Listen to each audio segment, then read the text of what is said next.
So it's into the void, now me girls and me boys, from mother's hands we go. We'll be sailing to the sun till the voyage is done, then we'll be sleeping in the cold below. Sisters below, below, we're going where the winds don't blow. Yes, we're all bound down to the deep, and we'll all be sleeping in the cold below, below, sleeping in the cold below. Our sailing ships for the hard and the quick, we roll our load and go. There's a living to be made, or there's hell to pay when you're sleeping in the cold below. Sisters below, below, we're going where the winds don't blow. Yes, we're all bound down to the deep, and we'll all be sleeping in the cold below, below, sleeping in the cold below.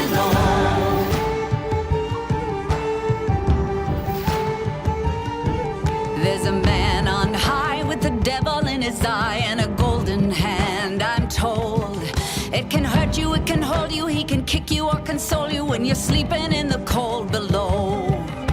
Sisters below, below, we're going where the winds don't blow. Yes, we're all bound down to the deep, and we'll all be sleeping in the cold below, below, sleeping in the cold below.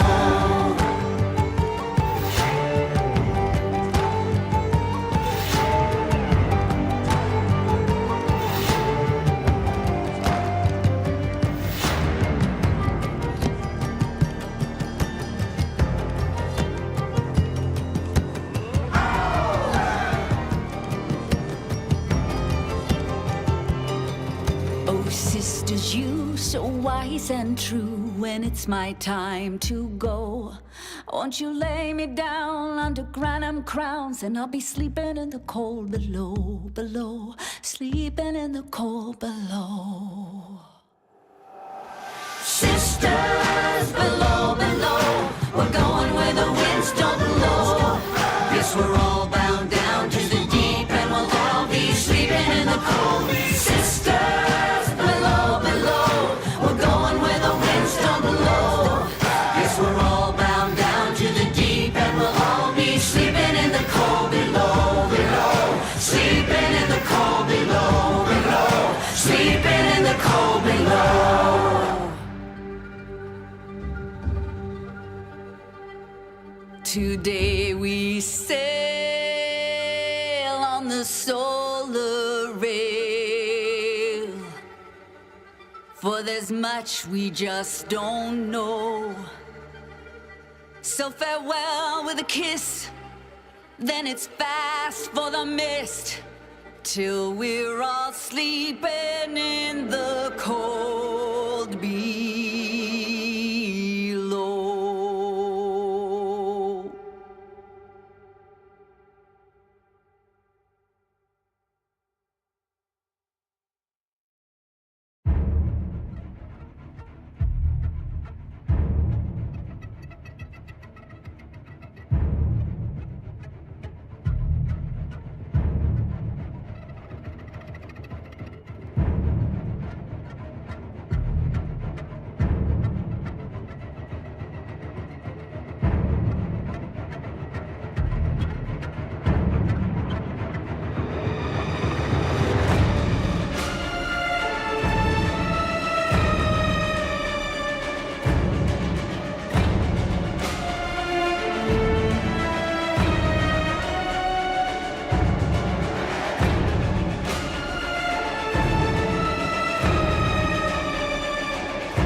Sup Tenno, 90 Zach here. Wondering how you can get your free virtual items through the internet? Just from watching Twitch or Steam? Let me tell ya. Safety's off and destroy your enemies with the AX-52 rifle. By watching Tennocon between 11 a.m. and 4:30 p.m. Eastern Time, you'll receive this gun absolutely free. That's a lot of gun for not a lot of work. Once Tenno Live begins at 4:30 p.m. Eastern, that drop is totally going to switch to the Sarin Prime.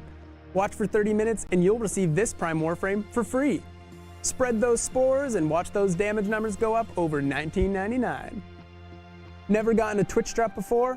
Tell the fam to get off the phone and hop online. Linking your account is wicked easy. Just head over to warframe.com/Twitch. Log into your Warframe account, follow those instructions, and you're set. Tubular. Watching on Steam? Just make sure you're logged into your Steam account before watching, and you'll be rewarded with item tokens right to your Steam inventory. Once you claim those tokens, log into your Warframe account, and your new items will be waiting for you. Isn't technology wild? That's all from me. Stay cool and enjoy the show, Tenno.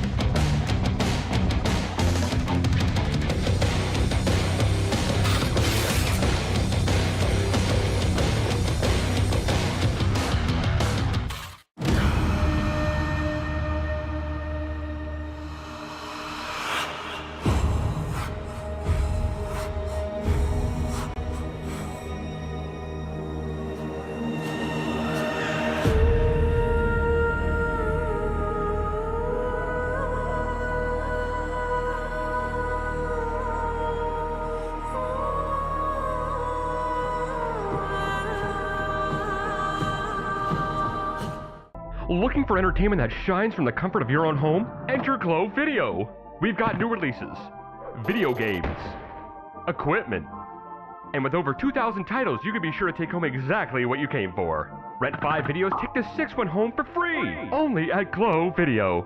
We got movies, games, and a whole lot more. Beaming with what you want out of the door. Fade to black, you'll be coming back. Whoa, Glow Video.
Hi, everyone. It's hello, bonjour. I don't know how else to say hello. It's very hard to depict in words how massive this room is this year. I don't know if we can get that boom camera looking at the crowd, but this entire ballroom is filled with seats. I think there's over 3,000 seats in here. Yes! Yes! Yes! It feels like a family in here, and thank you so much for coming to Tennocon. This is our 9th year putting on Tennocon here in London, Ontario, the RBC Centre. We're so happy to be back. We're so happy to see you here. I see familiar.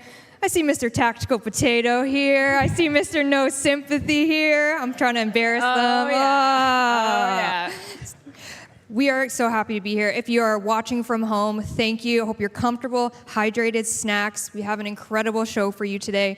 And for the first time this year, we threw a 2-day event. Yesterday, we had early merch lines, and we had Tenno VIP. Yeah, so this is our 9th Tennocon, and we got a lot of feedback that the merch lines are too long for a single-day event and the registration line. So what we wanted to do with the 2-day event is give people an opportunity to register early, do merch early, and so far so good for that. Of course, Tenno VIP, there was a lot of people there, and we spent a lot of time outside mingling with the lions and everything. So we'll definitely, we know what to look forward to in the future. Thanks for showing up. Hopefully you got merch and registration done yesterday, and if you didn't, there will be less of a line today. So that was the goal. Less lines today for all of you, and honestly, filling the ballroom entirely with seating, because what we've learned is that people really want to sit and watch the main stage panels, and we used to only do half of the convention center for that. So this year we did the full thing and moved the rest of the convention around everything else. So that's how this year's Tennocon is going. Yeah, so when Tenno Live happens, everyone should have a seat in here, be able to see it. There's 3 massive screens in this room, so we can't wait to show that to you. But how about we start with a little bit of housekeeping? Wouldn't that be so fun? It's so classic. Yeah. Okay. All right. For those watching at home, obviously on our lovely Twitch channel, we have 2 Twitch channels this year. The one you're watching right now, True, Familiar. We have another one over at twitch.tv/warframe transcription, and this one is completely closed captions, and we are doing live sign language right now from the main stage. I see her doing work over there. She looks great. Give herself a compliment. Yes. So if you prefer that, you need that for watching Tennocon, you can absolutely check out that Twitch channel. Twitch drops, of course, do apply over there. So we got this channel and then the transcription channel for you for accessibility. Absolutely, and thank you to our wonderful accessibility team for putting all this together. They're here all day. We appreciate Our you. first ever signed event for Tennocon, so this is a huge milestone. It is.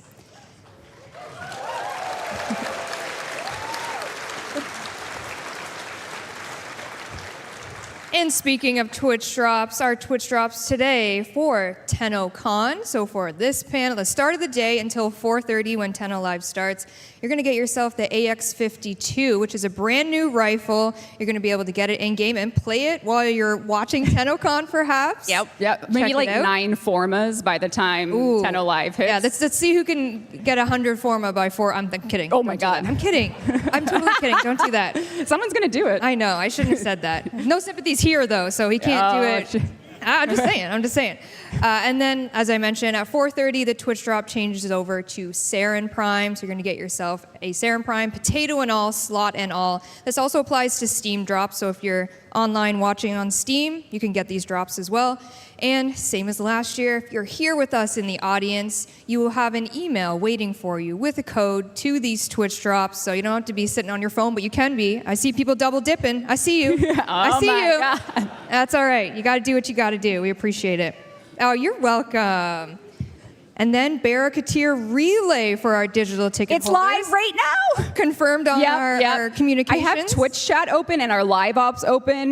We have, let's see, BarrowCon Tenno Relay is live. Seeing people in chat saying they got kicked out of the relay.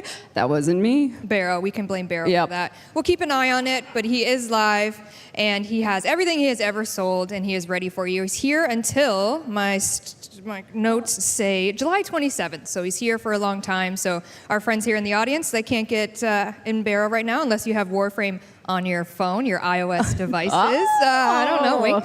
Oh, there you go. You can check out Barrow and get everything he has ever sold. You can still get digital packs as well if you want to partake in that and be kitted out like Excalibur here. Yeah, and just to repeat, if our servers are starting to feel the force of Tennocon, Barrow's around for 7 days, so just sit tight. Barrow's here, and he'll be here selling his wares. All right. One very important thing about Tennocon, every single year that we have been able to do, literally because of all of you here, all of you at home, doing the digital packs, is a charity component to Tennocon. And this year, we were able to support 2 organizations. We have Sick Kids and Able Gamers. Let's give it a round.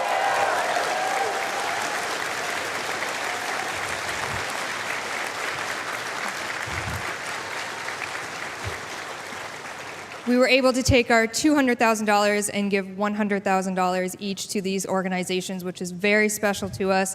Being able to communicate with them and learn more about them has been very eye-opening. If you are compelled to donate more, you can do !donate in Twitch chat, but we do have some lovely messages from both Sick Kids and Able Gamers, so let's watch those right now.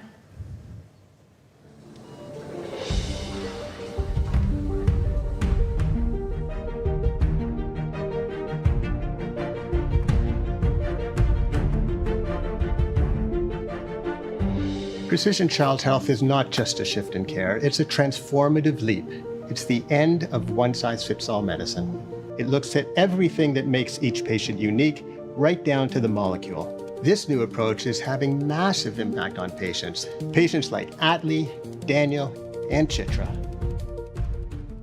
Thanks to monthly donors like you, we will be able to diagnose faster, predict better, treat smarter, and one day even stop illness before it starts. And with that, we will be able to save even more lives than ever.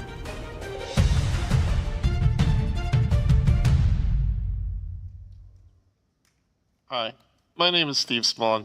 I am the Senior Director of Business Development here at Able Gamers.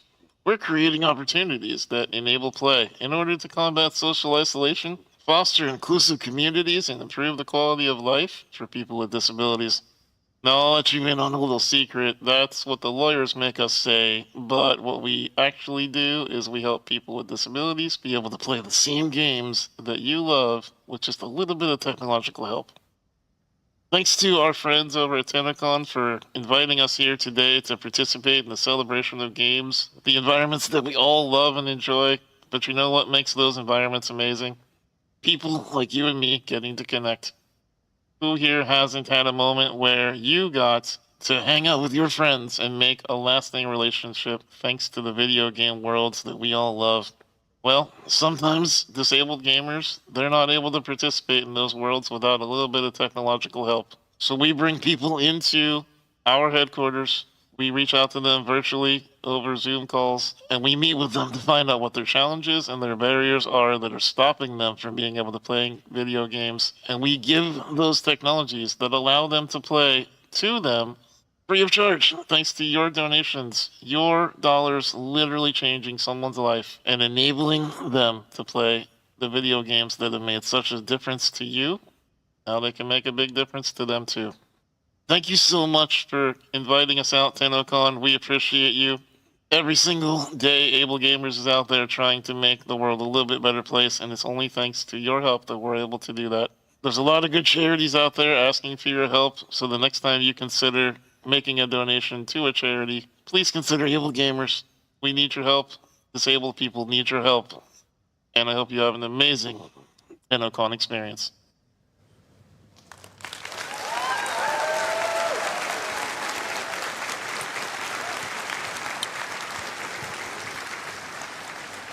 So grateful for those charities and for everyone here for allowing us to continue the 9th year of a charity event for Tennocon. So deeply appreciated by us. All from you, so thank you.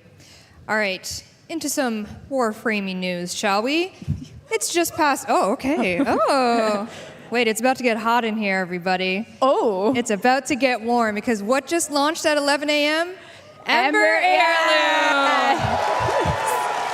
Yes. Yes, finally.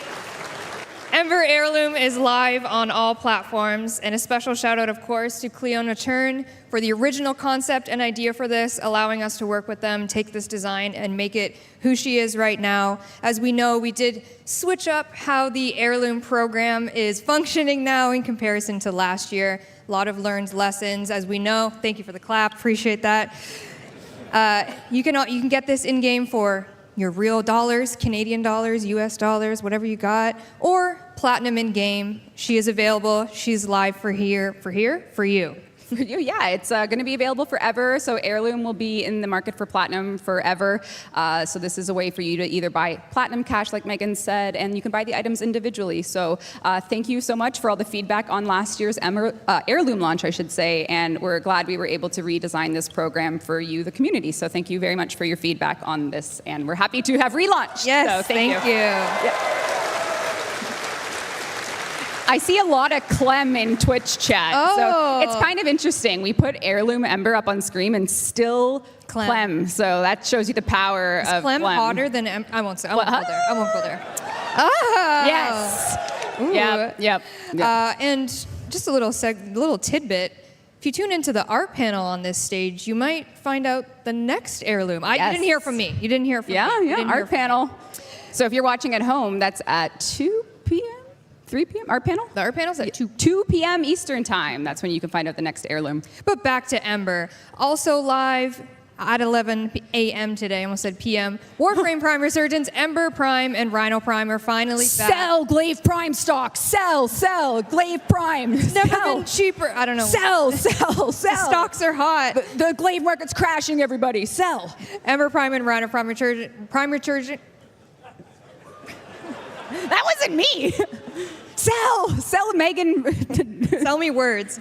Prime Resurgence is live, so you can get yourself Ember Prime and then maybe Ember Heirloom. It's up to you. I don't tell you what to do. This is all for you.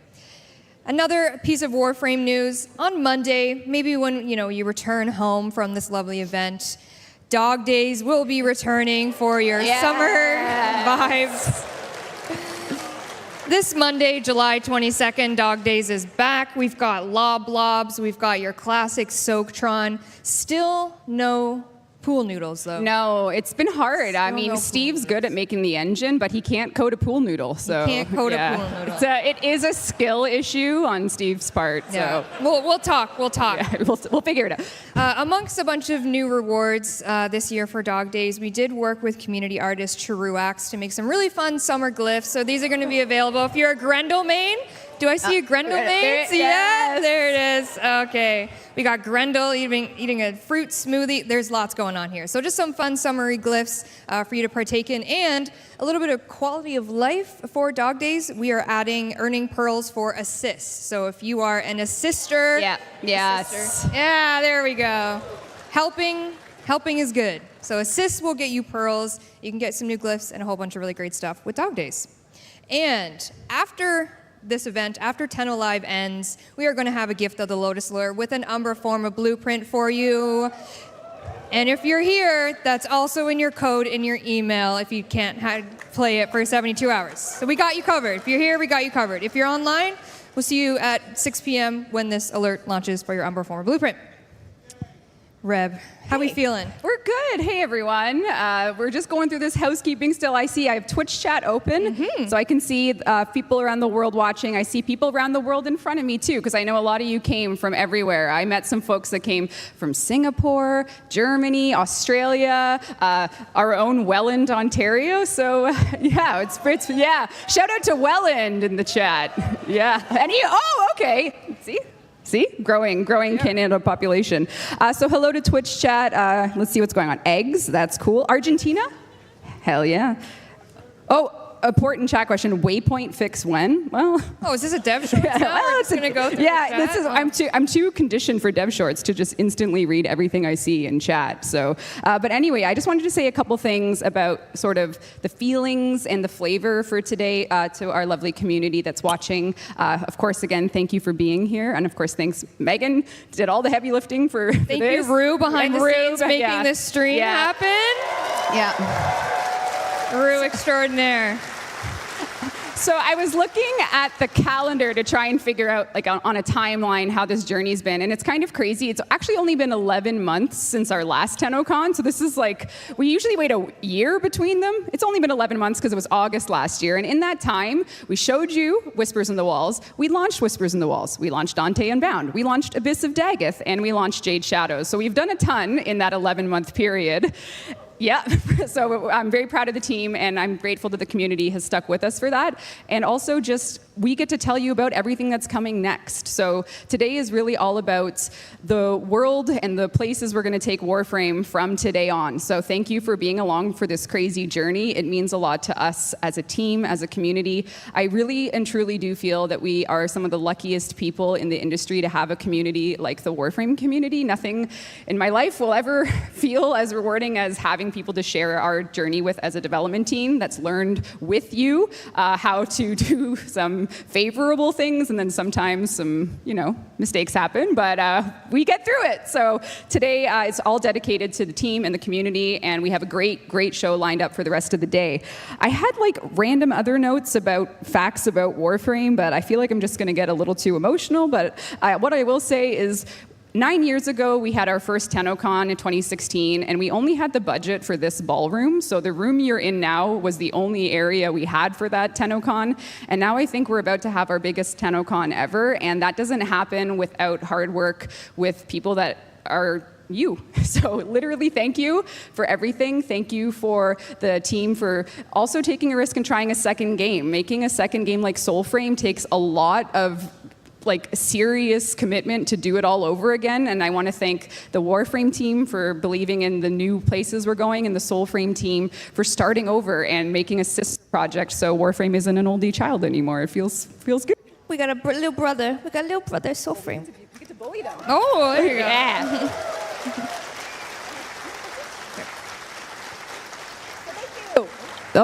Hey. So thank you.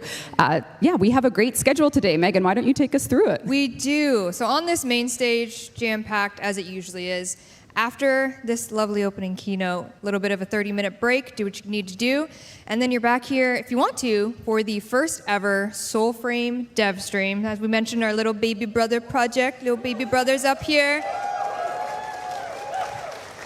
Hosted by the lovely Sarah. She's going to be taking you through with the SOULFRAME dev team what they've been cooking up for SOULFRAME Preludes. Do we have any SOULFRAME Preluders in the? Hell yeah!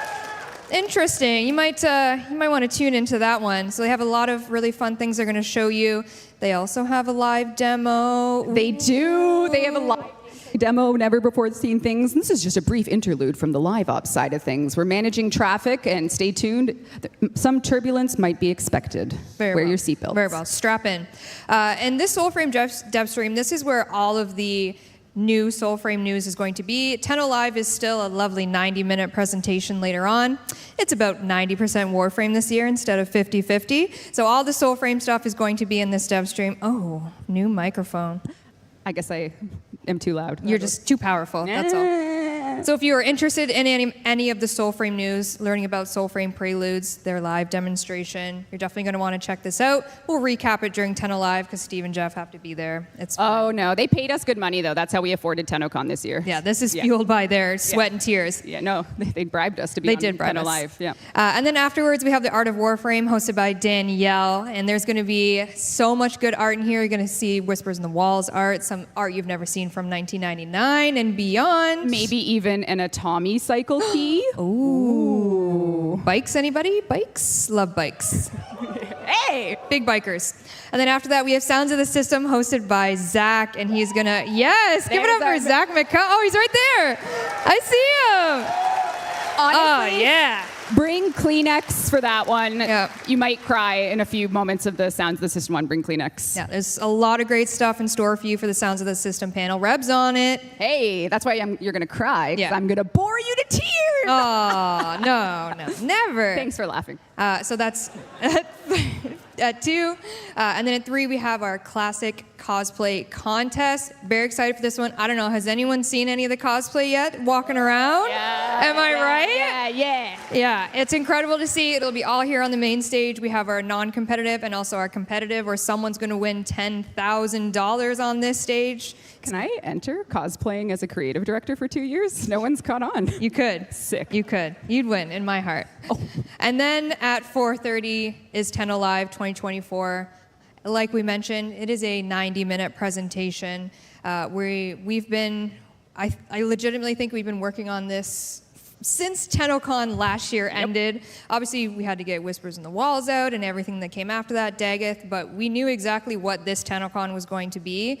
And since the stage ended last year, it was, all right, 1999, what do we got? What are we cooking up? And it's also a live demo. I'm very nervous to do it, but I hope I do the team proud with it. And the team has worked incredibly hard on this, with the music to the art, everything. I'm trying not to talk too much because I will spoil it. I know. I'm so sorry. I'll stop talking. Let's see if Twitch chat picked up any Easter eggs on that. No. I don't think I said anything.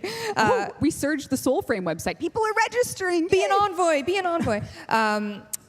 Like we mentioned at the top of the hour, this room itself will fit every single person that is attending here. So I cannot wait to see you all back here again, be like deja vu, and we're gonna show you what we're working on for WARFRAME 1999 and a little bit more of maybe things coming before that. I'm just literally gonna stop talking. Yeah, no, there's a lot. We're I'm actually, sorry. Yeah, there is a lot. It's not just about 1999, so yeah. It's true. We're only halfway through the year, so obviously we have to talk about everything. There's other things to come. And that about wraps up our opening keynote for you here today. Obviously, next up is the SOULFRAME DEVSTREAM. Yes.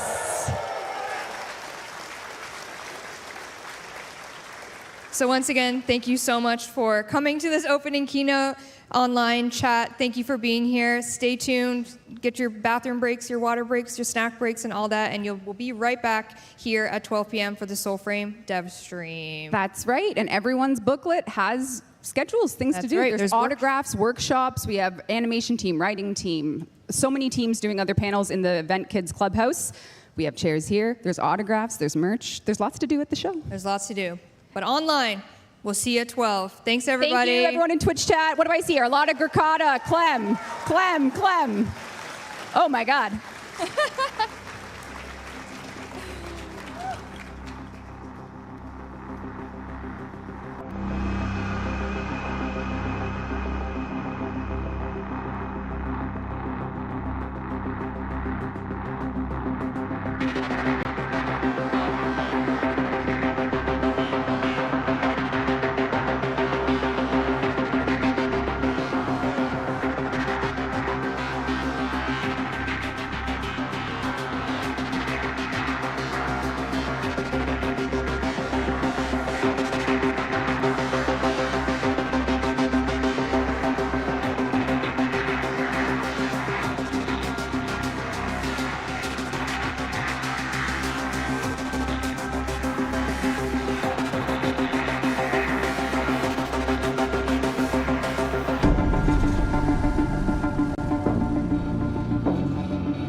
Sup, Tenno?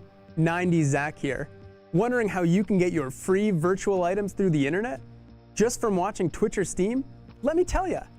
Safety's off and destroy your enemies with the AX-52 rifle. By watching Tennocon between 11 a.m. and 4:30 p.m. Eastern Time, you'll receive this gun absolutely free. That's a lot of gun for not a lot of work. Once Tenno Live begins at 4:30 p.m. Eastern, that drop is totally going to switch to the Sarin Prime. Watch for 30 minutes and you'll receive this Prime Warframe for free. Spread those spores and watch those damage numbers go up over $19.99. Never gotten a Twitch drop before? Tell the fam to get off the phone and hop online. Linking your account is wicked easy. Just head over to www.warframe.com/Twitch. Log into your Warframe account, follow those instructions, and you're set. Tubular. Watching on Steam? Just make sure you're logged into your Steam account before watching, and you'll be rewarded with item tokens right to your Steam inventory. Once you claim those tokens, log into your Warframe account, and your new items will be waiting for you. Isn't technology wild? That's all from me. Stay cool and enjoy the show, Tenno.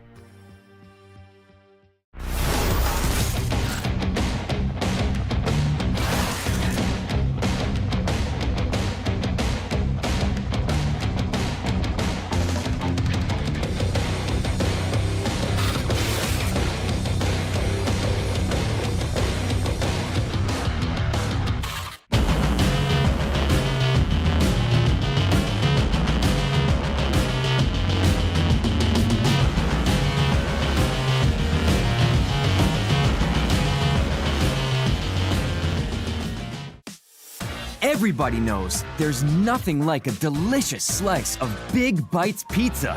And it's perfect just before online hits the stage. My favorite bite? Pepperoni with extra cheese, of course. What's yours? Let's connect over a slice of Big Bites pizza.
So it's into the void, now me girls and me boys, from mother's hands we go.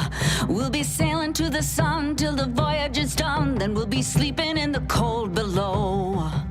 Sisters below, below, we're going where the winds don't blow. Yes, we're all bound down to the deep, and we'll all be sleeping in the cold below, below, sleeping in the cold below. Our sailing ships for the hard and the quick, we roll our load and go. There's a living to be made, or there's hell to pay when you're sleeping in the cold below. Sisters below, below, we're going where the winds don't blow. Yes, we're all bound down to the deep, and we'll all be sleeping in the cold below, below, sleeping in the cold below.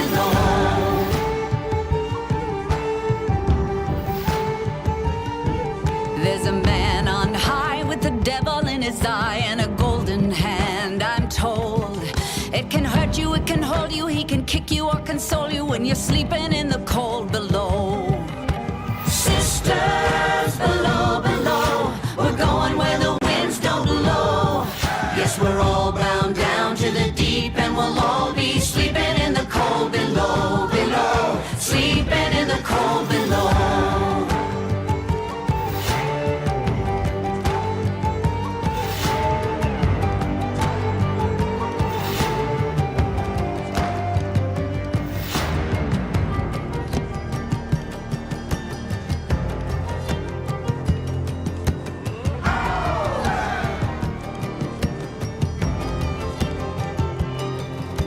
Sisters, you so wise and true, when it's my time to go, won't you lay me down under granum crowns, and I'll be sleeping in the cold below, below, sleeping in the cold below. Sisters below, below, we're going where the winds don't blow.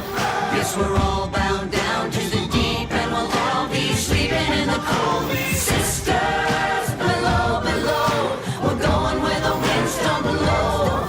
Yes, we're all bound down to the deep, and we'll all be sleeping in the cold below, below, sleeping in the cold below, below, sleeping in the cold below. Today we sail on the solar rail, for there's much we just don't know. So farewell with a kiss, then it's fast for the mist, till we're all sleeping in the cold below.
Sup Tenno, 90 Zach here. Wondering how you can get your free virtual items through the internet? Just from watching Twitch or Steam? Let me tell ya. Safety's off and destroy your enemies with the AX-52 rifle. By watching Tennocon between 11 a.m. and 4:30 p.m. Eastern Time, you'll receive this gun absolutely free. That's a lot of gun for not a lot of work. Once Tenno Live begins at 4:30 p.m. Eastern, that drop is totally going to switch to the Sarin Prime. Watch for 30 minutes and you'll receive this Prime Warframe for free. Spread those spores and watch those damage numbers go up over $19.99. Never gotten a Twitch drop before? Tell the fam to get off the phone and hop online. Linking your account is wicked easy. Just head over to www.warframe.com/Twitch. Log into your Warframe account, follow those instructions, and you're set. Tubular. Watching on Steam? Just make sure you're logged into your Steam account before watching, and you'll be rewarded with item tokens right to your Steam inventory. Once you claim those tokens, log into your Warframe account, and your new items will be waiting for you. Isn't technology wild? That's all from me. Stay cool and enjoy the show, Tenno.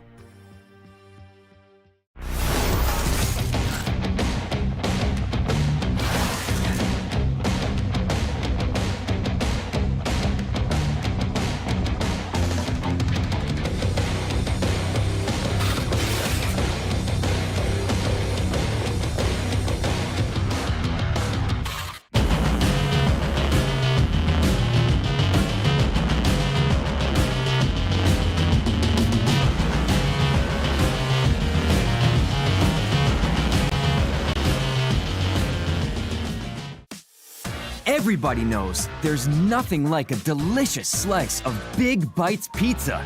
And it's perfect just before online hits the stage. My favorite bite? Pepperoni with extra cheese, of course. What's yours? Let's connect over a slice of Big Bites pizza.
We're live? Yes. Does this work? Hello. Hi, everybody. Hello. Hi. Thank you for coming. Thank you for coming. Rue, are we good on Twitch? Did we see our little Doyen thing already? Oh yeah, that's. Oh yeah, where's our little intro? Got like a cool little hut with like a pink cape thing. All right. Okay. Well, welcome. Welcome to Tennocon. Oh wait.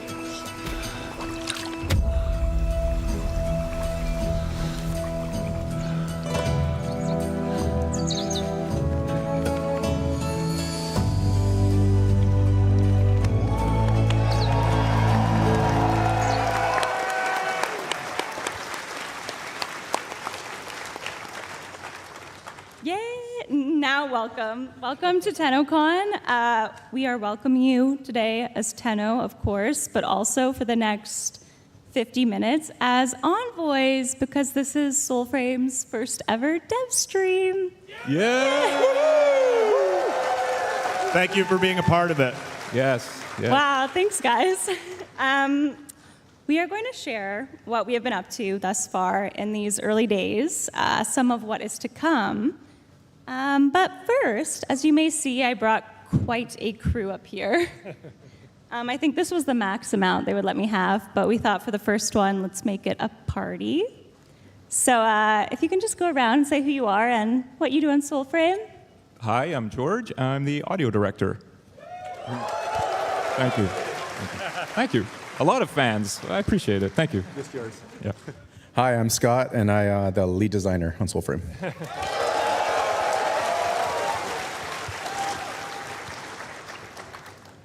Hi, I'm Penny, and I am a designer on SOULFRAME. And I'm Sarah, community manager. I may be losing my voice, but nothing was going to stop me from being here.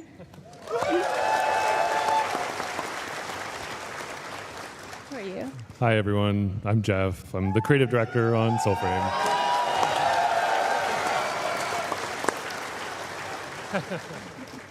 Hi, my name is Rosa, and I'm art director of SOULFRAME. Hi, I'm Steve. Thank you so much for coming. Thank you for being interested in the game. We love you, appreciate you. And yeah, what are we going to talk about, Sarah?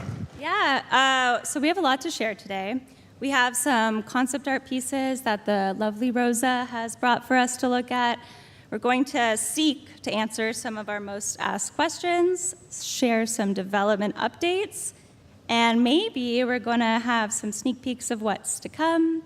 Actually, not maybe, we are.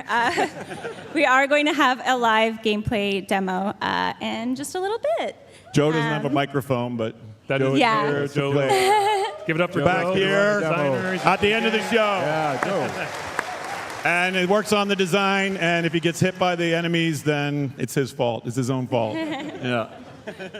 But before we get to all that, what even is SOULFRAME? What is SOULFRAME, Jeff? What is SOULFRAME? It's an immersive, interactive hotel experience. Oh? That's the boring answer is it's a fantasy multiplayer game, action RPG. But I think you guys are familiar enough with us to know it's hard to put what we do in a box like that. You couldn't really say that about Warframe if you just asked what kind of game it was. And I remember a few years ago, Steve popped his head into my office. My office is right next to Steve's. And I know when he gets up out of his seat that it's something a bit bigger. You know, usually if he slacks me something, I ignore it. But when he gets up, I can't. And he just randomly popped his head in my office and said, let's make a fantasy game. And I was like, no. And then he went back to his office. And, but I think he knew what he was doing because he left the bait out for me. And I'm like, wait a second. And I got up and we chatted. And just to give you guys some insight, because I think you deserve it, you know, for why we decided to do this. You know, we started talking about it and said, okay, if we're going to do this, how can we do it in a way that we love it just as much as Warframe? So we started talking about themes that we want to embrace. You guys were a big part of those themes that we discussed. You know, if we're going to make a game like this that involves a community, we really want it to be impactful to the progression of the game. So we started talking, how can we do that? We started falling into these conversations about ancestry. and maybe how players can play with each other and have deep connections to each other. Can we put family trees in the game, and maybe how players can, as they progress, can see how they're connected. Maybe that adds perks to their gameplay. And okay, if this is a fantasy game, there's a lot of tropes in the genre. How can we make it different? Well, let's embrace things we love. So you'll probably see lots of, Ghibli. He said no until I said, "We'll make it like Princess Mononoke." It's true, I swear. Yeah. And he's like, "Oh yeah, okay, I can do that." And we decided we really wanted to have you guys, when you play it, be kind of have a deep role in the progression and change in this world and kind of healing it. So once we said heal it, we're like, oh, okay, let's double down on that. And I think we wanted something optimistic, something that has lots of themes of redemption, and I think we kind of fell in love with it. A lot of animals too. And what's that? A lot of animals too. And a lot of animals. A lot of cozy animals. A lot of cozy animals. Yeah, I think we got more coming, obviously. I think, I don't know how you guys are all feeling these days, but the world's kind of a cynical place, and you can't really like things without being made fun of, and there's a lot of cynicism around, and I think for me personally, this is kind of like, what if there was a place where like everyone gets a second chance, and there's a redemption arc for everyone? It doesn't all have to be dark and gloomy and bitter. And I think that's kind of what really has excited me so far about the preludes that we're doing, which is people are picking up on that tone, that kind of optimistic, really what original fantasy is about, which is this kind of rejection of modernity, rejection of cynicism, and really like believing in magic. So I think that's kind of how we're approaching it, at least from the heart side. Yeah. Absolutely. And then we know what we did by calling it SOULFRAME. We were going to call it. We know what we did. We're going to call it Elden Frame, but that'd be confusing. No. So SOULFRAME's a little, more clear, isn't it? I think our number 2 name was Fantasy Frame. No, we can't do that. So Scott, is this a Souls game? No, it's not. I would say it's like a more casual approach to a Souls game. It still has the deep mechanics and the deep mastery of the combat, but it's easier to pick up and less punishing. So it's made for like me, basically, because I cannot get past the Godskin duel right now. I got to build some sleep pots. Yeah, okay. Yeah, so if you don't know, we first launched access to our early build of SOULFRAME Preludes. Obviously, we had to call it something fancy. In December to a small group of PC players. Players are invited through email. So shameless plug, number 1. Make sure you have signed up on soulframe.com with your email and claimed your Envoy title. If you're watching in chat, !SOULFRAME, that will link you to our site where you can do that.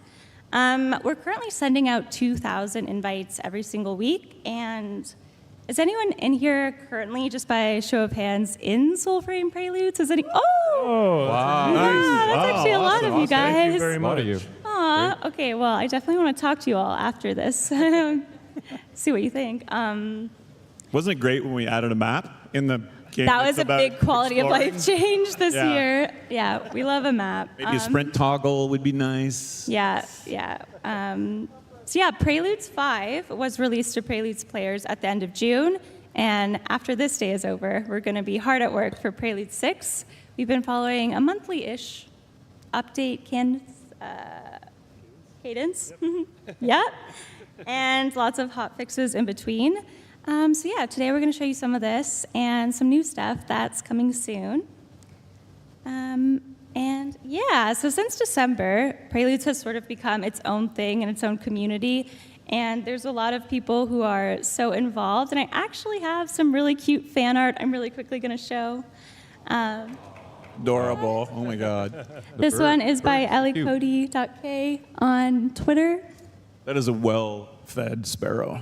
That is a healthy Very sparrow. well. That's a chunky sparrow. Very. Well cared for. You may see a young Lady Diora and baby Garen. Oh, I've got one down here. I don't think you guys can see it. So good luck, Garen. We have another one here by Stallard D. Nice. So Awesome. pretty. And oh no, who put this one in there? You did. Quick, someone flip the slide. But actually, this is a small shout out to the official SOULFRAME Discord server.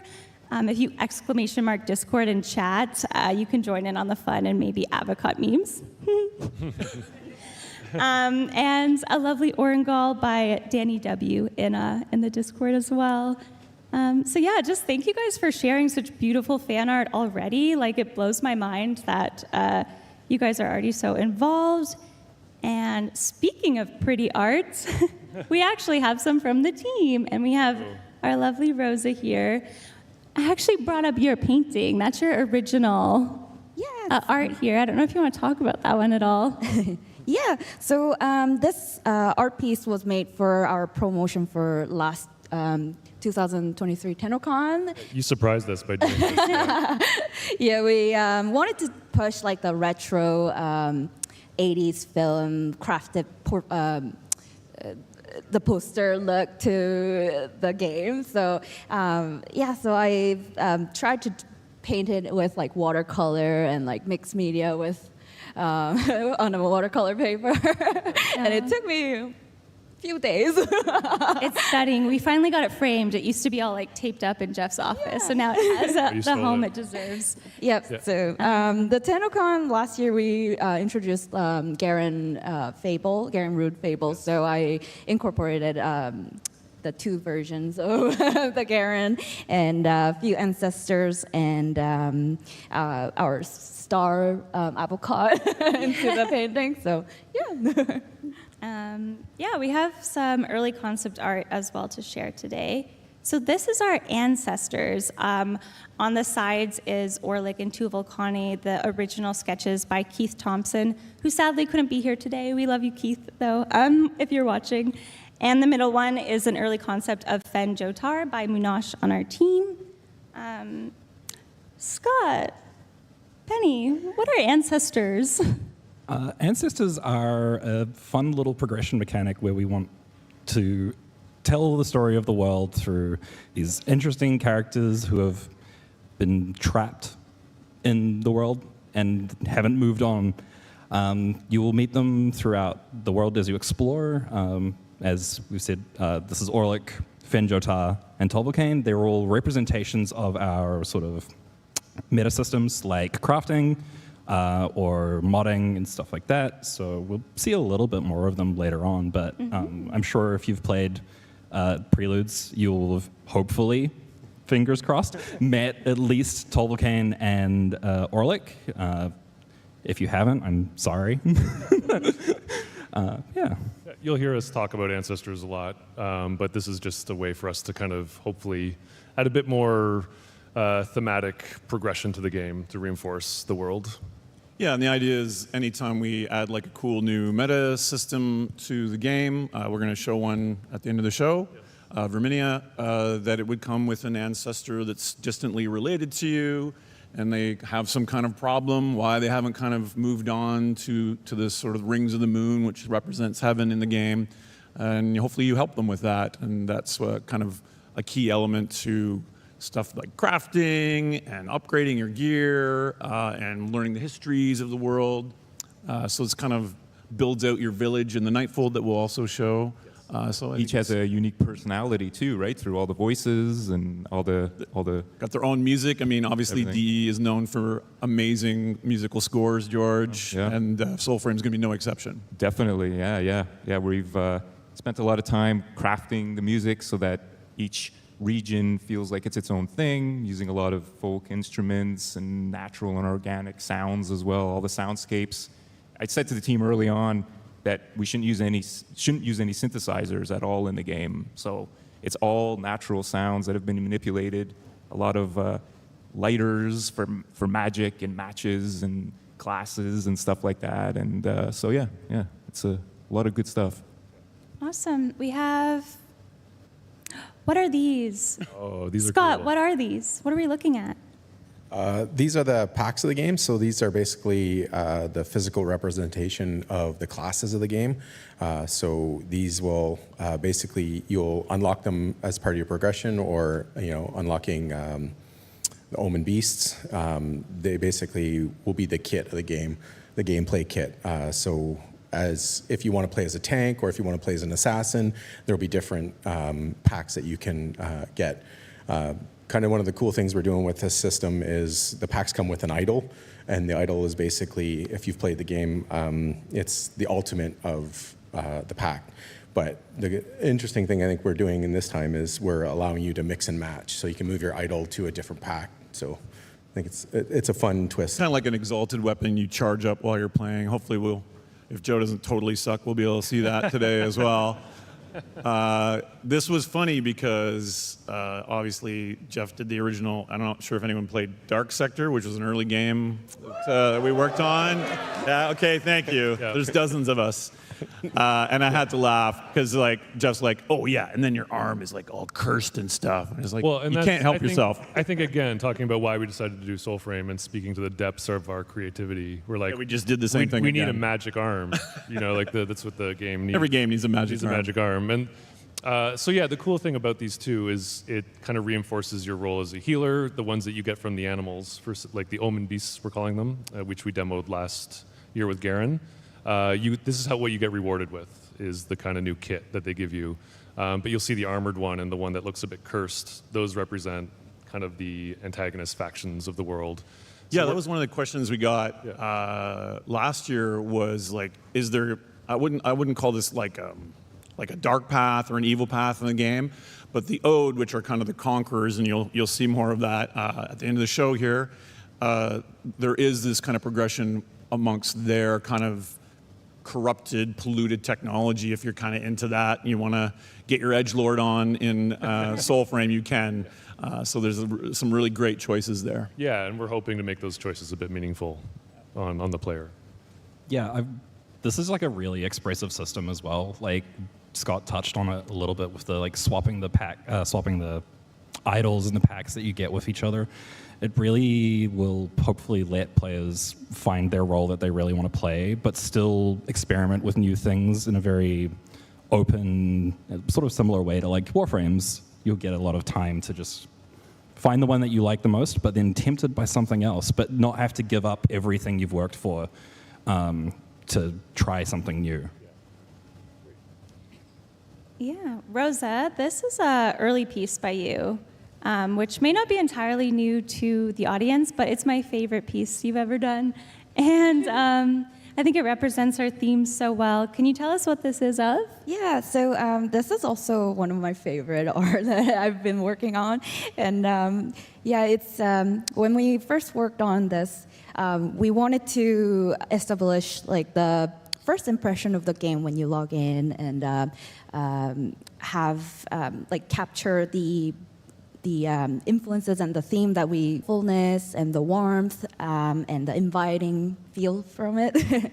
So yeah, so my favorite part of this painting was that the fawn is just totally enjoying the sunlight, and the rabbit and the animals surrounded is like just like passed out and dreaming. I want to say too, for us in sound, it's so inspiring to see these artworks, right? It's just, it creates all these sounds in your mind, and we went out and did a lot of field recording, actually. London is known as the Forest City, so you'll hear a lot of the Forest City in SOULFRAME, a lot of natural environments and streams and forests and all of that kind of stuff, which, yeah, it's great for us. So, where did you record the beaver snoring? That's a trade secret.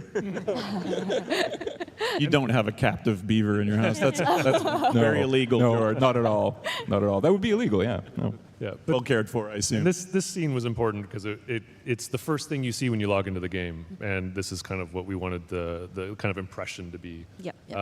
And the number of animals around you is based on your consecutive logins, which is kind of weird and cool. So there's more and more every day that you log in. It's a little cute touch. Yeah, just how that works. I think tone-wise, this is interesting because. Maybe last year people got the impression we were talking about cozy too much, and I think that's my fault because there really is. I think what it needs is these cozy elements balanced with the suspense and the danger. So we're not making promises that this is like Stardew Valley, And I think you're going to see stuff in the demo that are like, that's actually legitimately scary. But then there's moments of levity, and there's moments of softness and peace and connection. So it isn't just one note. It's going to be kind of this ebb and flow. So I wanted to warn you that there's kind of a bit of scary stuff in the demo. We found some early concepts of the dendrit farmers and the architecture here. Rosa, can you speak a little bit about this and the environment aspects? Yeah, so this is a concept art that Munosh designed early, and I helped him with bringing back that warm light and the mood and atmosphere to the painting. And yeah, so this is a dendrit concept of dendrit village, or the architecture of a dendrit village or a hamlet that we are planning. And dendrits are a little poor, a little bit poor. So we wanted to make the materials that can be easily found for them in the woods or in the farmlands. Yeah. And the genre was such a big pivot for us. The stuff like this was really helpful for the world building teams to kind of understand the setting and the kind of time range we wanted to go for the world. Yeah, and I always try to add like a little flowers growing on the moss and grass because it kind of shows that the flowers can bloom in like a harsh environment, and you know the nature can be very strong. So. We have one of the dendrit forest as well. I feel like I'm in the game with this one. Yeah, also really pretty. So this is also a concept art done by Munosh, and this is a concept of a path to the dendrit fort, and you can see the friendly sign that will direct you to the shrine or to the dendrit fort. And testing all Steve's cool lighting. And the cool lighting, yeah. It's not just mine. I'll take credit for it, though. And there's also, of course, another part of our world, the Undercity, which you guys saw a lot of last year. And this is an early concept art of that one.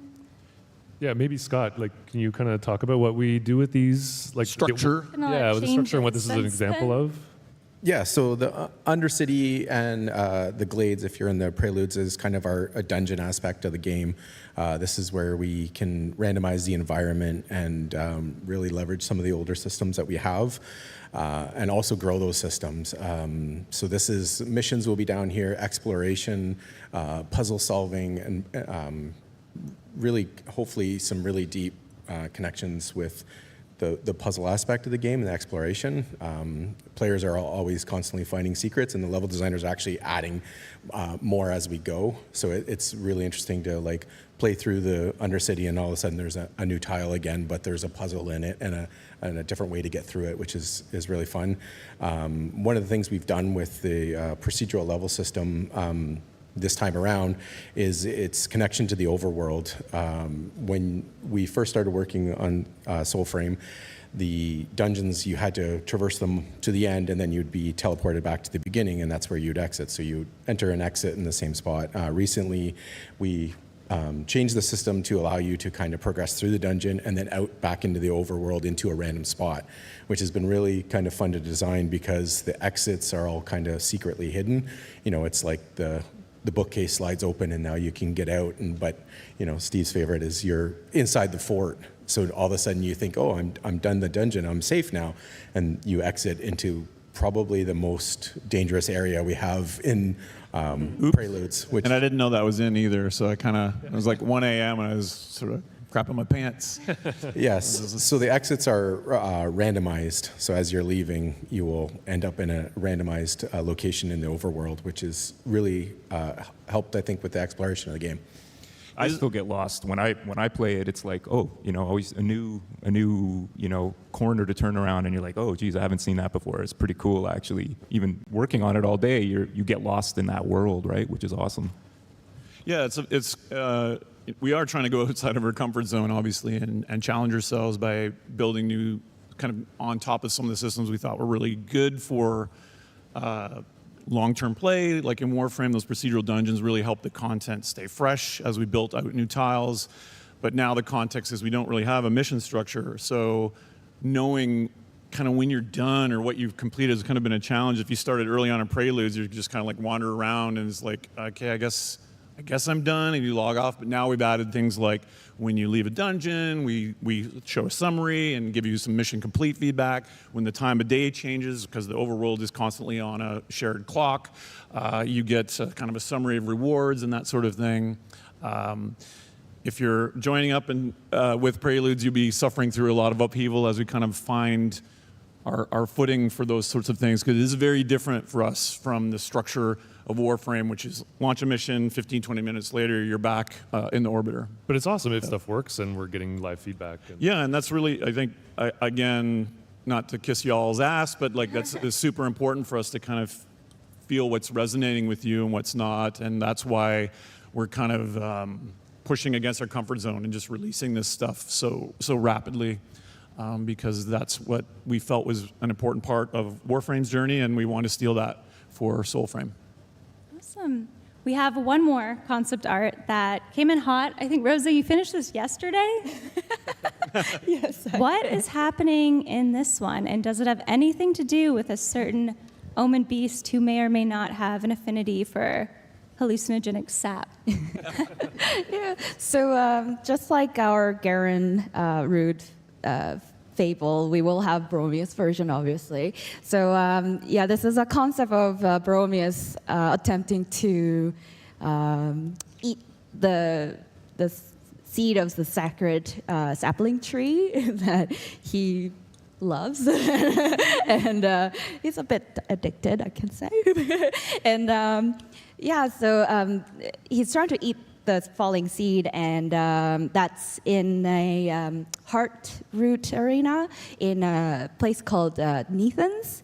And Neathans is a place where where it's like underground world made with council trees roots and all tangled and intertwined, and we get to walk around going through all the roots, and we get to this place and see the Bromis here. Yeah, and like all the stories that we kind of like to tell, it'll have very specific themes that we reinforce in the fable.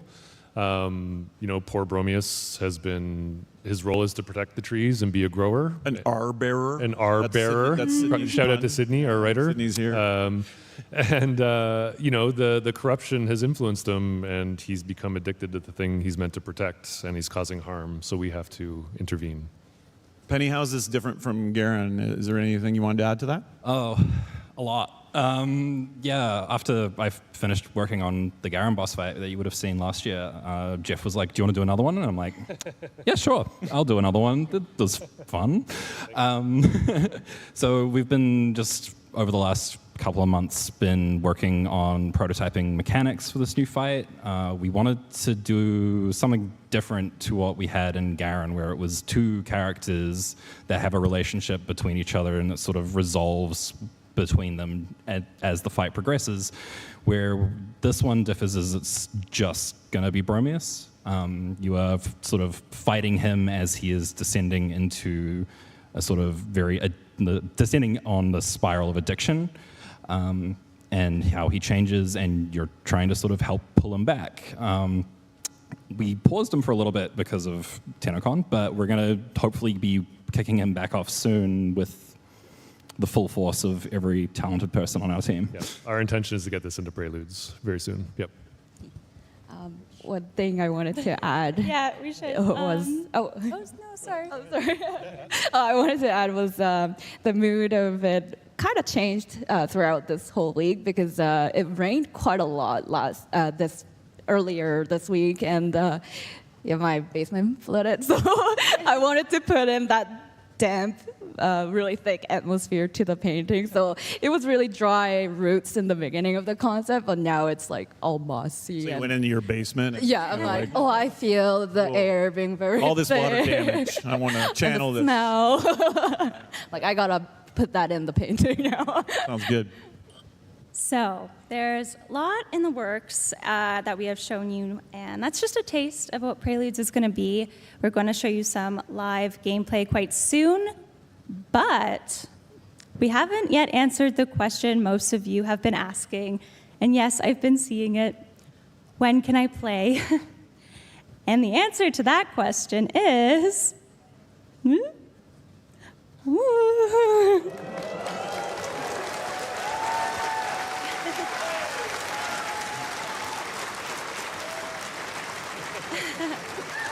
So, yes, we are gradually opening up this SOULFRAME Preludes build of our game to the public in the fall. That is our hope and dream. And what does this mean? So anyone, hopefully, by fall 2024, who wants to play SOULFRAME Preludes and get in, instead of waiting for an invite every single week, we are going to have it open to everyone. And at this point, we'll be leaving our earliest testing phase, I would say. We have done account resets before, and sometime in the fall, we'll pick a date where no more account resets, and everyone who wants to will be able to sign up and play SOULFRAME Preludes. Yeah. It's exciting. It's exciting.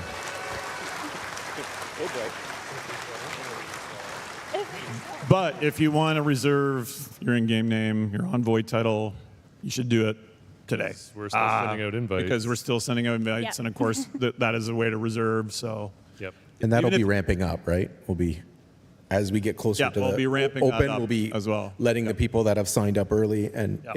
in early. first, yep. Yeah. Yep. Yay! Okay, so we're about we're about to play our live gameplay demo. But before we begin, one more time, show of hands. Who is in Preludes in the live audience? Okay, nice, can nice. you all raise your hands? What? Yeah, because we're inviting everyone here in person. We just wanted to thank you for coming out.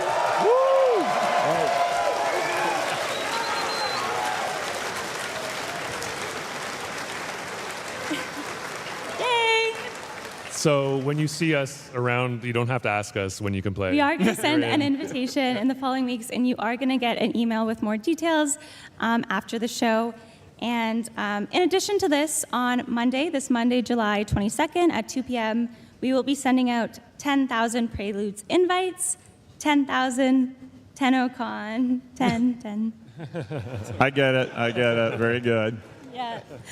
Yeah, and I think I did get some questions about other platforms last night when I was mingling outside the tent. It is going to be PC first, but like Warframe, we can do fast iteration, and we don't have the cert stuff. But obviously, pardon me? We'll have to think about that. But initially, we're going to be doing the iteration on PC. If you are on console, obviously that's in our plans, and we are looking forward to that. And we have been talking to our partners on that side. But this fall is going to be PC, just to warn you about our current platforms. Yep. But yeah, SOULFRAME Preludes, and I think it's just been really cool and exciting and unique to build this game alongside you guys. So if you want to play SOULFRAME Preludes, you all can soon. Hopefully. Okay. It's time for the lovely Joe over there to play our gameplay. Yes, we're going to throw it to Joe, and just so this is a bit of a sneak peek. Yeah, we're going to set this up. Yeah, we're going to set this up. It's a little, there might be a few bugs, a couple Might glitches. be a few bugs coming in hot. Little animation pops. But it has foot IK now. So watch. Well, don't watch too hard. Don't stare at the feet too much. But a little bit. Look at the feet, but not too much. Yeah. Analyze every detail of this demo we are showing you. So you're going to see kind of what's coming into Preludes very soon, in addition to some bigger things that we're hoping to get in for the end of the year to kind of speak to the players' intro quest. And can I say this? Like, I hate to say this because you cringe when I talk about this, but like I cringe a lot when you talk. But this is.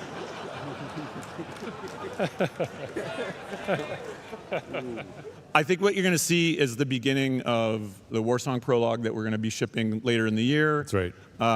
And I think, you're probably going to see a few elements that speak to a genre I love that no one else does, which is, can I say it? It's like the alien fantasy, which is it's not just pure medieval. Yep. There's this kind of little weird left turn in there, like DE always has to do. Always. So there's a little bit of that in there to keep a look at, and it kind of shows this interactive kind of character creation that we want to do with it. Yeah. And then we're going to and then we're going to go wake up, and we're going to then show you a bit more of work in progress stuff. Absolutely. Is that a bad setup or a good setup? That's perfect. It's amazing. No, I isn't didn't it? even cringe that much. Okay, Great. fantastic. And we'll probably talk less than we planned to for the demo because we'll get in trouble for the next panel. Okay. Yep. All right, over to you, Joe. Hope you enjoy.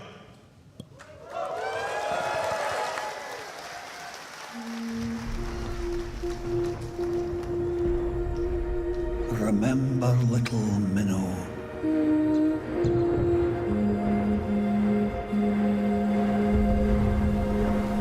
That night of old.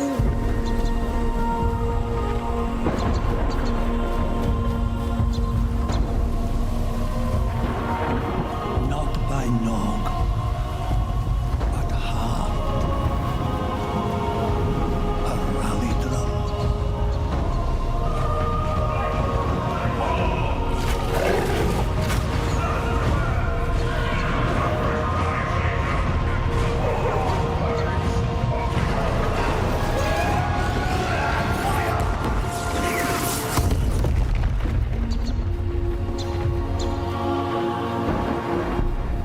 Not by sense,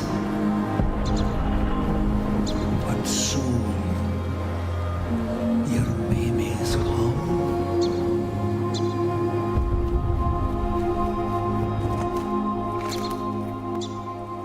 Go now, my brain, for tomorrow will come.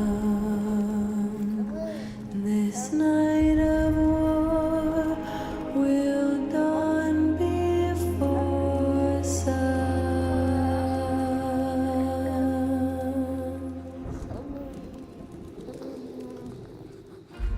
Well, I remember her face.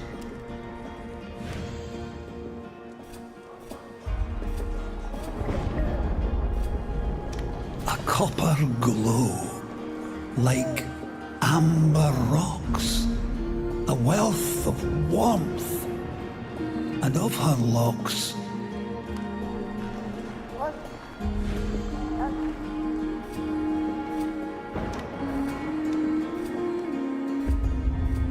A downy cloud blown across the skies.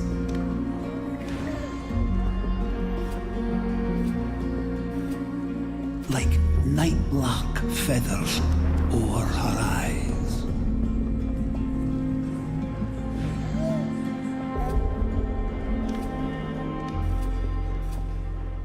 Of honey mead, of spotted dough. Last love she saw was you. I know. Love last it was that sent you so.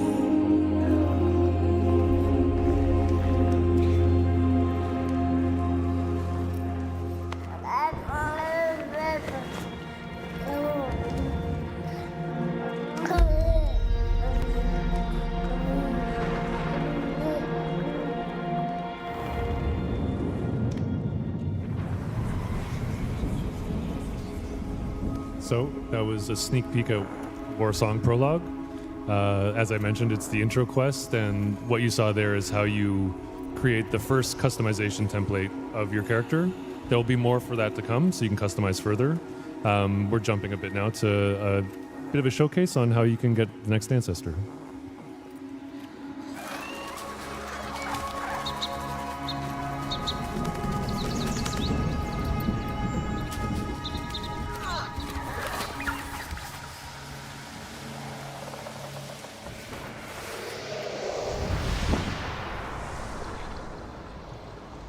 The Nightfold. So what's really cool if you're in Preludes is you can go here anytime. It's kind of like having your orbiter at the snap of a finger.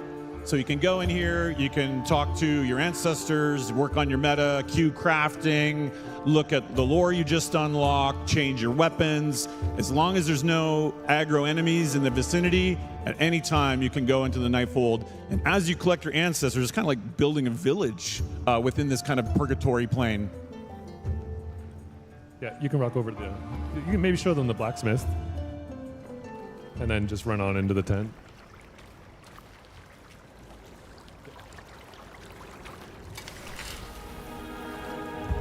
all the different musical cues here that we've been working on as well. Each ancestor has their own, which is pretty cool, I think. A lot of traditional instrumentation used and suits their personalities. Same with the voices, custom voices and all of that.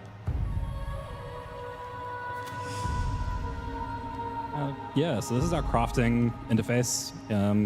Basically, sort of throughout the world, you'll find little fragments of weapons that have been broken into pieces, and you'll bring them back to Tolvakai over here to reassemble them. And as you reassemble more, she'll become less self-conscious about herself. Got imposter syndrome. Yeah, real imposter syndrome hitting hard. I relate. And now I think Joe's gonna go and gear up, but you can't ignore the poor dog on your way. Most important feature.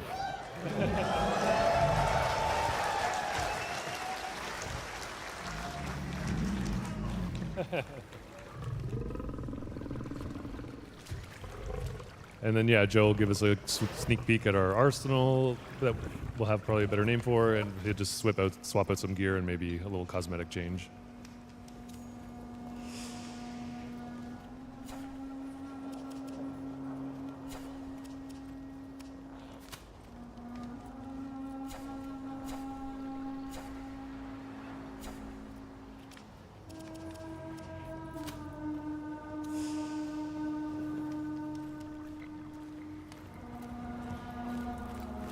So yeah, let's just show a bit of work in progress for the next ancestor coming to Preludes.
When it was gathered, no one watched.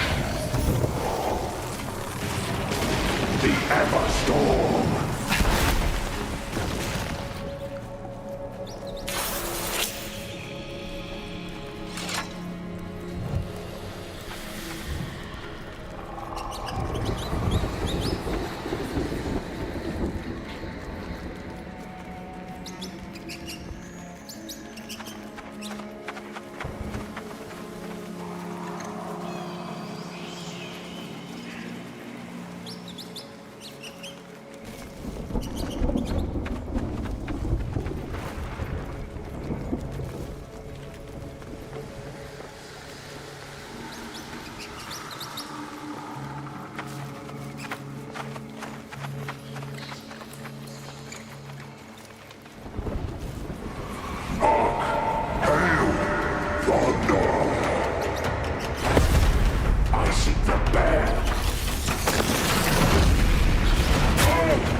here.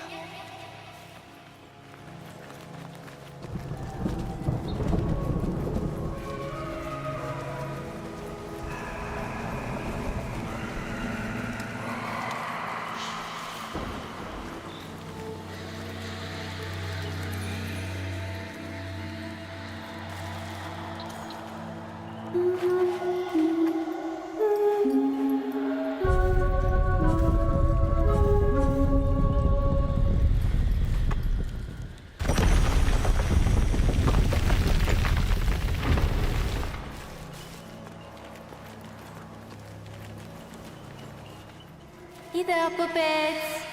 Oh, this is very damp. I will catch a chill.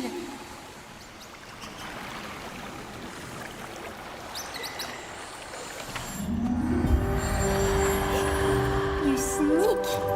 I would have smelt your aura from here, were my sights not drowned in brine. I am the witch Verminia. Enchantée. May you grant us some color and learn some taste besides.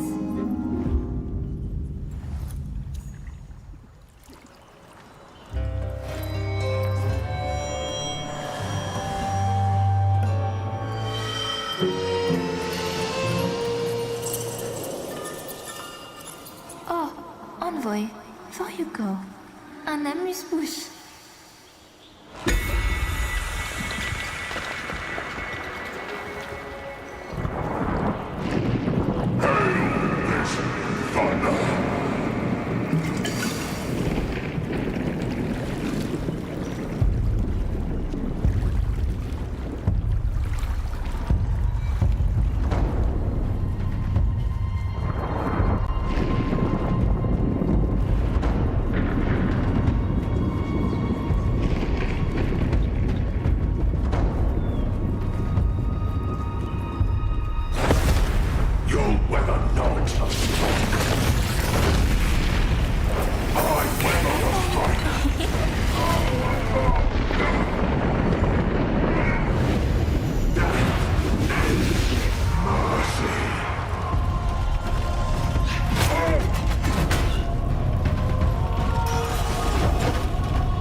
So, I think Joe's going to go introduce you guys to Verminia and her station, where she will provide another progression path.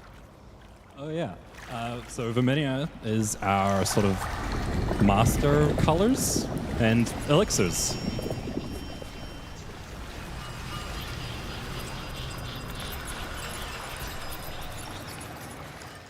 Hey there, puppets. There would be nests enough for all. Hardly better. How am I meant to brew my hues in this washed-out puddle? I know not. Less. The envoy brings us a nibble? So this isn't final implementation, but we just wanted to give you guys an impression of the kind of customization you'll be able to do to her.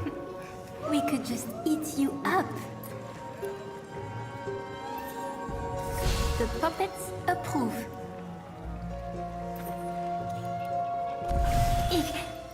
Your aura is showing.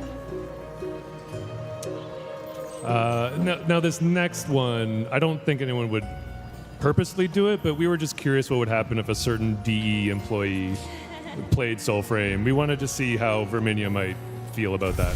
Ugh. I must hold my nose. Yes, this is so you. Oh, envoy, for you go. My puppets have wished to tell. How you say? Something unsavory.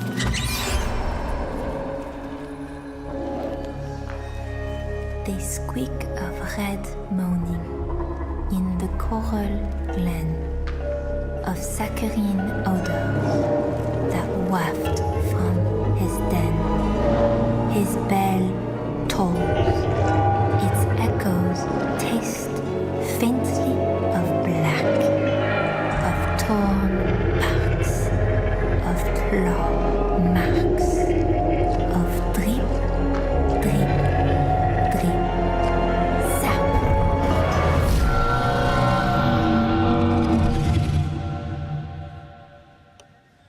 Yeah, give it up for Joe.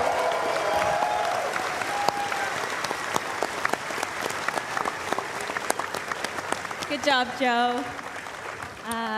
Great job, Joe. Thank you, Joe. Thank Awesome, you, Joe. Thank you, Joe. He was very nervous, so thank you, Joe. That is pretty much our time, guys. We hope this is the first of many updates to come, and in fact is asset. Because yeah, we're gonna do another one of these in September, and we have our own Twitch channel, !SF Twitch in chat. It will bring you to it. Oh yeah, there it is. Woo! I think we have 63 followers right now, so if you if you want to go join there, we're going to talk more about our plans for the fall, our next Preludes update, and yeah, just thank you guys for all your support and Thank you patience so much. as this Thank world you. comes to life. Like, our community is so central to everything we do, and we couldn't even build a new game without you. So thank you, and thanks for listening and being here today. Have a great show, everyone. Thank you. Thank you. Thank you.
Sup, Tenno?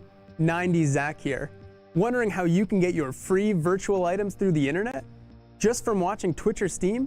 Let me tell ya. Safety's off and destroy your enemies with the AX-52 rifle.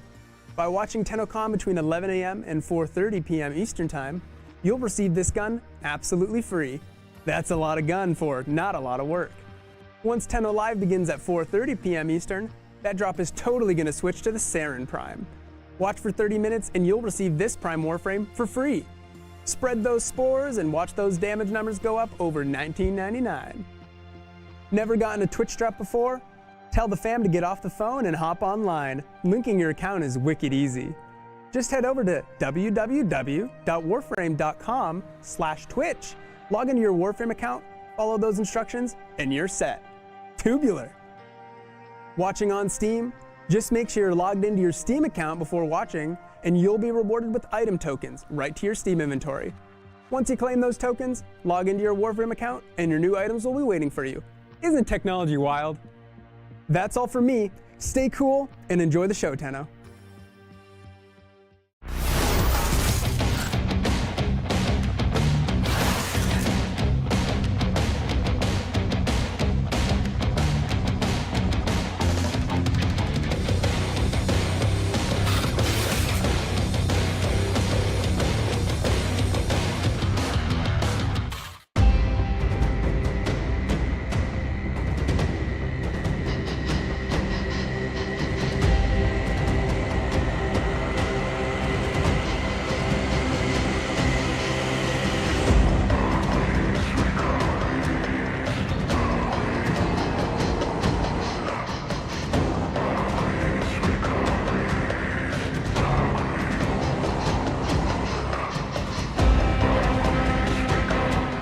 Looking to improve your existence with larger-than-life deals? Run on over to Tag Titan Electronics Megastore. The only place to download your best cyber self into the new millennium. Check out our latest and greatest machines, guaranteed to fast-track the cyber speeds of your favorite interests, like listening to music, watching videos, and a whole lot more. Now with a $99 rebate on all Kekme processors. But hurry, this enormous offer ends tomorrow. Why 2K? Why not 2K? Tag Titan Electronics Megastore, where the future is big.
Hello, everyone.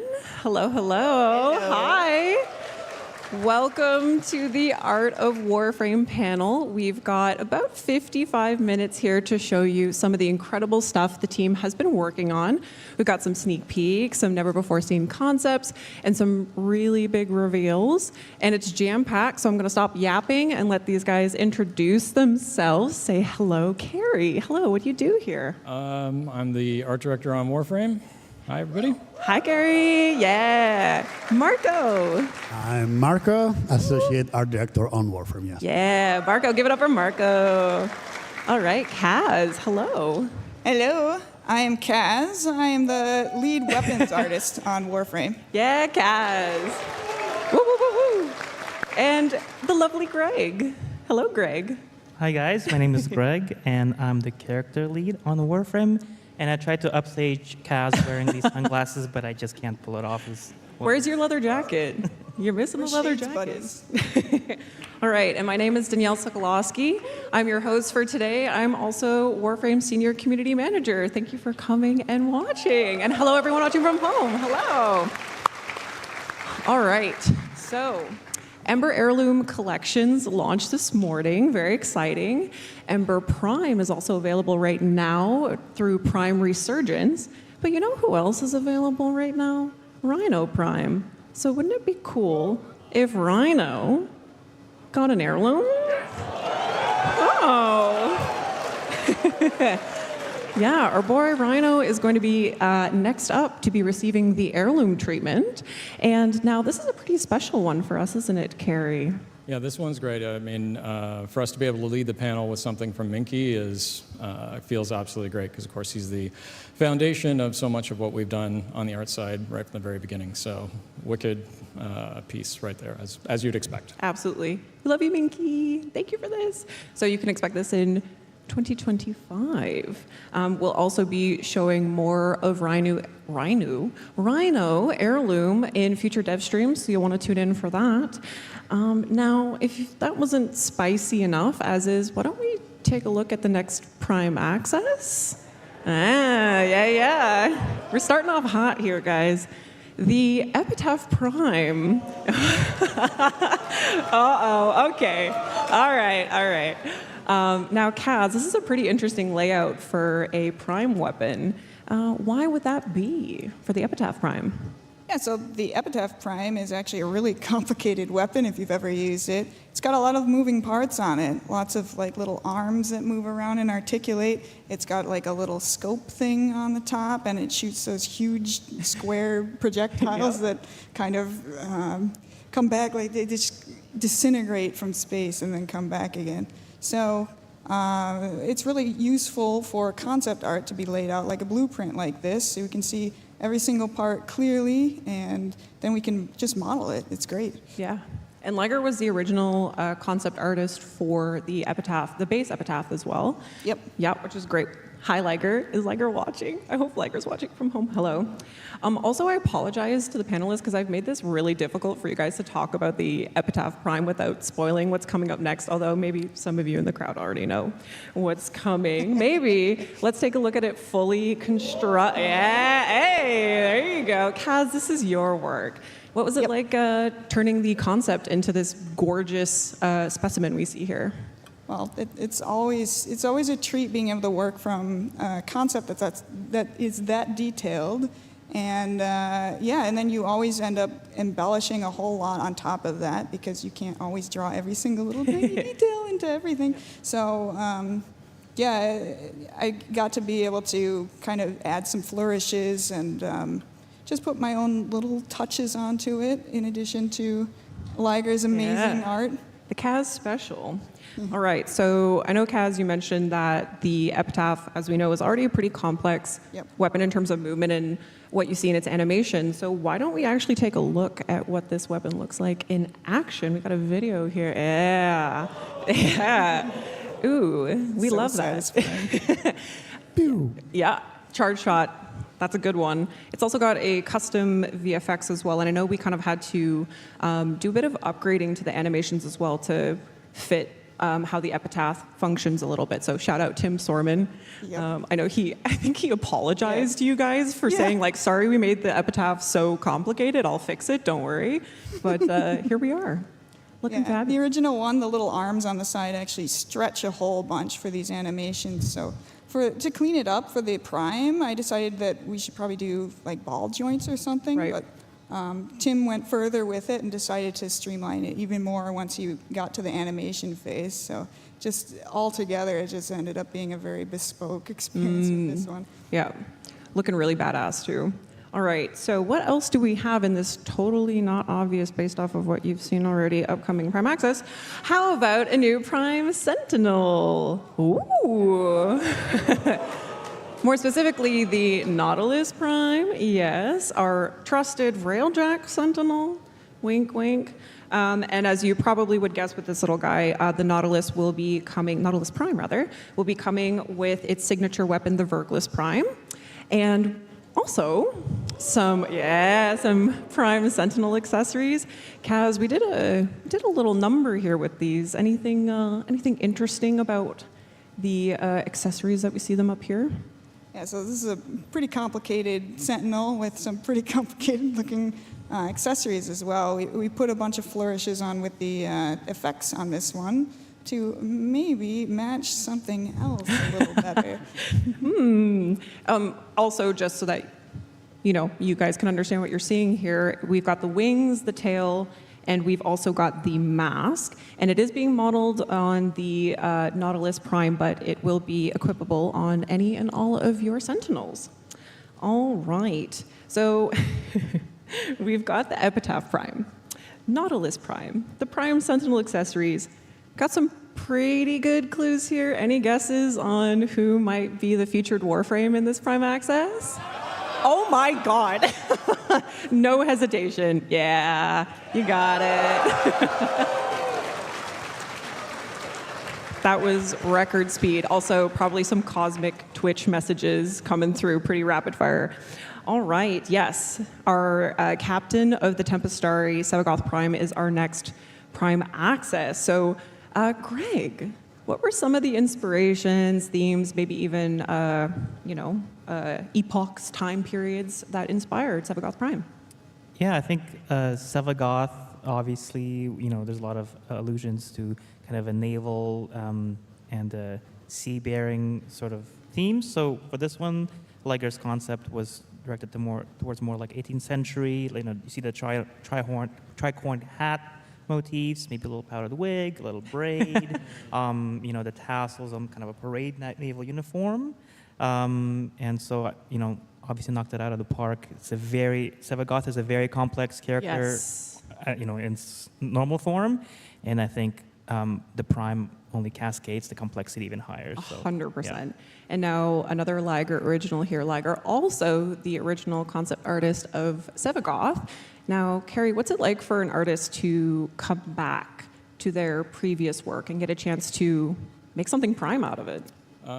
Well, it is a bit of a different thing for us because, often an artist does a piece and then it goes out, but with live surface, things sort of come back to you. So I guess, for other industries, you'd be doing your sequels and stuff like that, Right. if you're lucky enough to. And in our case, you get to come back to something like this and suddenly you're doing a powdered wig and Warframe. So. Yeah, super special for our concept artist. I know we've got kind of like a don't talk to me or my son or my grandson situation happening in the concept. For those of you who are familiar with Sevagoth, you'll recognize the little dude, or maybe not, on the end there. We'll get back to him in a bit. But of course, an essential to Sevagoth's characteristic is his shadow. Yeah. And this is crazy. The Exalted Shadow. Yeah, Kaz. Kaz has got the... I'm a fan. got the claws on lock there. This is obviously very, very cool. What was the direction of the shadow in comparison to Sevagoth? Was there some kind of like additional resources or references that were used?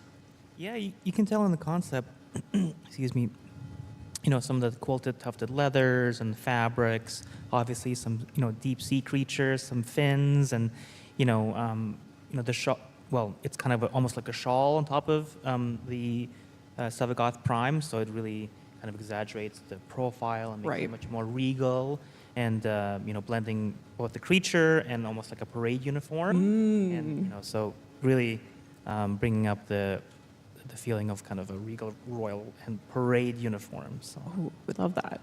On the left there, we also see kind of like a rough sketched outline of what I believe is base shadow.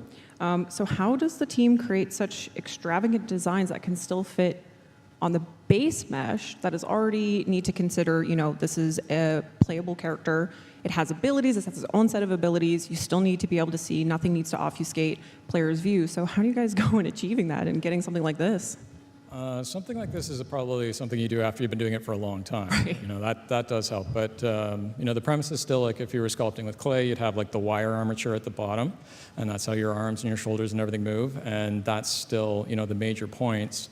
But then beyond that, it can get more and more complicated as time. And I think, Greg, you've had to do these things for years and years. So, is there 3 top tips for that? There's really no secret. I think there's a lot of trial and error. And, we use a software like Basecamp that tracks the entire progress of a task. And we were just talking about it earlier. We were. Backstage. And, kind of when you review a particular asset and the steps it goes through back and forth, Sometimes it's a little bit of just hard work and a lot of perseverance, and we can kind of get it there, and really comes together in the last 25%. Yeah. And come together it did, because this is a crazy. We're gonna maybe get a little bit of a closer look at it later. But why don't we get into an accessory coming with Sevagoth Prime Access, which is our first Prime Signa to ever come in a Prime Access. And I also believe this is the first Signa style where we kind of divert away from the Halo stylings that we've been doing thus far. So why did we want to take a new direction with it with Sevagoth? Because we were trying to take some stylings from the character himself, and we thought it would be just cool if you could put this plume on any character, because why not? It's cool. Yeah, everyone can essentially become a cool, really regal pirate, I guess, at the end of the day. We've also got, we're going to transition into some in-game shots here. We've got, of course, the model here. And I think, as you had mentioned, that there was some pretty interesting things going on with that like golden sheen that we also see on there. Yeah, so we noticed this on the character. The character artist was doing something really interesting.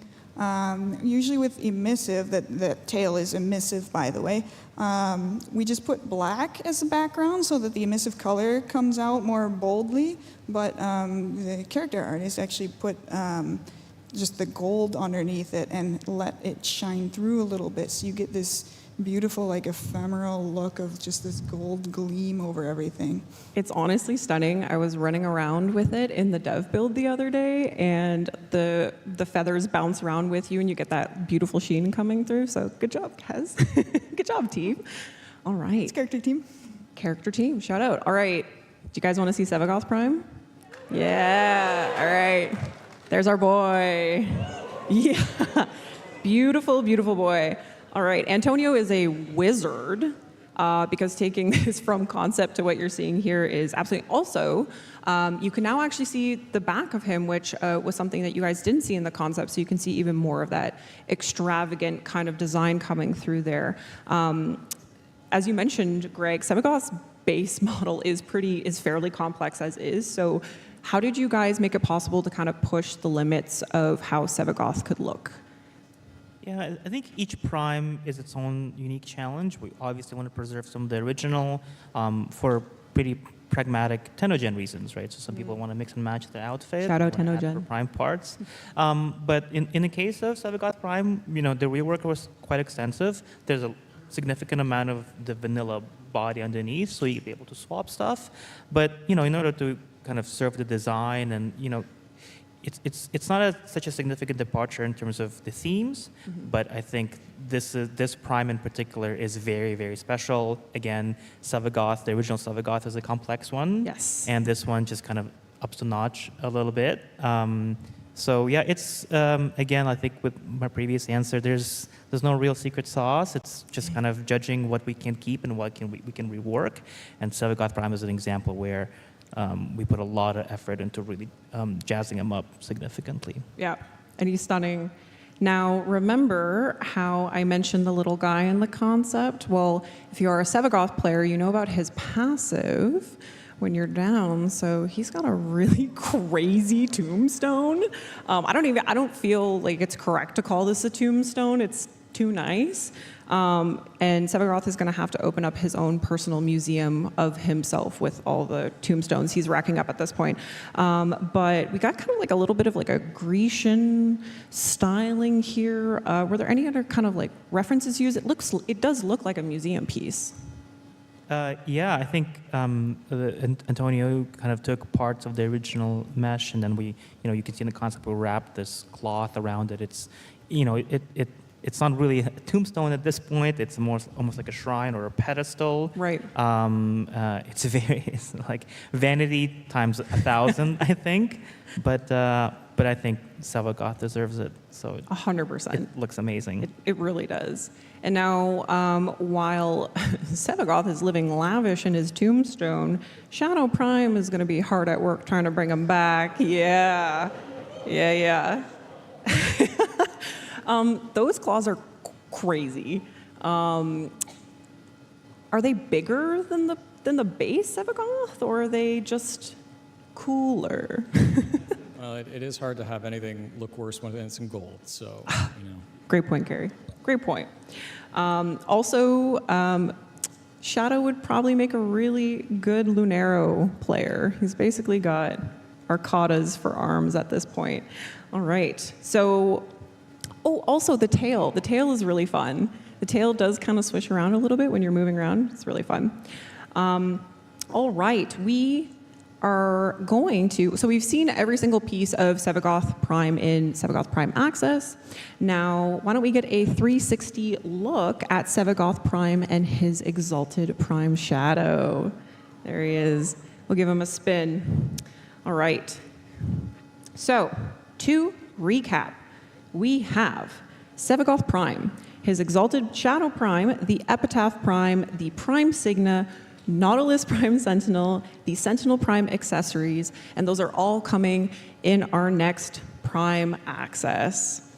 All right, we're gonna let him complete his spin there, but it wouldn't be an art panel without, what's that? The Tempestari Prime? Did I just hear you want a Tempestari Prime? I guess a Prime Captain does need a Prime ship. Carrie. I don't know. That's a big ordeal. Well, it's an idea. It's an idea. It's an idea. All right, I'll keep that in the back of our minds. It wouldn't be an art panel without showing you guys the next deluxe skin, right? All right, we're gonna introduce you now to Caliban Deluxe. Let's see our boy. Yeah. Yes. What an upgrade. Oh my God. Okay, so there are some very cool themes here. What were the main source materials for Caliban Deluxe? Yeah, I think the original Caliban is sort of a character out of Shakespearean play. And it kind of portrayed as a half human, half creature. So those are the themes we were exploring at the very beginning when we were concepting this. So something was settled on, that kind of the duality, and that is what Caliban, the original Caliban, is as well in Warframe. So here it's sort of a medieval armored soldier, and maybe a bit of like a sea creature from the deep, from the swamp. Kind of blending those two elements together. Right. And now, Carrie, how does the team go about choosing deluxe skin themes for Warframes while still kind of honoring and maintaining the core visual elements of the Warframe, and obviously more specifically Caliban Deluxe here? That is definitely a group effort. Like Rebecca's very involved with that step as well, and there's lots of people who identify with each Warframe quite well, so that it's well advocated for, and you work your way through ideas and thumbnailing stage, and there's lots of ways to step yourself towards that, which is what we need to do. Right. Pretty sure you'd want to make a point on one of the other themes for it. Oh yeah, well, you try to settle down on a main theme, and over what Greg mentioned early on, we decided to do more of a Death Knight kind of vibe on this one. Still trying to keep some characteristics from Caliban itself. So you have the middle section still open. We went a bit more overboard with the VFX there. And all his accessories are going to be also inheriting some of this. Marco, you're spoiling things for people. So yes, a core element of Caliban's kit, as you may know, and kind of lends to his sentient nature, is of course his lethal progeny Conculist, which, as you can see here, have also been deluxified. If we come back over to these, yeah. Yeah, so from their heads to their toes to their baton, they don't have toes, to their baton arms, they got a completely new look. And you guys really went the extra mile with this deluxe, because I think originally the Conculus maybe weren't going to get deluxified, and then some of you guys are like, nah, we got to pull it all the way through. So how did you go about creating such a complementary companion to Caliban Deluxe? Well, you still try to keep some of the characteristics from the original character. In this case, the armored look. We still have some of the cloth in the back. Of course, you have to still go over with the rig of the original asset, which Right. in this case was the Conquest. But we gave them baton arms or back scratchers. Yeah, back scratchers. All right, so obviously we need a equally deadly weapon skin to complete the look. So this brings us to this insanely cool Scythe Deluxe skin. Kaz, tell us a little bit more about this.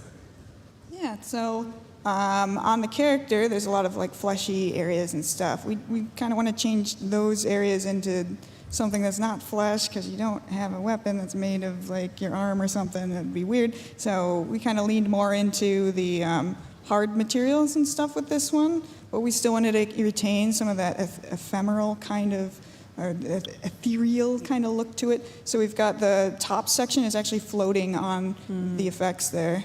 And this folds up just like the original, the Venado. Yeah. But it is a scythe skin for all of the scythes. So styled after the Venado, but skin for all. Yes. All right, so a deluxe collection obviously wouldn't be complete without some kind of cosmetic accessory as well. So why don't we transfer the haunting aura of Caliban Deluxe into an ephemera? Yeah. What? Well, you follow the same theme of this summoning that night, and in this case, maybe the souls he is picking from right there available to him. Oh, we love it. Look at those guys go. Oh my goodness. All right, so that's not all for Caliban, Tenno. You'll want to tune into Tenno Live to learn more about Caliban's future. Ooh. All right, so since we see Caliban hanging out in Albrecht's laboratories, living his best life, we're going to switch it up here, and we're going to have a look at some of the foundational concepts that brought us the labs and the man-on-the-wall environments from the Whispers in the Wall update. So we're going to start with this one here. Marco, this one's really cool. What are we looking at here? These were very early steps into the Man in the Wall project. In this case, we knew we were going to tie them to the Entrati labs. So we took what we had at the time, which was the Demos hall, and try to represent the Man in the Wall. In this case, start ideating what would it look like, in this case, literally overlapping to our reality and breaking the walls and coming through the walls. Ooh. Yeah, opening up that door into something like this. Yeah. Yeah. Gradually, you try and picture what's on the other side. And in this case, you have this weird kind of labyrinth skybox on top, some of this floating weird architecture. Right. Initially, we went very generic, like floating piece and bits. And gradually, we tried to integrate some more architectural pieces from the brutalism architecture. Ooh, yeah, actually, we see that we're starting to kind of see that in here, right? Yeah. Yeah, and also poor Excalibur. Those are very huge. It is, yeah, it kind of gives you an idea of what you guys were going for in terms of scale, like really making this tile set feel impactful and kind of dreadful at the same time, right? Like bigger than you, bigger than anything. Well, we haven't really meant to imply that the man in the wall would be like a happy person or anything, so. Very fair. Glad you brought that up, Carrie, because we can't talk about these environments without actually talking about the man in the wall himself. Yeah, this is crazy. I know there could have been like a million different ways you guys could have gone in integrating what we know the man in the wall as now. So how did you guys settle on those particular elements pulled from our boy Wally? Well, I mean, at the beginning, we were looking at a lot of body horror aspects and stuff right down close, and you do have to be honest, like, what is achievable? If you have to do like a character sculpt for everything, that's not going to get done now. So we simplified in the foreground, but there's a lot of those elements in the skybox and similar, and you can see how we sort of made progress on that over time. Right. We're seeing a bit more of kind of like that brutalism that you guys were talking about. A lot of stairs and ramps that don't really go anywhere, maybe foreshadowing our prospects here, but we also see that a little bit more in here as well. A lot of overhead and floating pieces as well. Yeah. in the environments. Yeah, and I guess that also would have lended over to the Murmur faction too, right? Okay. Very much wound up being a cross-pollination. Right, awesome. All right, so I believe, do I have one more here? Oh, we do. This is kind of getting to more what we're familiar with now as you roam around the man-in-the-wall tile set. So we also added something here too, I believe. Gradually, you try to add elements to the original theme. In this case, we started implementing like sand floors and sand flowing up, weirdly enough. Why does it flow up, Marco? Well, we know it's a void dimension. It doesn't really have a specific time flow as we normally will look at. Eternalism. Eternalism. All right, so from concept to execution, there are obviously many stages to how a level actually gets built. So let's take a look at the part of the fragmented arena where we went from, gray boxes here to what you kind of know it as now. And we're going to see a bit more of that sand going the wrong way. But man, lighting and volumetric fog makes a huge difference. It really does help. Yeah, we can't say enough. Like, thank you, graphics programmers. You're great. Yeah, thank you for that, because it really brings a certain kind of moodiness and liveliness to these tile sets while you're hacking and slashing away there. And props to the environment team. And yeah, it's a team sport all the way down. But which there you go. You can see their lovely names of the wonderful people who worked on that particular tile. So yes, please applaud them. Please, they deserve it. They deserve their flowers. Absolutely. Oh, that gave me chills. All right, so we've seen how the man-in-the-wall sausage is made. It's time for us to explore Albrecht's laboratory, since these two areas are very highly intertwined, of course. What were the early days of mapping out Albrecht's laboratories like? Well, we were working from some of the prior work with Deimos, so you'll see a lot of the same bones, but of course this has far more flourish, and there was what would a mad Victorian scientist in a sci-fi world wielding void energy do? A lot of things, apparently, and a lot of really neat machinery to accomplish those tasks. Some arcana and whatnot. Time seems to be a very important theme here. Yeah, if you need to time your eggs or go back in time, you've got your machine right there. Thanks, Albrecht. All right. Also, obviously, actually, before we get to that, we have this, of course, the streaming connector. So what bridges the gap between the Sanctum and Atomica and you actually entering Albrecht's laboratories. And this is a crazy area. You're only in there for so many seconds, but it's just, there's a lot happening, and I really want to know how you guys go about concepting something that's going to obviously have so much movement and impact. I think that one actually, Rebecca may have mentioned some of the early type of gyroscope and clock connections and stuff like that. Then you kind of rough it in the space, and then you do a few versions that give yourself motion sickness. And then once you get past that, you start to get into sort of the same ornate family that you see in a lot of other pieces. Right.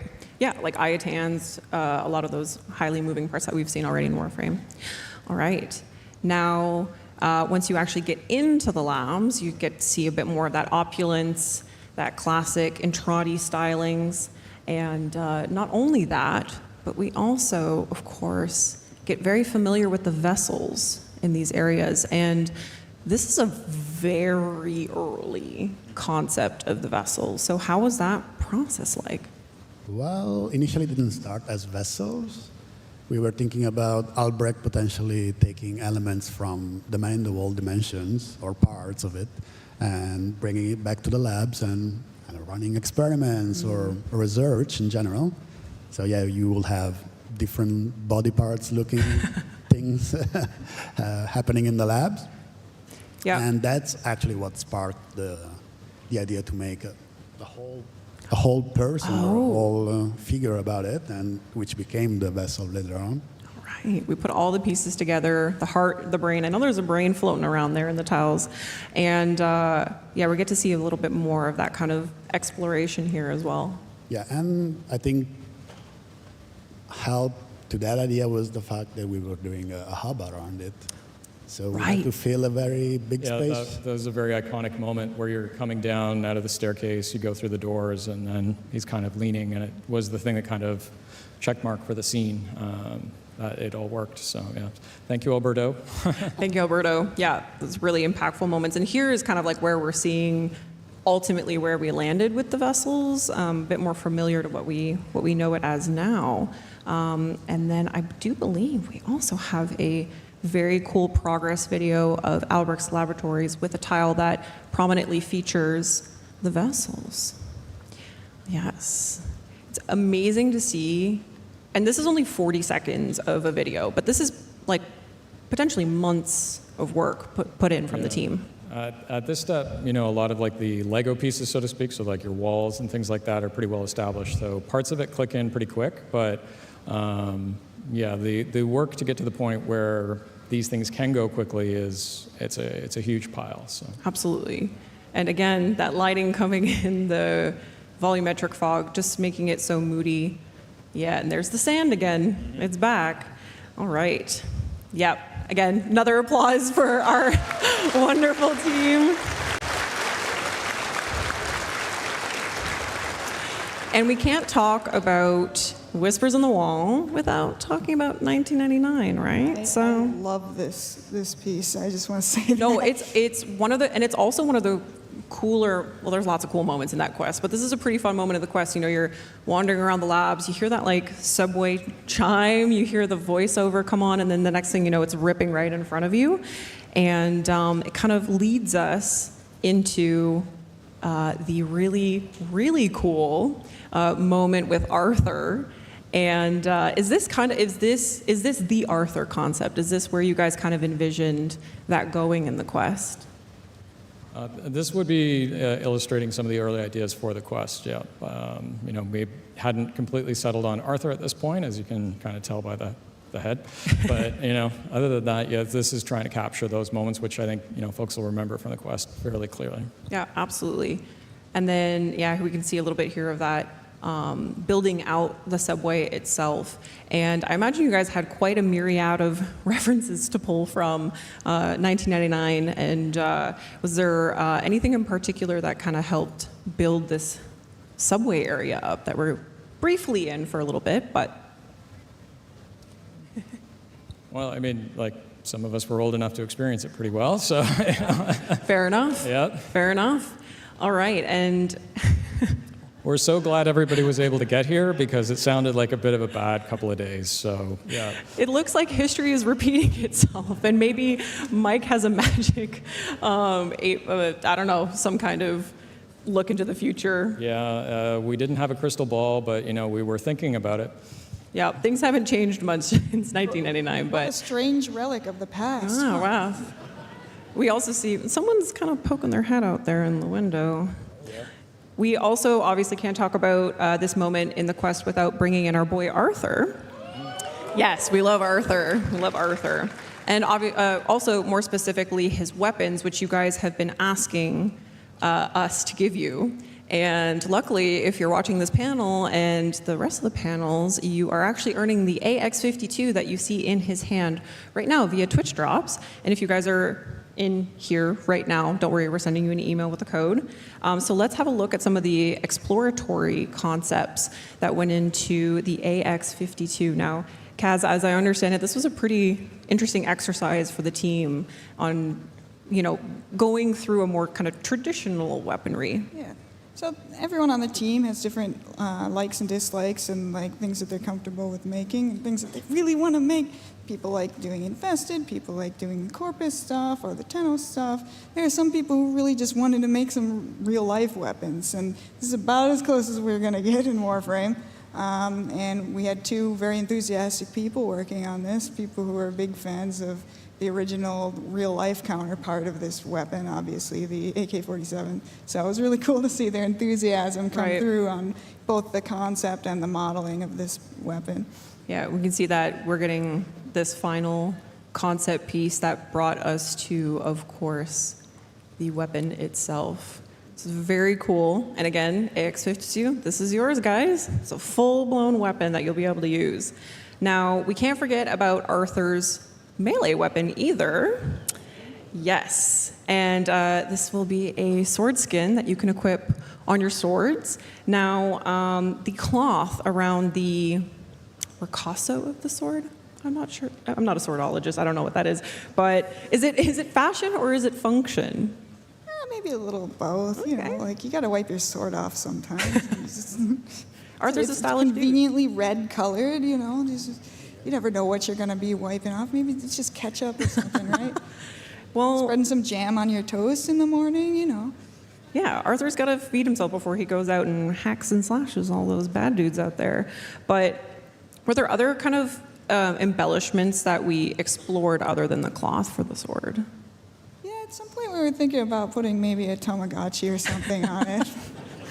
The idea of Arthur having a little Tamagotchi buddy is incredible. I think we need to maybe make that happen at some point.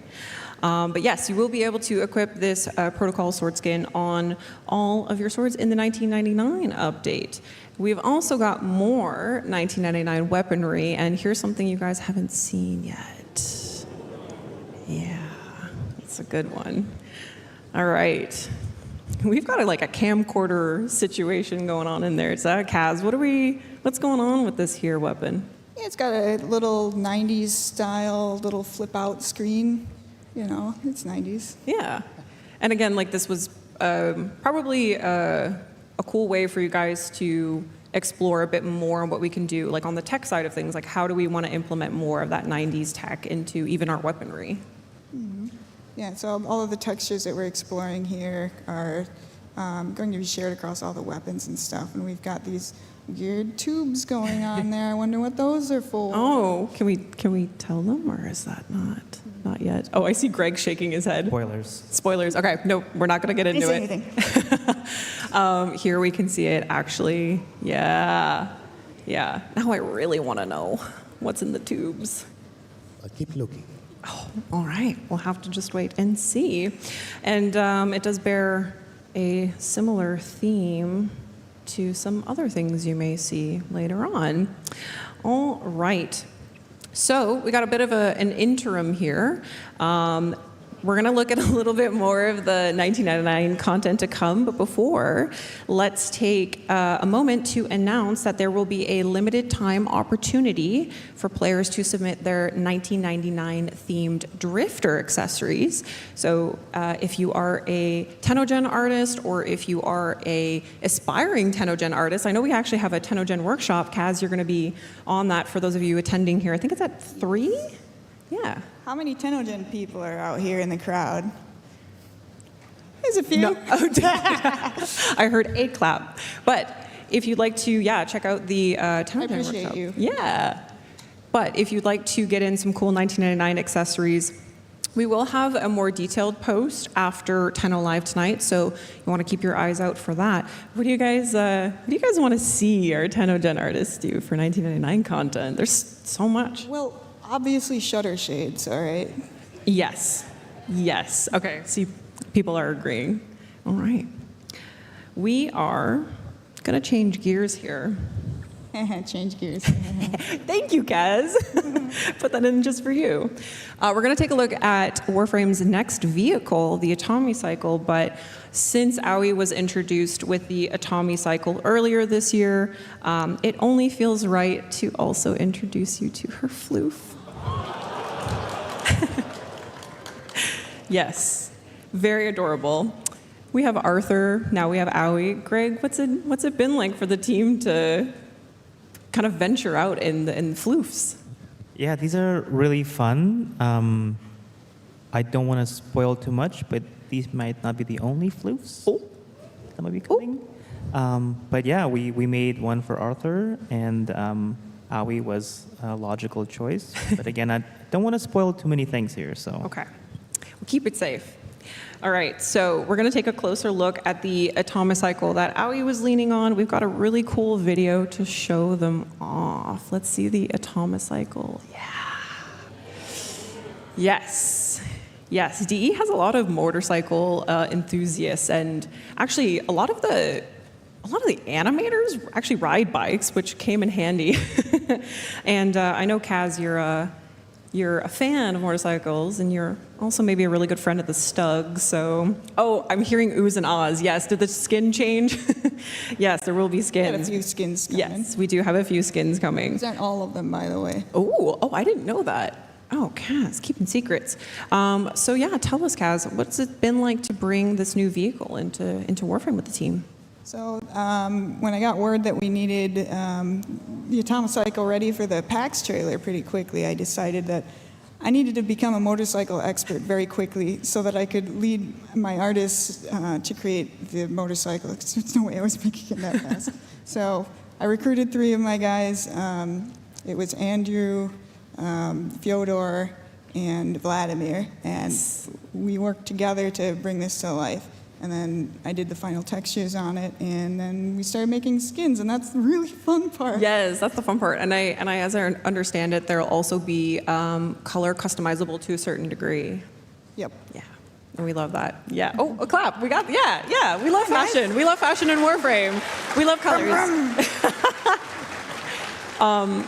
All right. So, with such a cool bike, you're going to need an equally cool set of keys. And I don't know if the camera is able to get like a cool shot of Kaz, but Kaz, you always come with the props, and Kaz made a real Atomicycle. Well, real. Atomicycles don't exist, but yeah, I don't know if you guys can see that, but looking fresh. Now, obviously, I think we can tell which of the keys is the Atomicycle key. Do the other keys do anything? Are they anything special? House keys? There's something scratched out there on one of them. I wonder what that one says. Okay, take your screenshots, y'all. Try and see if you can decipher that. All right.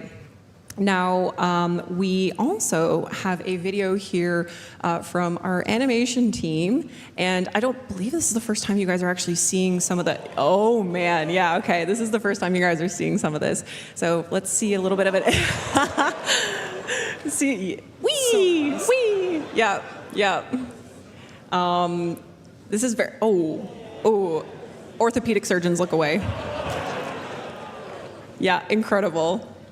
So that's just some of the animations. Just a little. There's a lot. There's a lot. Yeah, shout out Jay too, who is also rides a motorcycle as well. So there you go. All right. Now, we've got the cool fast bikes. We've got the cool keys. Where are you going to go? How about the mall? What? What's kids, we're going shopping. Yes, actually. Yeah. A mall in Warframe. This looks very familiar to me because this was my old stomping grounds as a mall rat myself, but this is not what I would expect to see in Warframe. So it's going to be kind of hard for us to talk about some things without spoiling anything, but can we say anything about this hallway? Or not? It might be very familiar at some point for players. Okay. Oh, it does get more familiar. Yes, it does. With a little hint of something new, though. This isn't exactly the Infested we're entirely familiar with. We went from something like really pristine and polished here to kind of a mess. And I'm just curious, what's going on here? What we're looking at? Well, we know that the Infested are a part of the 1999 experience. So in this case, we were trying to see how we could make them a bit more spicy for this section. The Infested get spicier than what they are right now? Oh my God, I'm terrified. Apparently they do. Oh my God. Corey actually let me know as well. I'm gonna just read a quote here.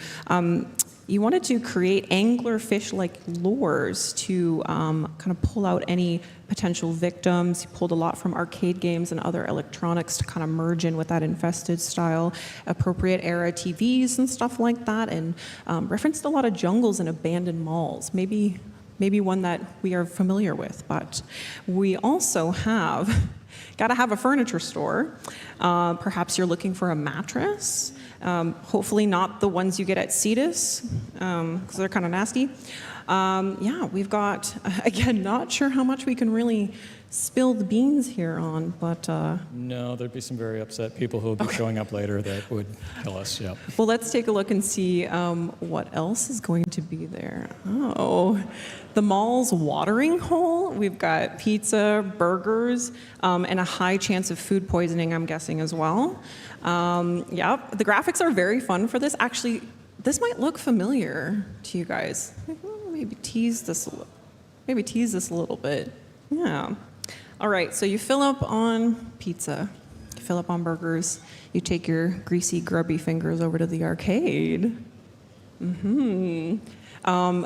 I can smell this carpet through the screen. It's just feet. This is cool, though, because we have a chance to make some games within a game. So any games that we can spoil anything about the games? Well, yeah, I mean, this is some folks' childhood right there as well, so it's an interesting location for us to see, and I think you'll get a kick out of it later today. Yes. Yes, yes. Thank you. Yeah, you will be visiting this later today. Don't be late. I think everybody expected that. Yeah, okay. Yes, this is true. This is true. All right. We're getting up to our final area here. What's the time looking like? All right. So now who might you meet in 1999? What characters will you come across? Maybe even in a place like this. How about a new Warframe? This is a Keith Thompson original. Keith, hello, Keith. Is Keith here? It's an old one. Yeah, this is an old one. What can we say about Site 09's design here? Yeah, so this is one of the more original Keith Thompson's interpretations for Site 09. You can probably see we were going for themes of maybe like a weapons specialist, military war veteran perhaps, like an infantry, expeditionary marine. You can kind of see a bit of like an army boot, bandoliers, layers of armor, obviously Warframed up. Nothing is ever quite so generic in Warframe, but those are kind of the themes we're playing with here. Right, and I know Keith had shared with me that the pose is pretty integral to his design, and that he couldn't really imagine another frame posing quite like this, so it's going to be a pretty interesting character, I think. And also we see a weapon in Site 09's hand as well. Now, Kaz, is that going to be a weapon that players will be able to grab? Yeah, so we did make a weapon based on this, but we wanted to change the belt feed there so that it was a little more interesting from the player angle, and because it's pretty flat from if you're looking at it third person and stuff. We also wanted to bring some more very Tenno things into this to give it some contrast with the rest of the 1999 world. So we added a wooden stock and some of our old, like more classic kind of nods for Warframe into this weapon. Right. And we're not going to dig too much deeper into the weapon, but you might see it later, potentially. Now, we also kind of took another stab at it here. Yeah, we have a revised concept here by Corey. And what were some of the things that we obviously held true to the original design, but that was kind of reviewed once again for purposes of putting them in game? Yeah, from what Kit gives us, we usually still try to get another pass to back view in this case, eventually an alt helmet, a color pass as well, material maybe. So that's the extra step to get it closer to the finish line. Yes, the bells and whistles. Yeah, you can really see the fabulous details here as well. And do you guys want to see him in game? Yeah? All right. Here's our boy, Site 09. I've noticed that the color scheme has shifted away from the revised concept. What was some of the thinking there? Not really. Nothing special. No thought. Just stepping away maybe from more brownish colors into what we went to more green. Something a bit more neutral. Yeah. Anything else we can say about potentially what players could expect from him in terms of maybe abilities or No, No. that's people later today. Sorry, I'm trying to learn things, trying to get things out of you guys. All right, this is very cool, very exciting for us. This is Site 09 is going to be coming out with the 1999 update. Yes, and you might again learn more about him later. Right, we're about to wrap up here. We're about to wrap up. So we've made it to the end. We're about to close the panel off, but while we do that, we've got a 360 look at Site 09 here, so you can really get a feel for him. Yeah, yes. Yeah, fabulous. There is also, I believe, hopefully, hi editorial team, if you can hear me out there, there is an article up at warframe.com that features some of the artists' work and kind of a blurb in their own words on working on some of the things that they saw here. So if you would like to learn more from the artists themselves, you can, if you go on over to that article, and shout out to our artists who wanted to share that with you guys. And yes, you can clap, yes.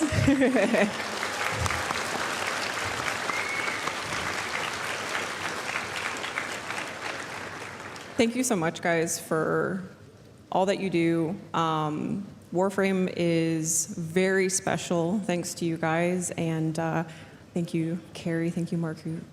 Thank you to the whole art team. You guys and gals are amazing, to everybody involved, so thank you. And thank you, Danielle, for putting together the presentation. She does so much work to make this look smooth, because, you know, I would not be smooth.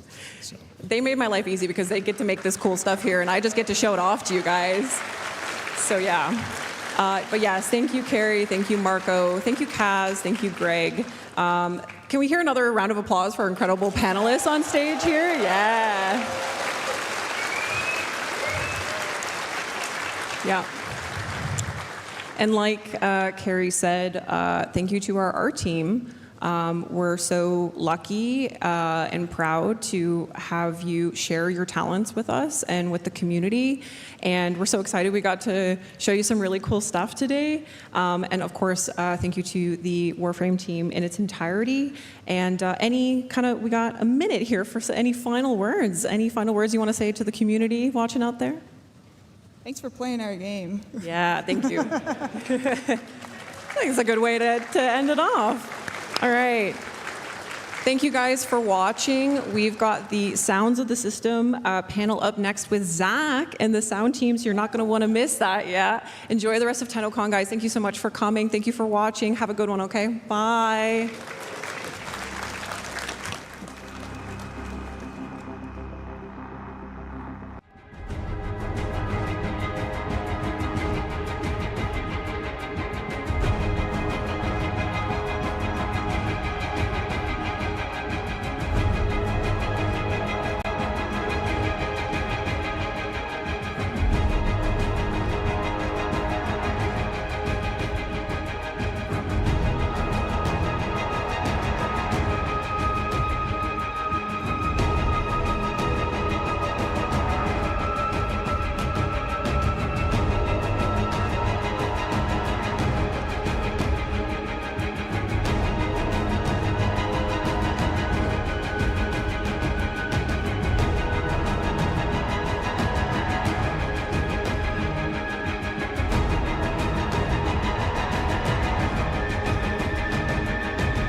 Sup, Tenno? 90 Zach here. Wondering how you can get your free virtual items through the internet? Just from watching Twitch or Steam? Let me tell ya. Safety's off and destroy your enemies with the AX-52 rifle. By watching Tennocon between 11 a.m. and 4:30 p.m. Eastern Time, you'll receive this gun absolutely free. That's a lot of gun for not a lot of work. Once Tenno Live begins at 4:30 p.m. Eastern, that drop is totally going to switch to the Sarin Prime. Watch for 30 minutes and you'll receive this Prime Warframe for free. Spread those spores and watch those damage numbers go up over $19.99. Never gotten a Twitch drop before? Tell the fam to get off the phone and hop online. Linking your account is wicked easy. Just head over to www.warframe.com/Twitch, log into your Warframe account, follow those instructions, and you're set. Tubular. Watching on Steam? Just make sure you're logged into your Steam account before watching, and you'll be rewarded with item tokens right to your Steam inventory. Once you claim those tokens, log into your Warframe account, and your new items will be waiting for you. Isn't technology wild? That's all for me. Stay cool and enjoy the show, Tenno.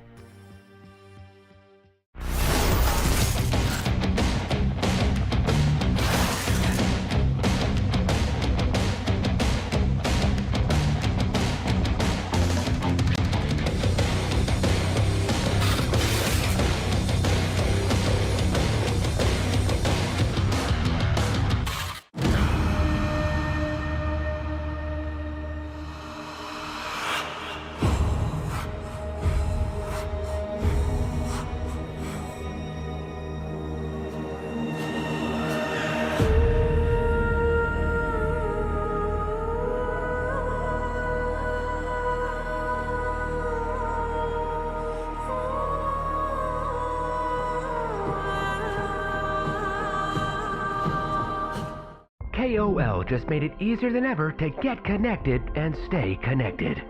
With only 4 compact discs, you can get all of internet at your fingertips. Create your very own Stuff Space page, a space to put your stuff. Virtual message for you. Feeling overwhelmed? Don't worry. Here to help you is our virtual assistant Drippy for all of your KOL needs. No need for waterworks. Drippy is here to help.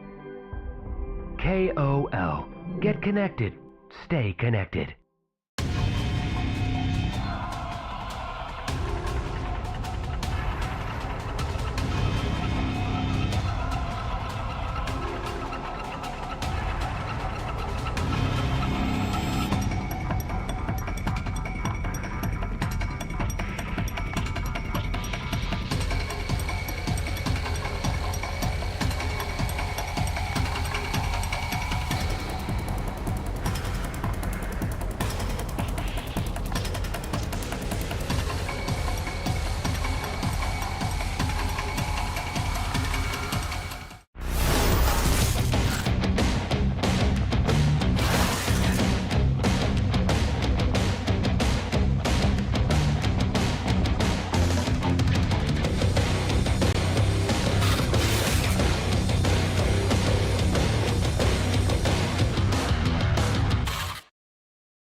Hi everybody, my name is Sean Slater.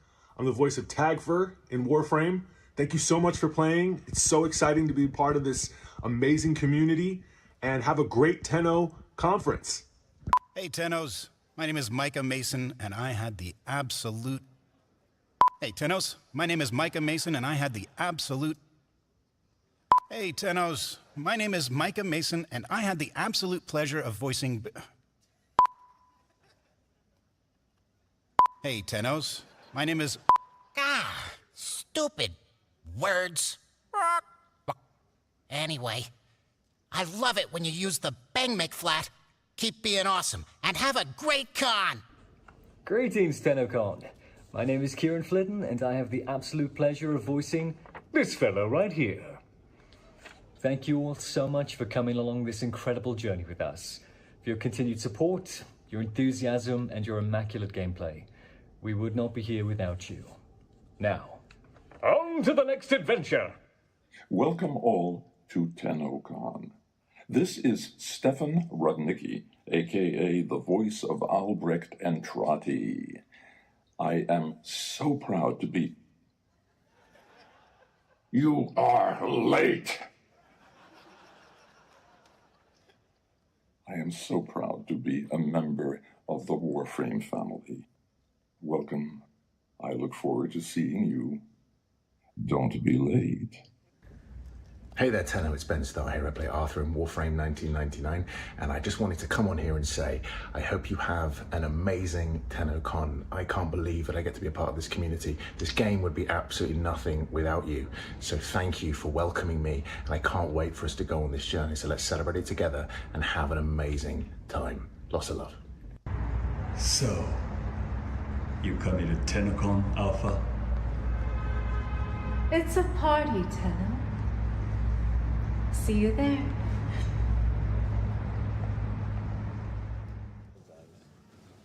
Amazing. Hello, everyone. Woo-woo-woo. Big round of applause for our amazing voice actors who wanted to say hello. And welcome to the Tennocon 2024 Sounds of the System panel. Woo-woo-woo.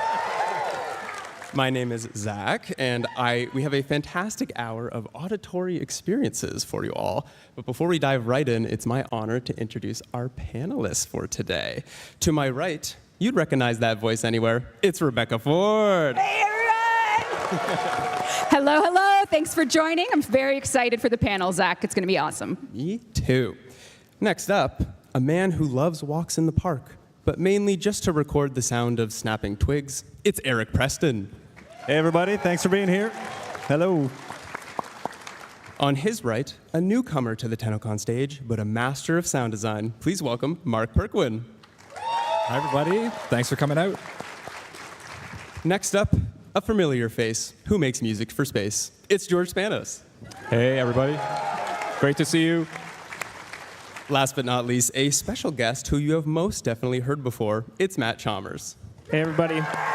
Thank you. All right, shall we get started? Let's do it. Let's do it. Our first topic of today is music and effects for quests. Let's jump back to December. Eric, Reb comes to you and says, we have an 8-legged creature that players are going to fight. What's the first step you took to create such a unique boss theme? This was an amazing enemy from the get-go. The concept art looked phenomenal when it came across my desk. And I think the first thing that we started thinking about was what the voice would sound like. The writers put together a really cool language called Void Tongue. And I think naturally we're like, yes, we need to do Void Tongue. So a lot of his ability barks, are all based in that language. And Mark and I actually did a session for that where we recorded a lot of the dialogue, and then it's kind of manipulated and pitched down to eventually form the final sounds that you hear when you fight this guy. And yeah, a lot of the Void Tongue stuff that we started there eventually made its way into the music as well. I love it. Now, when you guys are creating themes for bosses, do you get to see the earliest concept of how a fight is going to go, and does it help you make the music, or do you create a song and then the designers go from there? We actually usually get to see really early versions of the boss fight. So it's a combination between looking at the mechanics of the boss fight, looking at how the boss fight looks, and then deciding on the intensity level. Where do we want to go with the music? How do we want people to feel when they fight the boss? This one's a bit of a slam dunk in terms of theme. Big, imposing, menacing. Void Tongue being the basis for the language. So it all came together pretty well, actually. And then at that point, getting on the phone with Matt and starting to talk about how we want to craft it. Yeah, and we had done some Void Tongue on the combat, and I think you told me, like, let's push that even further. Let's feature the huge, enormous layers of vocals, and so I got Fran, who actually was the vocalist for Duviri, the opera singer. She actually helped me on some of those crazy Void Tongue chants, and her friend Anika, and the three of us just layered up all these, like, Ivbok Ishlung Jus Ve Shota Ra, and then we put a bunch of effects on them, and yeah, that was kind of the vibe for that boss fight. Can we just get a whole live performance of Void Tongue from you here? Sure, yeah. I won't have a voice after it, but yeah. Amazing, amazing. Well, let's take a quick listen to what you guys came up with.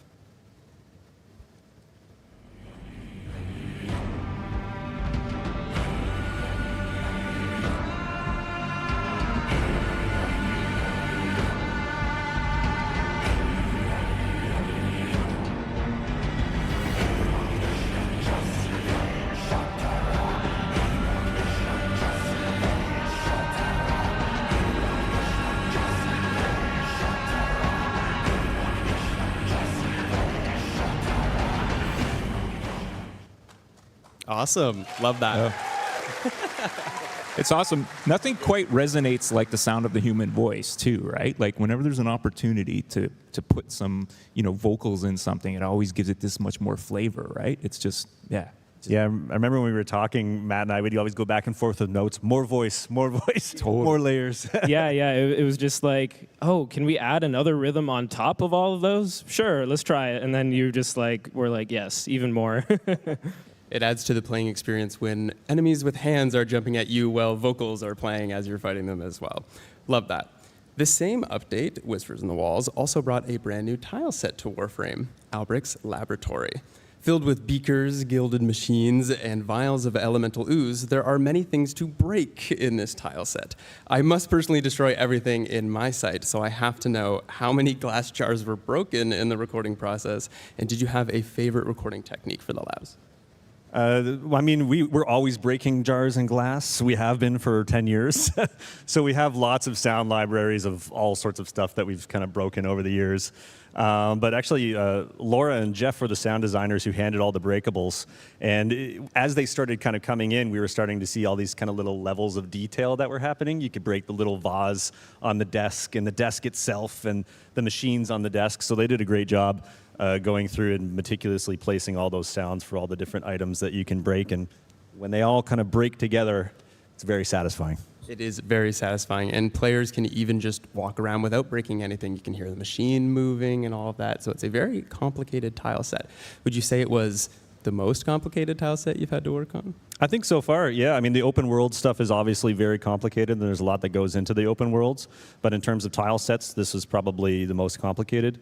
But I knew immediately that the breakable stuff was working when I couldn't stop breaking things. It's like every time I'm running around testing, it's just constant breakables. I love that. We also met some new faces in the labs. Let's talk about the Cavia. Reb, how did this cast of characters come to be? Right. Well, when we originally came up with the idea that we would find Albrecht and Trotti's laboratory, we were trying to think of how we could make a syndicate out of kind of nothing, because we didn't know what the laboratory would host. And I think there was a moment when I remembered how the Russians sent Laika to space as the first animal in space. And I was like, oh, Albrecht would have sent animals into the void at some point, and they would have come back speaking in Void Tongue. And that seems like a really compelling way to start a character arc for Albrecht in some of his lesser-known science, especially because we knew he had a bond with animals because of Kalimos from his entries. So the first one that came together was the Norg, and I was like, oh, sending a fish to the void and it coming back smart just makes sense. And then we actually had the tag for as an art asset. I think one thing that we learned in our pace of updates is if you have something and it can work in an update and you believe in it, just go. So we had Tagfur, who is actually a deer species that we were going to use in the plains of Eidolon that never got used. So I was like, oh, he's going to the void. And the bird as well. I was like, sorry, folks, no planet Earth for you. You're going to the void. And we sent them all on their journey, and the rest is history. I think I remember an early version of that, actually. That's right. And I think we had done sounds for it and everything, and then we pulled it. Yeah, and I was like, I'm not going to waste work. Yeah. Into the void. So there you go. Yeah, so it's all, sorry, animals. We're efficient in our casting. Yeah, for people. Yeah. Listen, we gotta do it. Love it. And the sound team, how different was it setting up all this voiceover work for animals? I mean, when we saw this, I think initially we went to, we're going to have to process the voices a lot, add a lot of animal sounds in between words. But as we began to receive the performances back from the actors, they were so strong that the decision was made to just feature them basically without any processing. I think there's a tiny little bit here and there. Bird 3 almost sounds like there's animal noises introduced, but that's just the actor's performance. So yeah, we just kept it super clean, super raw, and featured their great performances. It's all about the casting too, right? Like, it's such an important part of the whole thing, and people don't think about that as much. It's like, obviously, great writing and everything as well, but when you cast the right person, it just works, and they embody that character, right? And it just makes our job so much easier too, so yeah. Yeah, totally. I mean, getting your heart broken by a Stereon, you just end up as a talking fish in Warframe. That's... The ultimate payback. Payback. Payback. It's been, yeah, the team that worked on that, the writing, everything was just really lovely to behold and watch it come together. Let's check in on our cast of critters now.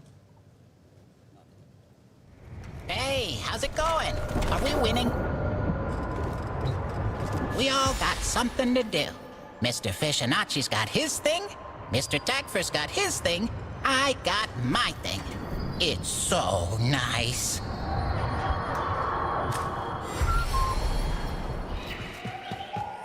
Another day, another Netracell, another poke in the eye for the mother hugger that consigned us to this mess. Come on, let's roll. Are we heading out then? Yep. A new day dawns. Let us to work. Yes, yes, go good. A good day to you. I love you. I love that line so much. I love you. As you know, we had a follow-up update to Whispers in the Wall, Dante Unbound. Now, the team had a chance to cook up some unique vocals for this update theme, and they bring such a great tone to the update. Matt, tell us a bit about how the process of setting the stage for Page Master Dante went.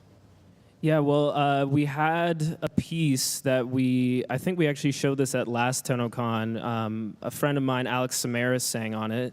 And it was a section of an ambient track that I did. And I think it was actually word from Reb that was like your favorite section. And so we were like, how about we make a combat section or a combat track out of that section? So I got Alex back over. I wrote a new piece and featured the same melody, but like the combat version of it. And Alex just nailed it. He had done a bunch of throat singing and stuff for me as well.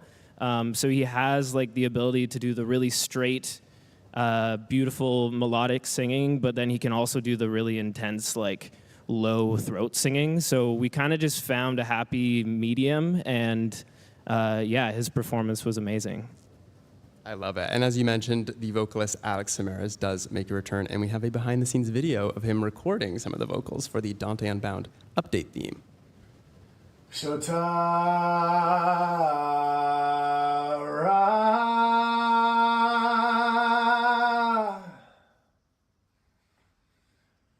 Vagidla Shotara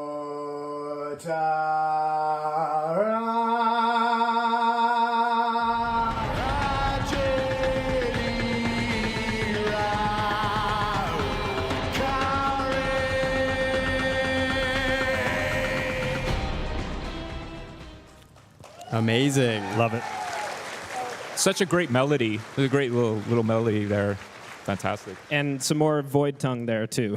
Yes. Did Alex mention it was hard to sing in a language he's never read before? It was actually okay, because he's also a jazz singer, so he does a lot of do's and da's and bips and bops. So I said, like, this is kind of how I'm saying it. Sorry, writers, if we pronounced anything differently than what you imagined, but you know, we just used our best interpretation of it. So yeah. Hopefully there's no void tongue specialists out there. Yeah, anyone? Scrutinize. I love the void tongue and jazz connection. I know. I feel like jazz just caught so much shade for being also like jazz is like the void tongue of music. So I love it. Well, let's switch gears to a very recent quest, Jade Shadows. Ooh. Spoilers, kind of. Spoilers. Actually, yes, spoilers. Yes. Rep, this quest is an incredibly unique storyline for Warframe. keeping it light on spoilers, did you have an idea of where you wanted the music to transport us with the story of Stalker and Jade? Yeah, so Jade Shadows as a quest had actually been in development for about 18 months with different story beats, and it was like we wanted the new war ends, Stalker story, and we kept churning and churning. And then when Mike Skyers proposed the choir frame that you know as Jade, it really made every piece of idea fit together with, oh, okay, Jade and Stalker are in the same update and they have a story together. And when Skyers called it the choir-themed frame right away, that set in motion a series of sound decisions. And then when the story finished, and we kind of like looked over the script, and it was, this is what's gonna happen? Like, how can you make this work? Because I don't think there's any way that the story we told in Jade Shadows would have worked with, like, of course, you know, if you can't hear it, that's of course fine, but the music was an artistic choice to pair with the animations that you can see. So that, yeah. Yeah, we took that theme and ran with it. And with the theme for Jade Shadows specifically, I think we wanted to bring together a lot of themes from older parts of Warframe as well. So we're bringing in, you know, Stalker's theme, Jade's theme, tying it together with, you know, the Naga drums. So there's a lot of pieces that we wanted to incorporate into this.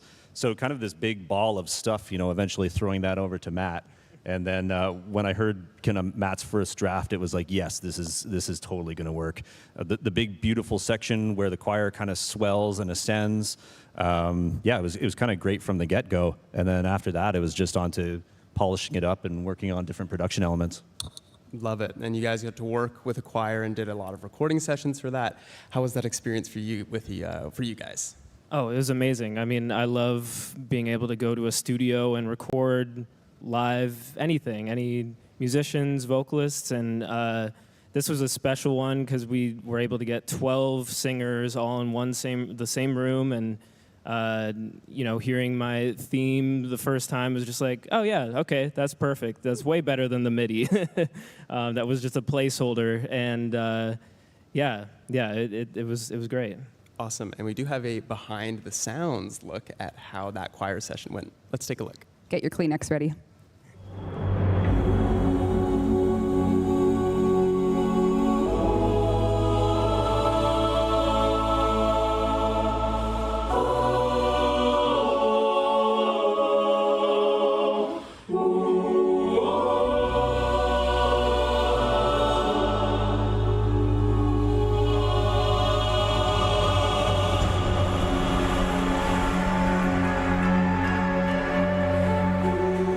I'm Eric Preston. I'm audio lead at Digital Extremes. I've been here for coming up on 10 years and here to talk about the music and sound effects for Jade Shadows. And they kind of do a pitch for her landing, and then I guess you'll take that middle section as the loop, right? Exactly, yeah. I'm Mark Perquin. I'm a sound designer on Warframe here at Digital Extremes. I've been here for just about 5 years. We'll get those shouted as well as like an ah. I've got a choir background myself, so when I heard that there was going to be the choir frame, I asked Eric if I could take the sound design. That's one ability, that chord. Right. You can cast any of the 3 F sharp A, C sharp abilities. While you're up there, you can also cast those. Right. So we need to keep it all in the same chord. When Mark was kind of workshopping his ideas for the choir, he had wanted to record a live choir. We were going to do it separately, but after I'd spoken to Matt and we decided to record a choir for the music, then we thought it was just a natural progression to do a session that included both the music and the sound effects for the Warframe. So, yeah, bass, tenor. So we wanted there to be that choral aspect for sure, but we also wanted there to be a bit of dissonance. And add a little bit of that strange tone that you hear in the Warframe. So there's lots of off-key singing, lots of whisper shouting from the choir. So we kind of played with all sorts of different vocal effects, chords, notes. We wanted to tap into the strange sounds that they were able to produce.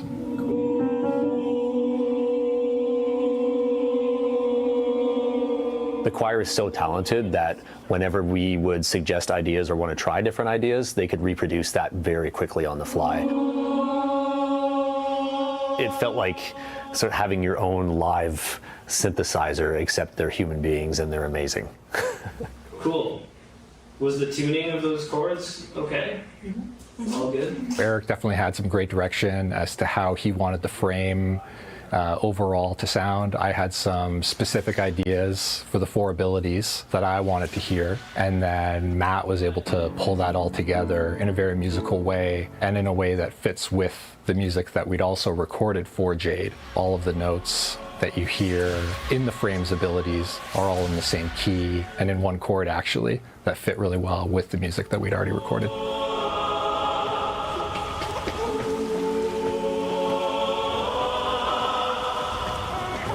Whenever you're in the studio recording, the magic and the feel that you get from live musicians, you just can't reproduce that. So that's something that we'll definitely be looking to do for score again in the future.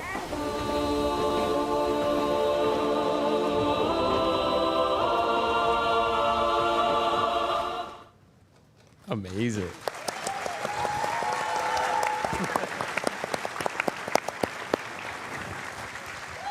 Now, Mark, a choir background. Oh. Tell us a bit more about that.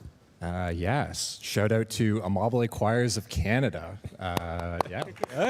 Local, very renowned local choir here. I grew up singing, so I've got a choral background. Yeah, I was very excited when I heard about Jade. I absolutely wanted to grab the sound design for her. Was there How come I'm only finding out about this now, Mark? Come on, where have you been hiding this?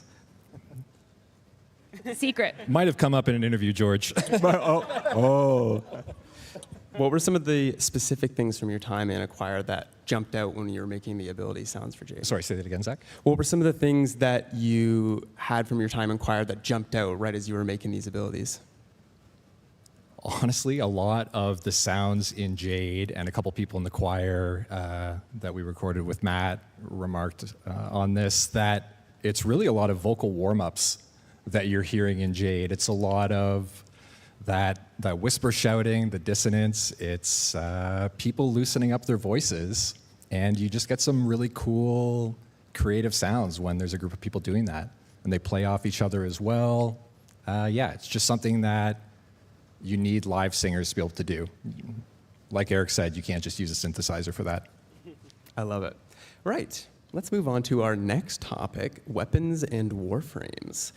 If you've seen a DevStream before, we love taking a look at how certain weapons and warframes are made directly from the desks of our sound designers. And we do have a few videos for you today covering all things Jade Shadows.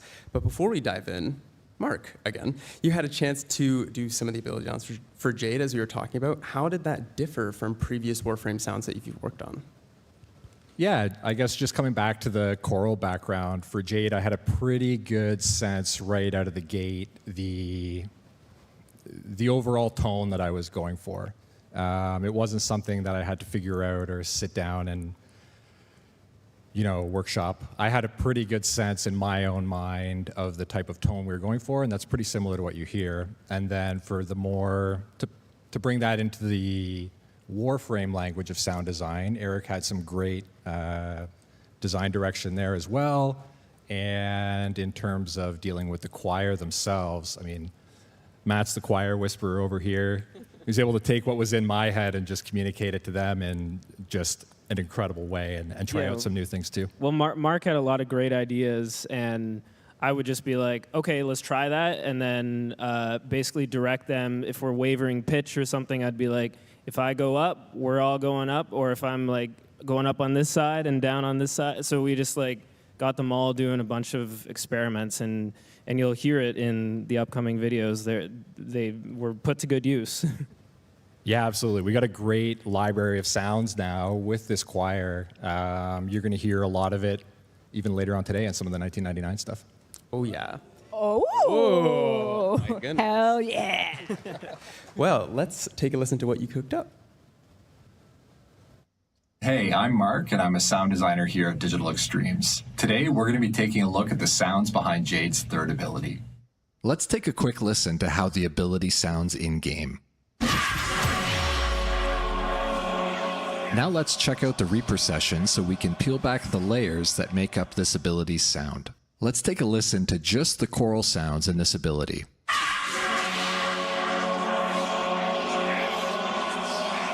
Now let's mute the choir to hear everything else.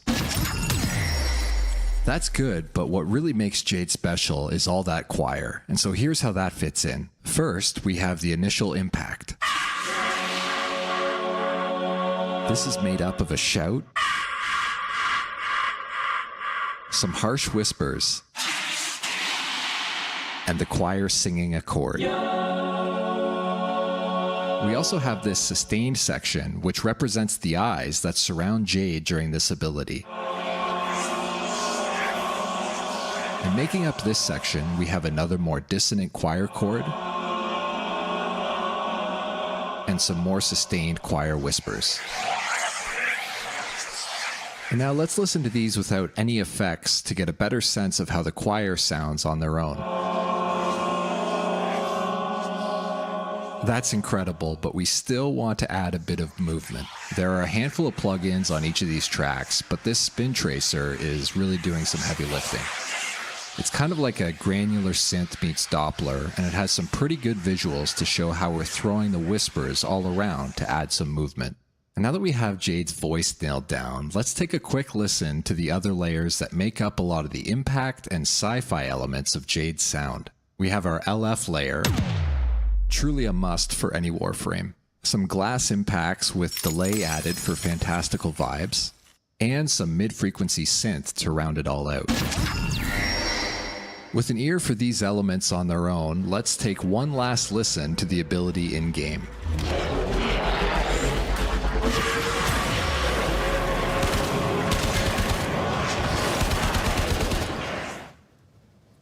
Love it. Thanks, Mark. Yeah, thank you. Thanks. Amazing. The whispering is making it very hard to play Jade late at night because they're all around your head and you're like, someone's behind me. Awesome. Of course, this update also featured a fan favorite character, the Stalker. Yeah, cheers for the Stalker. I love the Stalker. But more importantly, Stalker generously donated the blueprint for his sick ride, the new Stalker landing craft. There it is. Sound designer Chris Tezera is going to take us behind the scenes on how the sounds were made for this one-of-a-kind landing craft. Hey everyone, it's Chris from the sound team. Today I want to show you how I did the sound design for Stalker's Terror landing craft skin. Let's go. For the Terror landing craft, I wanted to have sound elements that sounded ominous and powerful, just like Stalker. I also wanted it to be completely recognizable as Stalker's ship. But first, I needed realistic sounds for the landing craft's engine. Lucky for me, our team recorded jet sounds at the London Air Show a few years back. I used these jet flybys as a core part of my sound.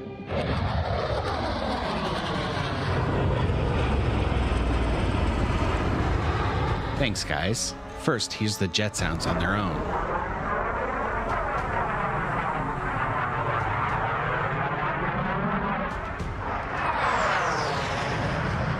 Then I added some low-frequency droning and some aggressive thruster sounds.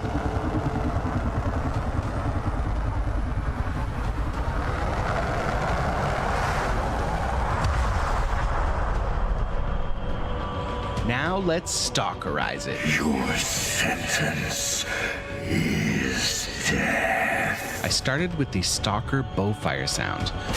First, I time stretched it, then I added some processing, then I ramped the pitch up over the course of the sound.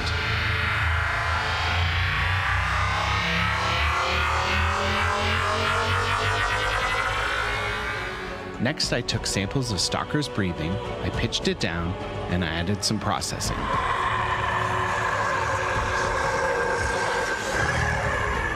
And here's the final result, the Terror landing craft taking off.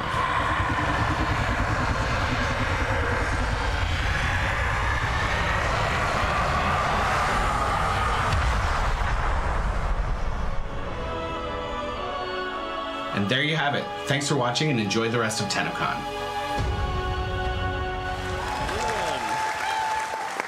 Love it. Thanks, Chris. Thanks. Chris is here right now somewhere. Is Chris here? So shout out to Show Chris. yourself, Chris. Thank you. Now, we did have a taste of some Stalker gameplay with the Duviri Paradox last year, but his abilities got a fresh coat of paint for Jade Shadows. Sound designer Giovanni Agapito is going to show us how those ability sounds for Stalker were made. Hey Tenno, my name is Giovanni and I'm a sound designer at DE. Today I'm going to show you how I created the sounds of one of the Stalker's abilities. First, let's listen to the sound in-game.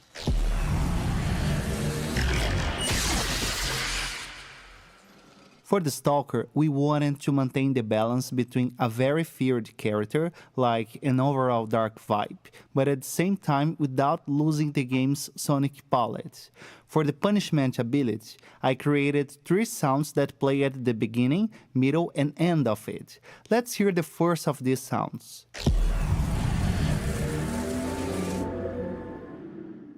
This one has some really cool layers, for example this energy layer that has a pitch automation and becomes more acute over time, creating a sonic tension until the Stalker releases the projectiles at the end. For the build-up sound, there are more tonal and sci-fi elements, as you can notice.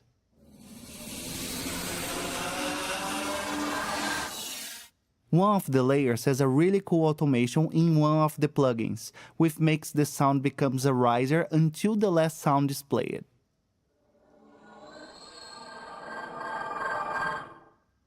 Let's hear the sound of projectiles being released at enemies. For that, I created several whooshes using my own mouth and made them very high-pitched, distorting each layer a little to contribute to a more sci-fi vibe. After putting it all together, this is what the punishment ability sounds like in-game.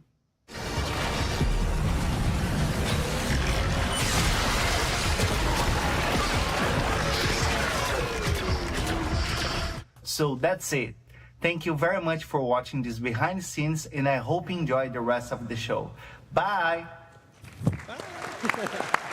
Thanks, Giovanni. All right. Before we move on, we actually have an audience question all the way back from a Dev Shorts in April. The question is, what is your go-to software for creating these sounds? Do you have a plugin or tool that you can't live without? We'll start with you, Eric, unless, Reb, you've been dabbling in some sound design lately. Hey, I just do what Eric tells me when it comes to sound. So get in the booth, cry some more. Yeah. Cry more. Okay, yeah. We use I use a program called Reaper. I think most of the team does too. Matt, you use Logic, right? Yep. So yeah, we use Reaper as our DAW. That's what you saw on the screen in the videos. And yeah, my favorite plugin is the L2 limiter. I definitely cannot live without that one. So. Did they pay you to say that? Some big L2 heads. Lots of money in the house. My turn, right? Your turn. Do you see the Spin Tracer? I'm milking every drop I can get out of that. He's also got shares in Spin Tracer. That's right. Another one that I probably put on, it's in every session, almost every track. Kilohertz has this little plugin called Haas, and basically what that does is just delays your left or right channel by anywhere from a few to 100 milliseconds and spreads your stereo image. So you can turn any mono sound into a stereo sound is what you're saying? I think it already needs to be... No, you're right. It's my boss. You're right. You're hired. Yeah.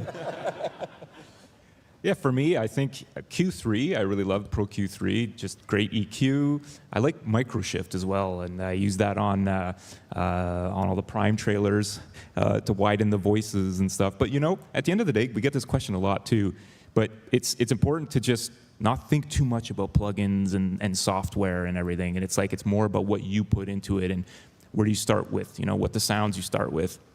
Again, like the voice acting, it all starts with good source, right? So you have good source going in, and that's the big thing, and then the creativity behind it. Yeah, don't let that limit you in your creativity if you don't have a certain plugin, for sure. So, yeah. I think the analogy that probably a lot of people here is easy to digest is if you've ever played the vocal patch on an electric keyboard, and you can hear the ahs. doesn't sound like a real choir, but going back to the real choir that we were able to record and that source, that's what we're talking about when we talk about having good sources. It's always unique, right? It's always a unique performer. It's in a unique space. It's a unique delivery. It's always going to feel different, and it's the magic there, right? The magic of the performance and of the sonic fingerprint, really. Yeah, it's so important for sure. Yeah, I'll give a shout out to a little plugin called Little Altar Boy. It was used a ton on anytime I need to have really low vocals and I'm doing it myself and I can't sing a certain low note. You can pitch it down, but you can also change the formant, so you can adjust how you can make yourself sound like a chipmunk and you get really high and nasally, or you can have sort of this dark sort of sound. And so for all the that I think I'd pitch that down an octave, and you can adjust it to make it kind of sound natural. But I think it worked really well with the void tongue and stuff because it just sounds kind of otherworldly. That's a great plugin. Yeah. Back that one up for sure. Void tongue brought to you by Little Altar Boy. Exactly. Just wait till you hear Big Altar Boy. Oh my God. Hey, I love the hey, yeah. I sang it in my head for yeah. That's awesome. Well, if you asked that question back in April, there you go. My next question for the Koust is focused on our weapons. Many of our weapons can be identified just from their shot, reload, or swing. How do you craft a weapon's identity through sound? Yeah, weapons are a really fun process. Doing weapons, I would say. But the core experience of doing a weapon is an iterative one. Because it's a sound that you hear so often, there's often a lot of time put into just playing with it. So after we've done our first draft, getting the character right, getting the punch right, and getting the power right, then it's just a matter of hearing it over and over and over and kind of sanding off all the rough edges. Yeah, it's a super fun process, and each one is unique because we all work on them. It's funny too because it's like you have to kind of be happy with what goes in, because if you try to change it later, you'll hear about it in the forum. No bueno. And but it's great though. It's like the fact that people get so attached to the sound of a weapon. It's just, yeah, it's so awesome to see that the sonic identity is just so, it resonates with people so much. Sometimes in bad ways, but most of the time in good ways. Seems like you're still traumatized from the Brat and Vandal sound change. And a little trauma there. The heck too, I think. Oh, from back in the day. Yeah. It was what the heck, because we changed it. But we changed it back too, so that's okay. It's okay. Now, there is such a thing as writer's block. Do you guys have sound block? Have you ever just been struggling to find that perfect identity for a weapon through the sound? Oh, yeah, for sure, all the time. It's a totally normal part of the process, I think. I think with any kind of creative discipline, you're always going to run into a block or where the ideas aren't coming as easily. And usually, like you said at the very beginning of the panel, a good long walk in the park does the trick for me, at least. Sometimes for me too, like when that happens, I'll just go into the sound library, and instead of using search terms, I'll just randomly click on things and listen to them. And sometimes you come up with the most unique sounds that way, because something you wouldn't expect would be like, oh, that'll actually work really well for this weapon. And that's what gives you the unique kind of weird sounds, right? Is the unexpected. I find I do that a lot, actually. Yeah. Exploring old libraries that you've recorded that you're just like, when am I going to use this? But you recorded anyways. I've got stuff that I recorded a long time ago and come across it, and I'm like, oh man, I forgot about this sound. This is just perfect here. So yeah, it's always fun. It's like Christmas every day when you do that. So. Love that. Well, a similar topic, but something more new/old. Let's talk about some 1999 stuff today. As we saw on the art panel, things are a lot more real. How was the sound design process for things that have a real-life counterpart? Was it easier or was it harder? Mark, I'll let you handle that one, man, if you want. You've designed a lot of the 1999 stuff.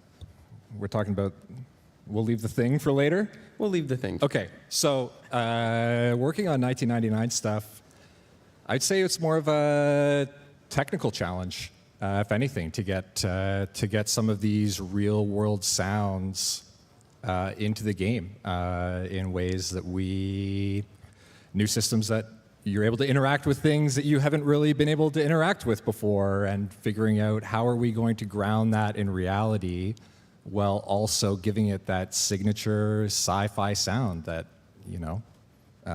that we love to put into Warframe. Yeah, a lot of it comes down to subtlety as well.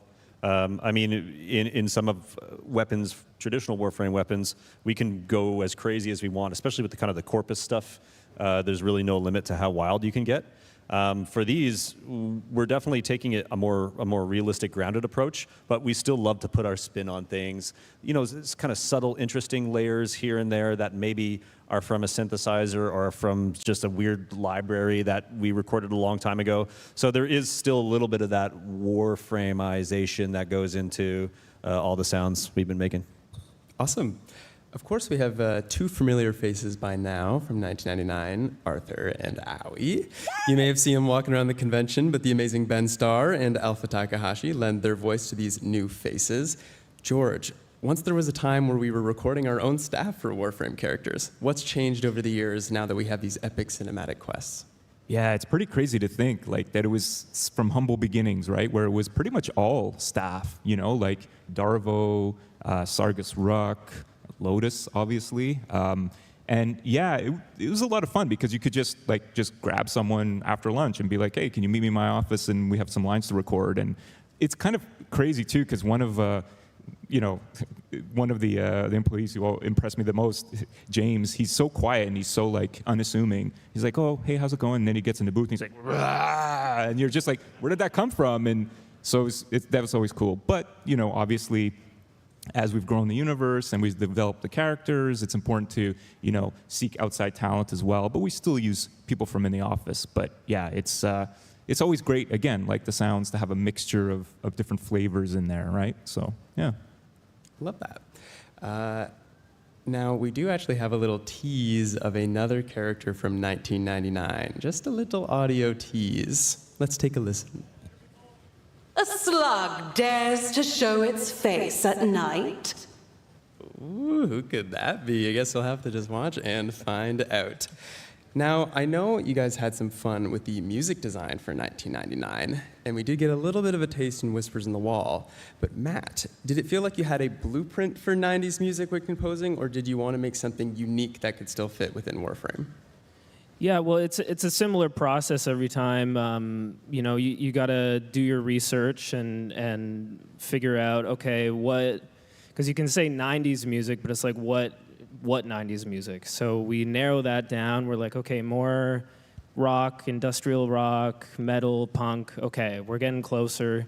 And the first thing I did was that combat track that you saw in the subway scene last Tennocon, and that kind of became, I did a bunch of creating sounds and finding sounds for that.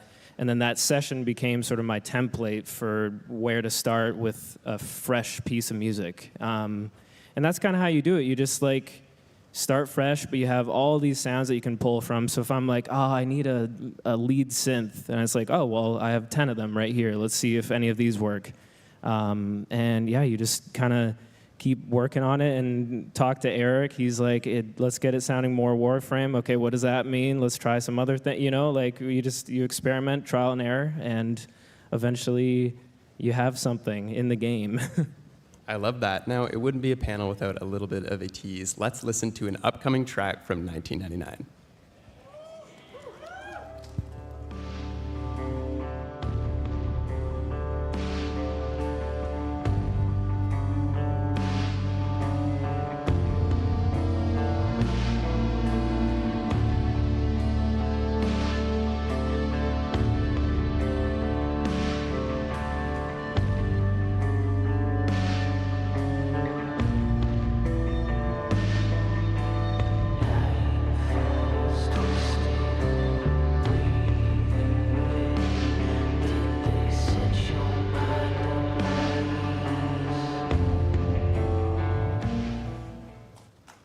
Little tease.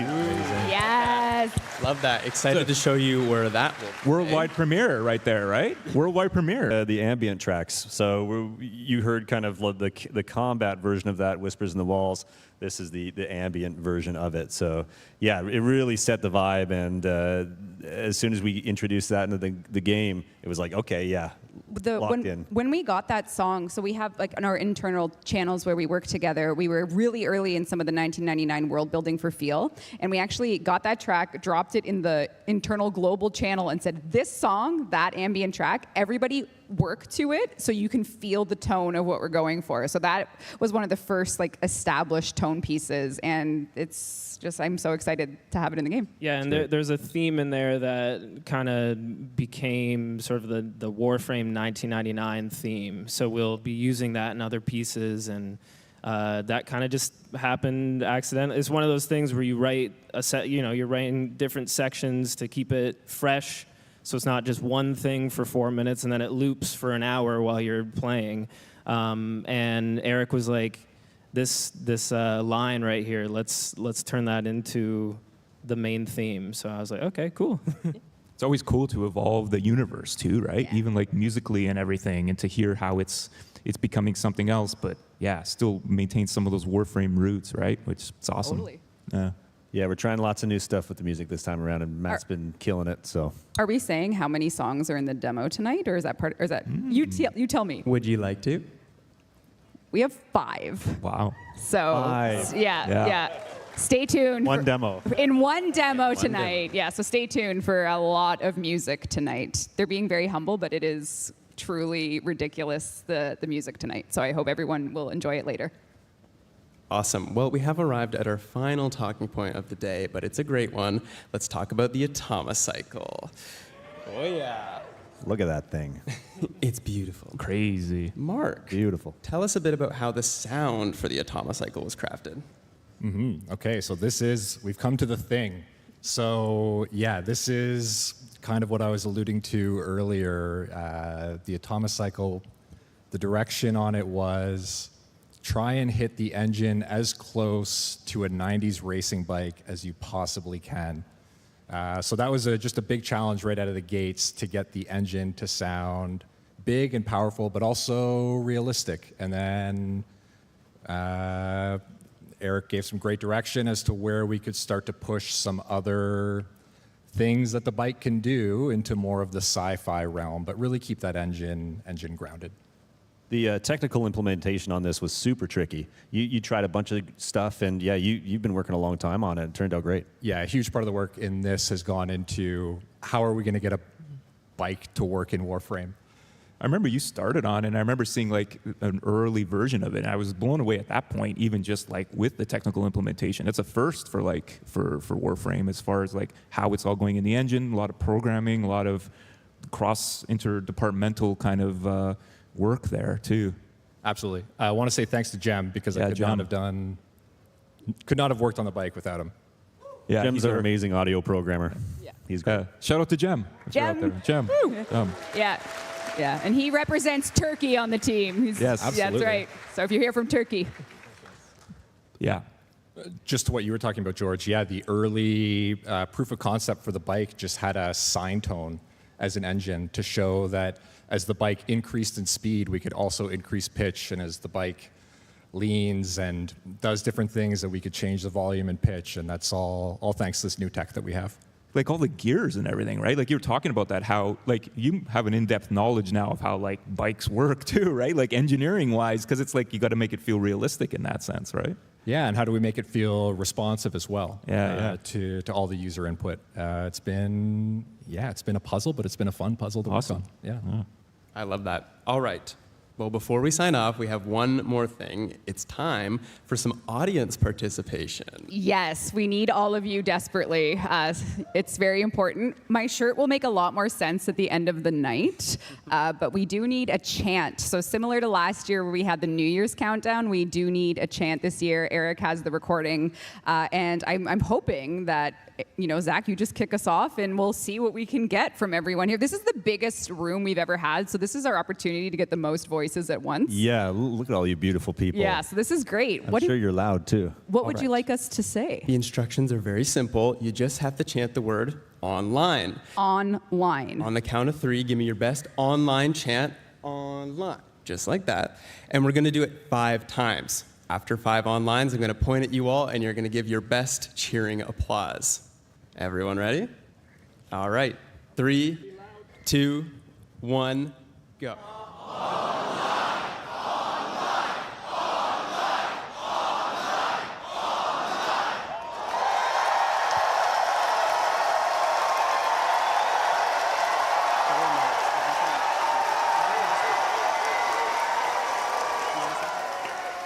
Oh my gosh.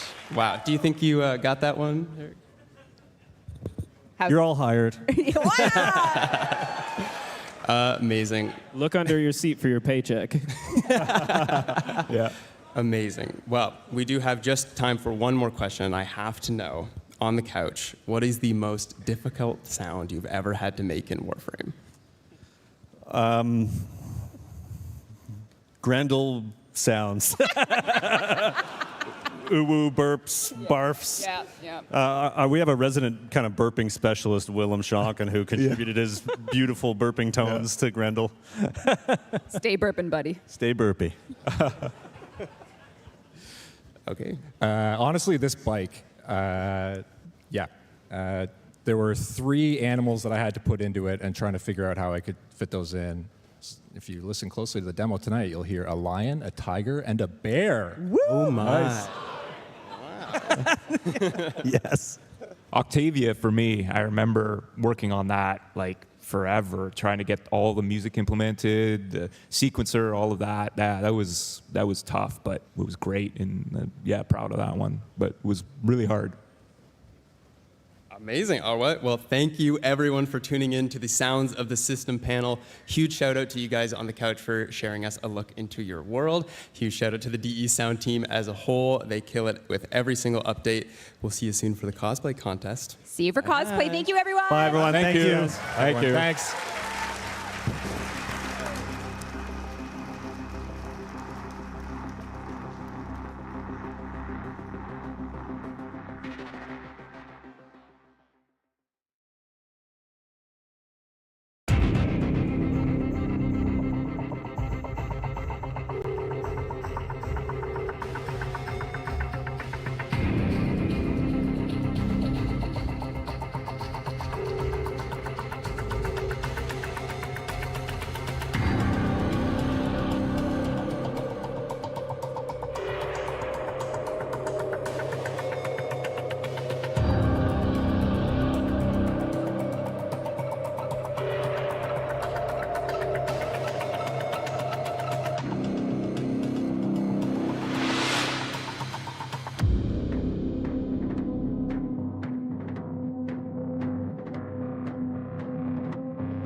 Sup, Tenno? 90 Zach here. Wondering how you can get your free virtual items through the internet? Just from watching Twitch or Steam? Let me tell ya. Safety's off and destroy your enemies with the AX-52 rifle. By watching Tennocon between 11 a.m. and 4:30 p.m. Eastern Time, you'll receive this gun absolutely free. That's a lot of gun for not a lot of work. Once Tenno Live begins at 4:30 p.m. Eastern, that drop is totally going to switch to the Sarin Prime. Watch for 30 minutes and you'll receive this Prime Warframe for free. Spread those spores and watch those damage numbers go up over $19.99. Never gotten a Twitch drop before? Tell the fam to get off the phone and hop online. Linking your account is wicked easy. Just head over to www.warframe.com/Twitch. Log into your Warframe account, follow those instructions, and you're set. Tubular. Watching on Steam? Just make sure you're logged into your Steam account before watching, and you'll be rewarded with item tokens right to your Steam inventory. Once you claim those tokens, log into your Warframe account, and your new items will be waiting for you. Isn't technology wild? That's all for me. Stay cool and enjoy the show, Tenno.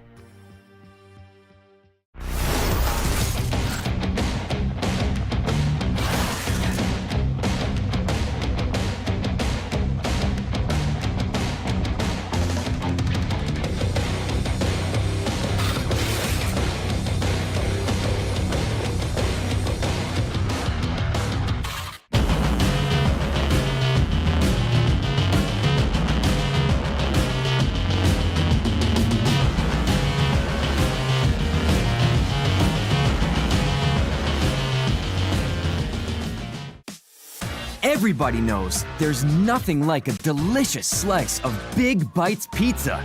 And it's perfect just before online hits the stage. My favorite bite? Pepperoni with extra cheese, of course. What's yours? Let's connect over a slice of Big Bites pizza.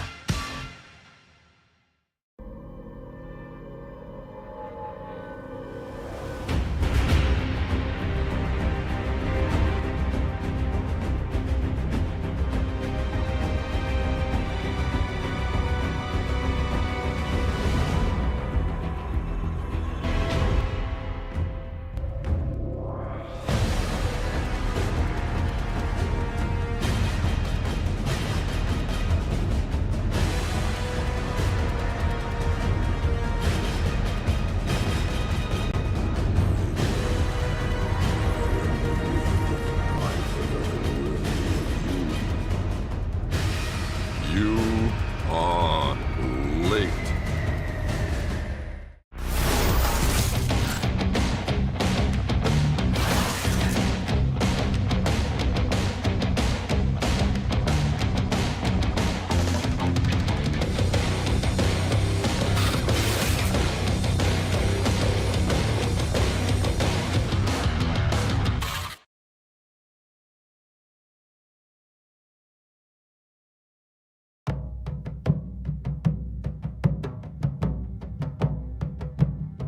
So it's into the void, now me girls and me boys, from mother's hands we go.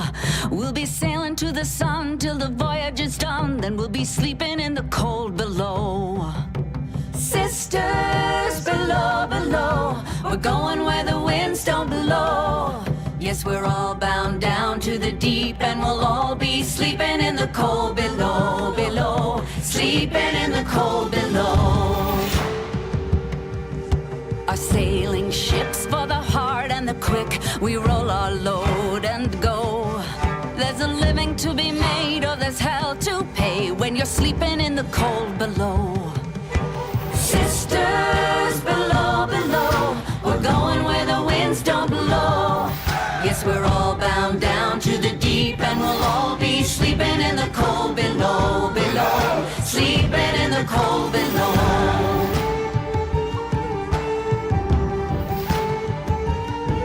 There's a man on high with the devil in his eye and a golden hand, I'm told. It can hurt you, it can hold you, he can kick you or console you when you're sleeping in the cold below. Sisters below, below, we're going where the winds don't blow. Yes, we're all bound down to the deep, and we'll all be sleeping in the cold below, below, sleeping in the cold below.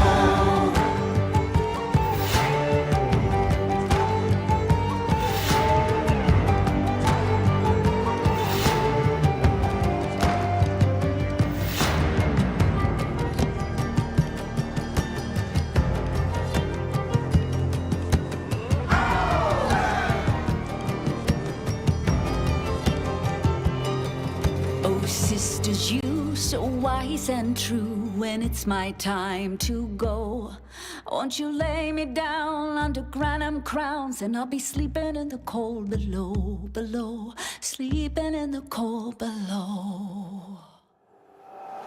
Sisters below, below, we're going where the winds don't blow. Yes, we're all bound down to the deep, and we'll all be sleeping in the cold. Sisters below, below, we're going where the winds don't blow. Yes, we're all bound down to the deep, and we'll all be sleeping in the cold below, below, sleeping in the cold below, below, sleeping in the cold below. Today we sail on the solar rail, for there's much we just don't know. So farewell with a kiss, then it's fast for the mist, till we're all sleeping in the cold below.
Hello, everyone, and welcome to the Tennocon 2024 Cosplay Contest.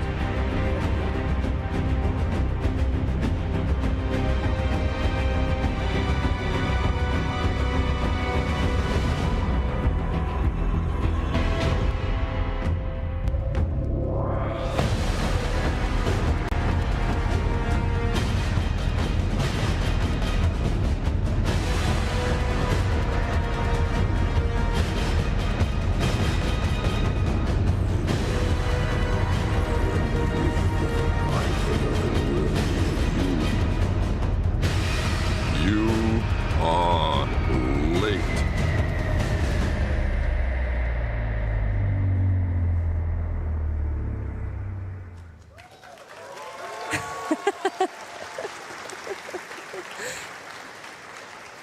Hello, everyone, and welcome to the Tennocon 2024 Cosplay Contest. I am Taylor King, and I will be your host for the next hour. Before we dive into the incredible cosplayers all of our entrants have prepared backstage, let's take a moment to appreciate the incredible Plexi cosplay who you might have seen earlier on the Tennocon show floor. This is their second ever Tennocon with us, and truly an iconic appearance, I must say. Do you want to introduce yourselves and talk about how it's been for Tennocon for you? Sure. My name is Candace. This is Sean. He is my husband, and we are a duo, part of Plexi Cosplay. I am cosplaying as his faithful servant, obviously. This is Albrecht and Trotty, and I am Lloyd, and so this seemed like a very good match. We love Tennocon. We love being here. I actually started before ever coming to Tennocon by cosplaying Titania, which you might have seen online during COVID. And then we got to take part with Hacksmith last year, where I was the MOA. And then this year, Lloyd and Albrecht, as well as the Eros Wings. If you haven't gotten a photo with those, they are out in the tent. But it's a lovely convention. So nice to see you all. Thank you for being such a supportive community through everything, the whole creation process. It's all online, so thanks for following along with that. And it's so nice to see you all here in person. Hi.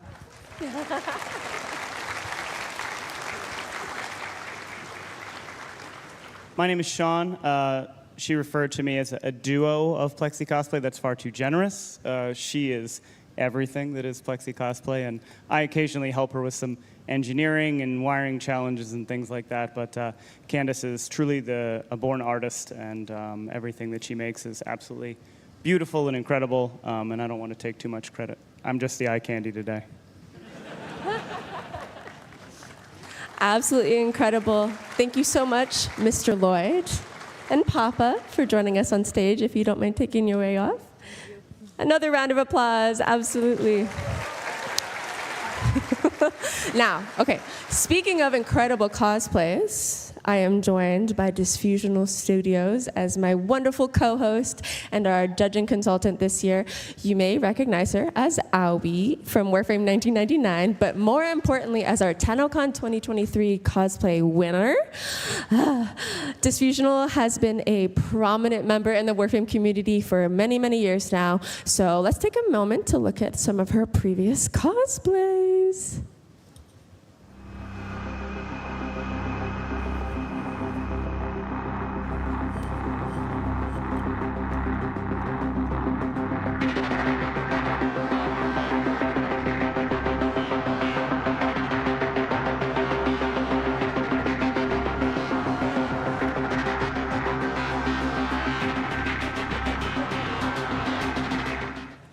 Hello, Tennocon 2024. I am honored to be here with you guys today. Now we have one more introduction to make before we get started, and it's our judges. We're joined again this year by Lightning Cosplay, who we'd like to invite on stage now. While they make their way up, let's take a look at the absolute magic that they brought to the Tennocon show floor.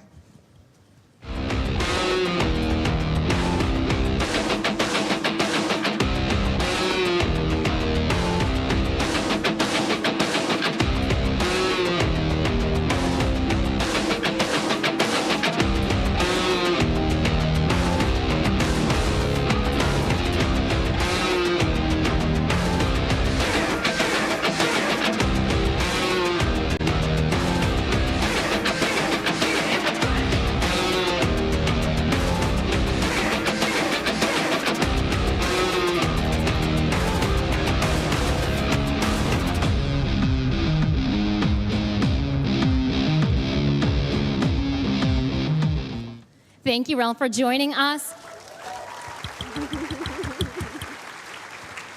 Now, I do want to make a point just off stage. We are joined by another cosplay guest coming to us all the way from Germany, Maya. Maya, I don't know if you could raise your hand. Thank you so much. Cosplay content creation has been her profession for over 10 years now. Maya focuses on painting, weathering, and makeup. She is taking care of Ralph's makeup and helping to bring Arthur to life here at Tennocon today.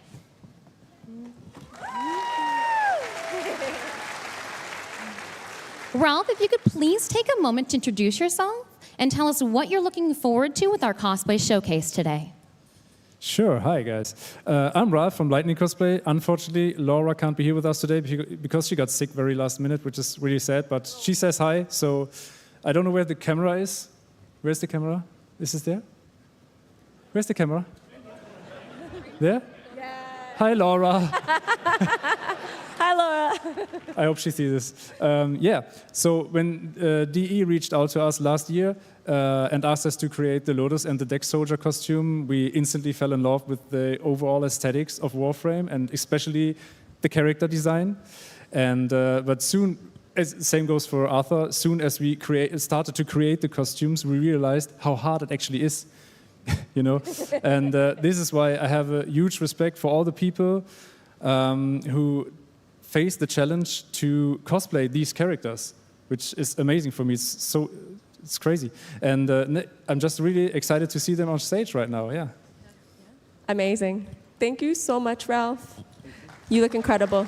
Between his appearance and the IT outage yesterday, I feel like we're truly back in 1999. It's crazy.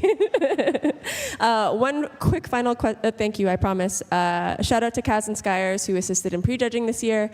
They weren't able to make it. They have a workshop. It's fine.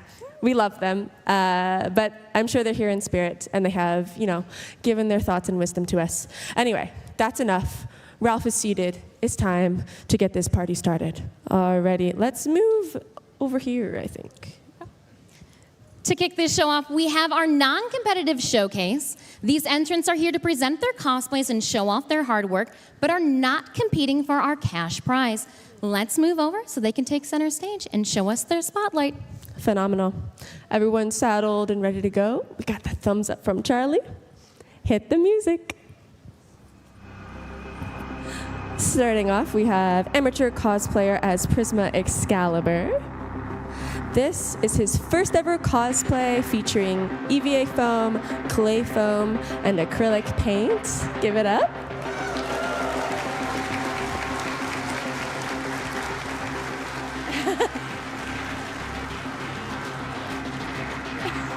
Oh yeah. Perfection.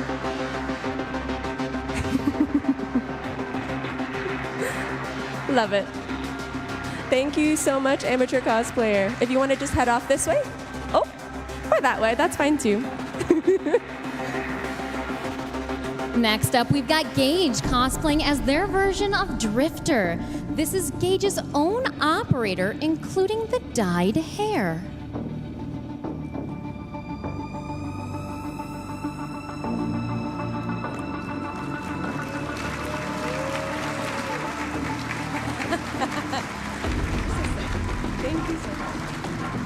All right, next up we have Dark as Gilly Grizzly.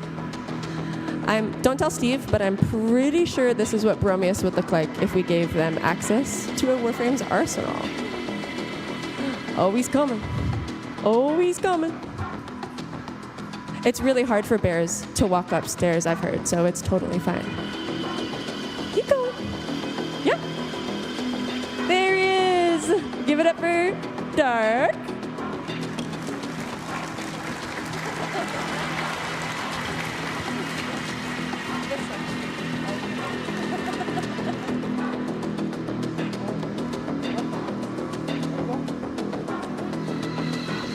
Let's welcome Spitfire05 cosplaying as Operator in Xenos armor set. This is Spitfire's own operator after a month of work. Thankfully, customizing in-game is much quicker.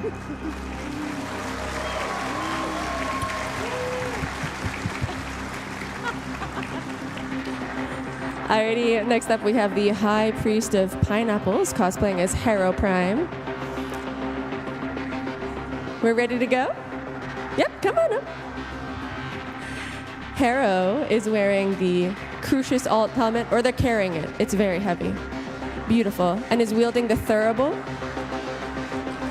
Hopefully he'll make good use of that later. There we go.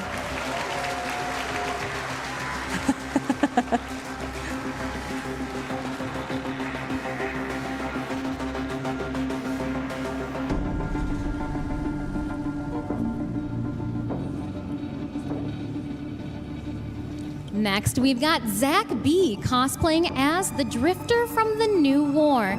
This Drifter is wielding a 3D printed Sirocco in addition to the original outfit worn in the quest.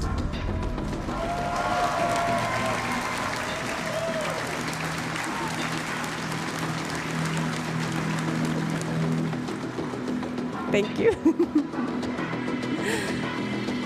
Very fitting after the Drifter appears, we have a group Duviri cosplay, starting with Lucinia, Rhea's Lucinia.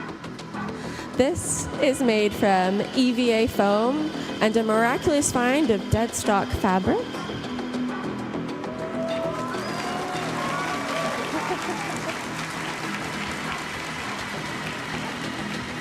And next in this group, we have Geo as Loden. A funny story, this cosplayer was Ballas in 2018 and 19, so clearly they just love having long arms.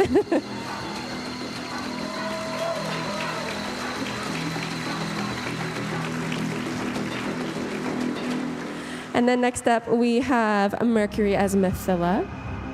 I was told collectively as a group, they probably caused a global shortage of golden trim with how sparkly and beautiful these are. And of course, Shoshi as Bombastine.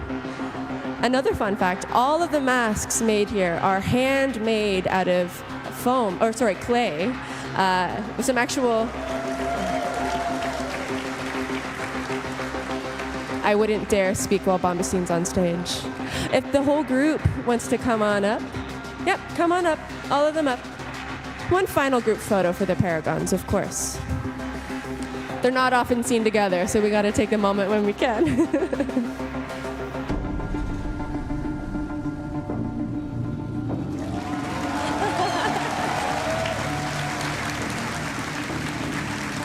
Absolutely stunning. Thank you, everyone.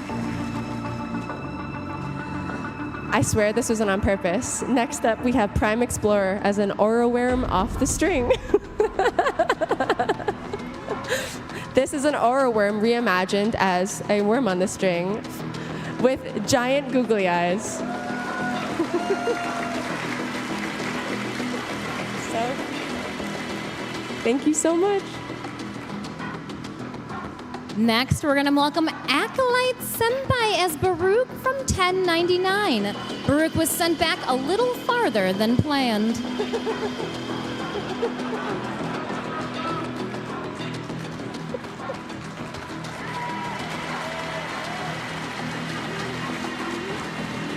Absolutely incredible. Alrighty, next up we have Richard cosplaying as Grendel 1999. After chatting backstage, I found out this Grendel isn't a big fan of Big Bites Pizza. You can call it up. Keep going. Oh yeah. He's got quite the appetite that Big Bites cannot fulfill.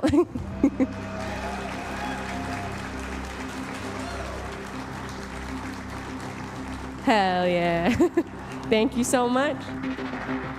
Let's welcome Bethany as Valkyr, featuring the cheetah helmet and hysteria claws.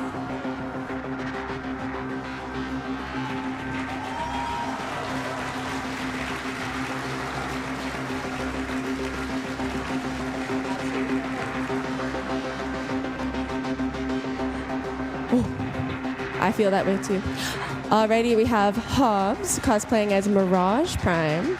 This cosplay is made out of cardboard, fabric, and repurposed materials, and clearly has gotten the infection that's been around the Tennocon show floor.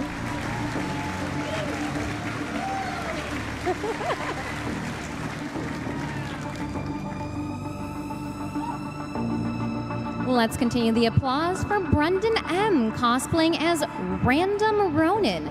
Bring the ninja back into Space Ninja. Do you have something here for the next page?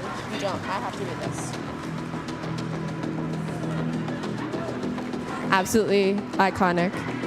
Alrighty, we're getting to the end here. We have Miguel as Salvage Operator. This is a recreation of their own operator in-game, straight from 1999. For those who don't know, that's a disc. Discs go in that. So good, so good.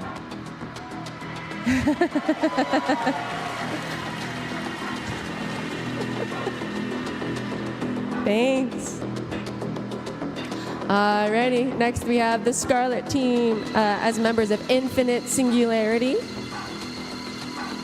They're representing their clan, I believe. And this is, in fact, our youngest cosplayer. And he's already been on stage before. Cannot believe it.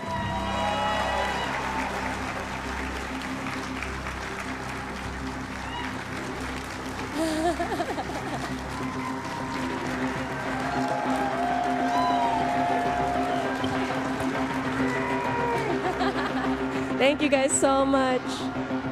That was the last of our non-competitive entrants. Let's take a moment to welcome all of our non-competitive cosplayers back on stage for a group photo. Gotcha. Come back, please. While these folks are not competing for our cash prize, they are eligible for bonus rewards given out by our judges at the end of the show, but we'll get to that later. They also get a few digital goodies just for joining us on stage today. Absolutely incredible. We wrote the script before we realized how long of a walk this request was, so major apologies. Come on up, everyone. Get back on stage. Look at them all. Absolutely incredible. Take the stage. Get in the spot. Go, go, go.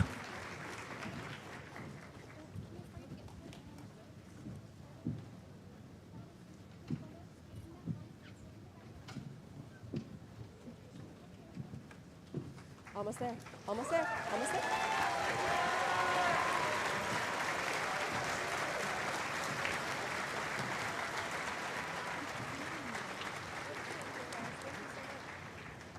Alrighty, look at this incredible group of Tenno. One last pose for the cameras. Yeah, alrighty. Let's get you all back off stage into your seats where you can sit for the remainder of the day. Thank you so much, everyone.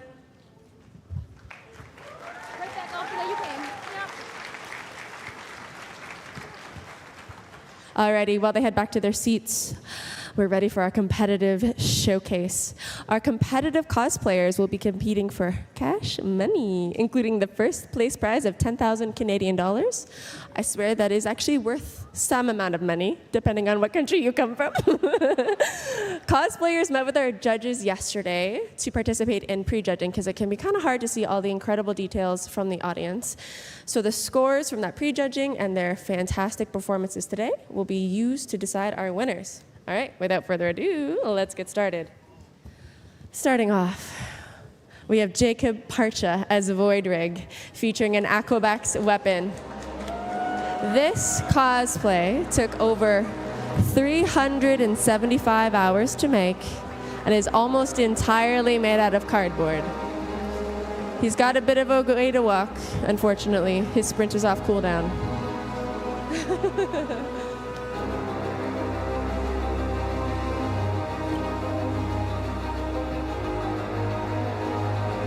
It also takes him a significant amount of time to get into and a significant amount of time to move, but absolutely worth it. What an incredible piece.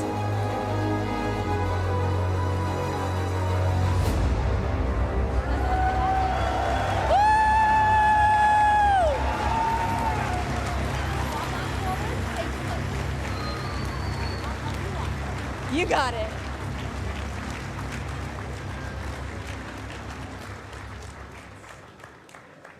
Now, Jacob, my dear, You drew and cut every piece by hand. How did you even know where to begin with this without having blueprints? I actually did. When I first decided to come to Tennocon and participate in the cosplay, I knew it was going to be Void Rig, because not only is it super aesthetically appealing and awesome, but it's something that had never been done on a scale that had never been done. And from an anatomical perspective, it was quite challenging. I didn't realize just how difficult it would be to fit a human body in Void Rig structure until I tried it. So that was the hardest part. As far as more specifically answering your question, I did have blueprints. That was the first thing I did. I blueprinted out the exoskeleton and a little bit of the plating. All the detail was already ready to go in the game. So I printed off some reference sheets, pictures from the internet, and then I went into the game, into my arsenal, used my Void Rig, turned it all around, got pictures from every possible angle, studied them like a textbook to make sure every single detail was as close to accurate as possible. And that's because a wise man once told me, it's the little details that make it or break it. So that's a philosophy that has helped me to grow not only as an artist, but as a man as I try to use it in every aspect of my life, not just my artistic projects. So thank you for that, Mr. Gio. And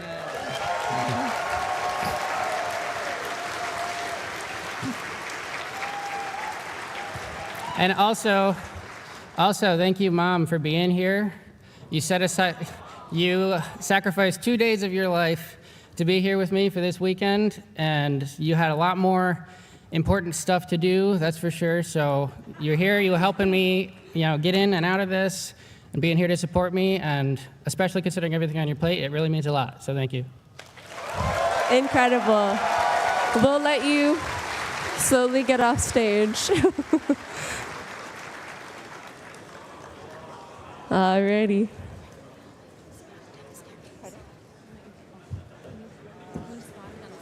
Yeah. Take your time. You're in no rush. There's no rush. I promise you. Please just take your time going down. It's a ramp going downhill. Absolutely phenomenal.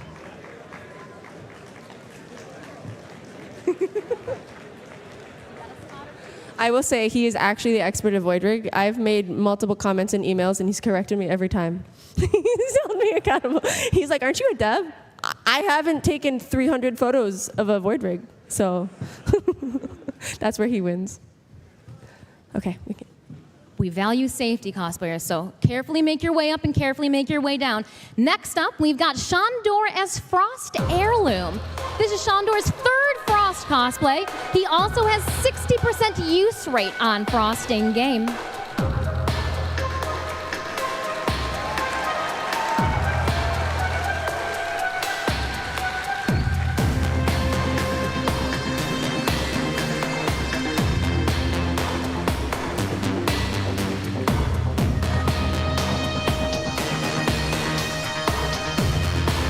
Now, Frost, tell us a little bit about the making of this cosplay, if you can, through the helmet. I can actually. I was going for a much more organic look than previous costumes I've made. So a lot of this is pleather and much more fur materials and things like that. It feels like not very Warframe, but that's what I really love about the heirlooms. They're really pushing things in a direction that makes them look very strange and alien, in the same way that the Warframe started as. So I really wanted to make this much more organic looking and kind of less synthetic. Very cool. And if you guys have a moment to check out all of the textiles in this cosplay, take a look up close in person when they're on the floor.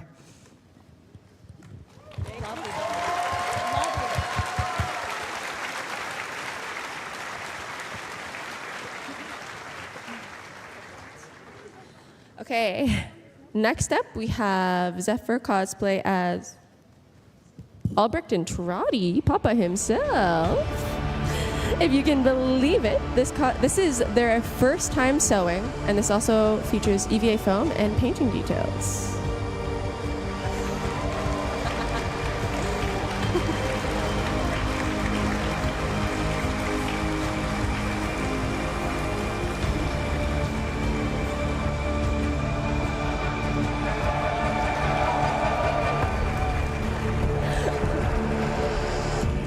Thank you so much, Zephyr. What inspired you to cosplay as Albrecht? So it started back in 2021 when Heart of Deimos came out, and I heard Stefan Rudnicki's performance as Albrecht and Trotty, and I think it's one of the best voice acting performances like I've ever heard.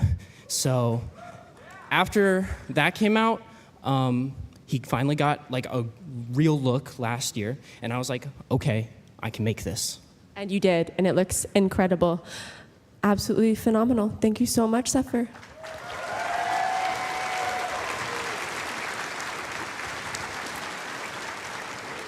Let's welcome Kira Rahime as Whis Zamariu to the stage. Crazy that she can make it across the stage without feet.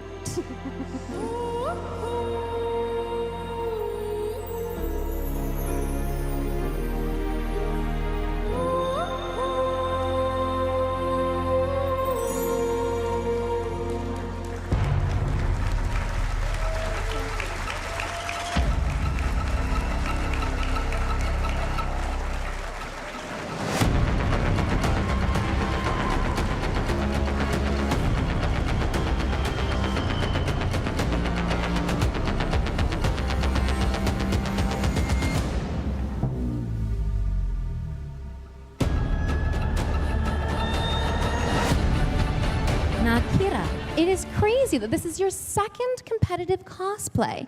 What are some design elements that you chose to do differently in this Wisp cosplay than last year? This year, I decided to use a lot more foam elements to help support the fabric. So everything is carved with foam and then put fabric on top of instead of just having the fabric represent itself. Lovely job. And make sure you guys take a look at how they dremeled and grooved and actually sunk the fabric into those recessed areas too. Lovely job. Lovely job. Absolutely incredible. Thank you so much, Kira.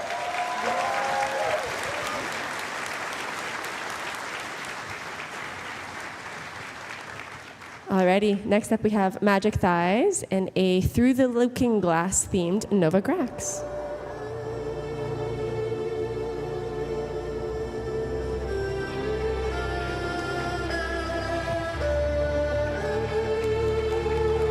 This is her own Nova Grax dressed up as the White Rabbit.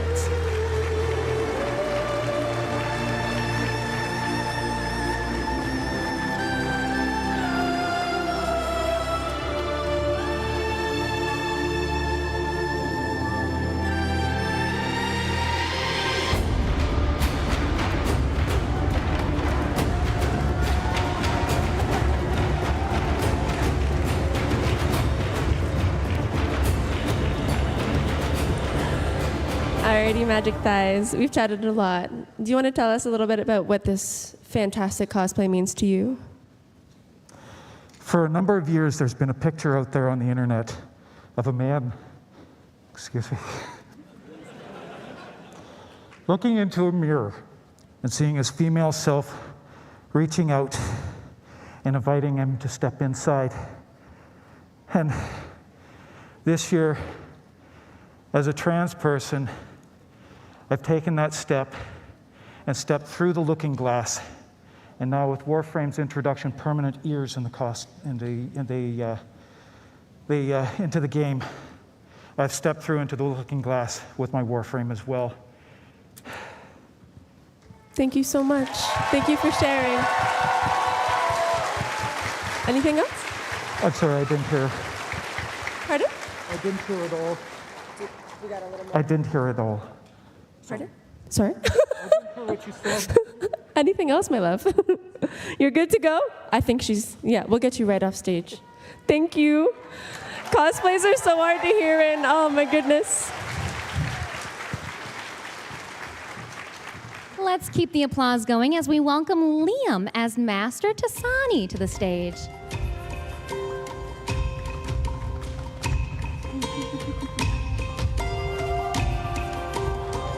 The Conjurock features actual tail feathers from Liam's pet peacock, Kevin.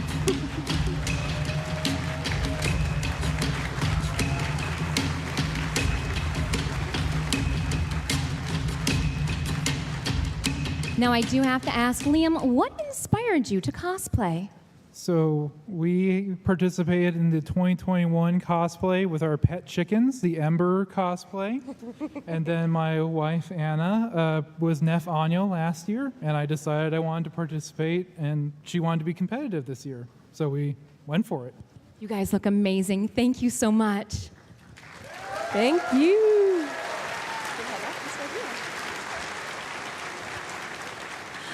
Next, we have Taya as Mesa Prime. This is actually a remake of her 2019 Mesa Prime cosplay. Oh, yeah.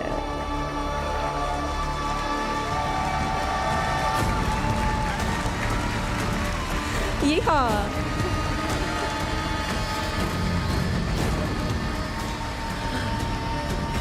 Hi, Taya. So since this is a remake, what was the favorite part that you've made this year? I love the shoulders and this top bit. There's layers and layers of EVA foam to get the right shapes, and I'm just really happy with how it turned out. You look absolutely incredible. Thank you for joining us on stage.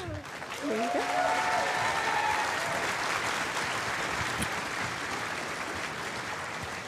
Next, we've got Lan as Mag Heirloom. We were talking about Warframe design elements, helmets, visibility. Shout out to Charlie for absolutely killing it. Thank you, Charlie.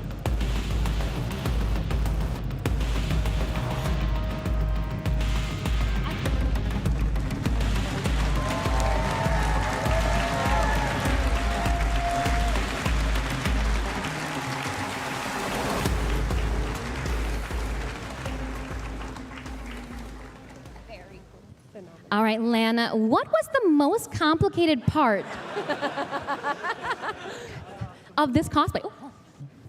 Oh. The most complicated part was, if anyone saw my back, it's really hard to see, but it was the engraving on the back, which is the very intricate lotus symbol. And I had to use 2mm craft foam and a soldering iron and trace that, and it was very hard without moving my fingers correctly and not burning through the foam. I can see it from here, and it's incredible.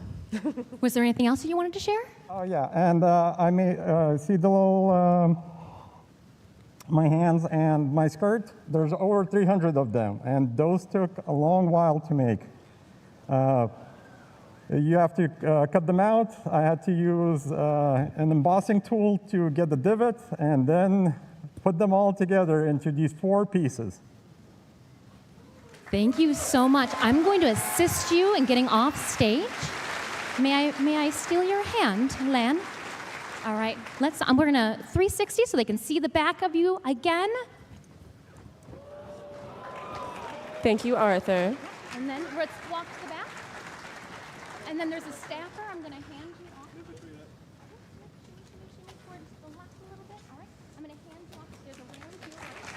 Thank you so much.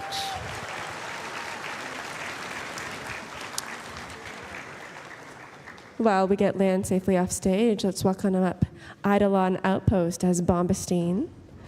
This is a truly multimedia project featuring the use of 3D printing, gold leaf, Warbler, EVA foam, airbrushing, and pastels.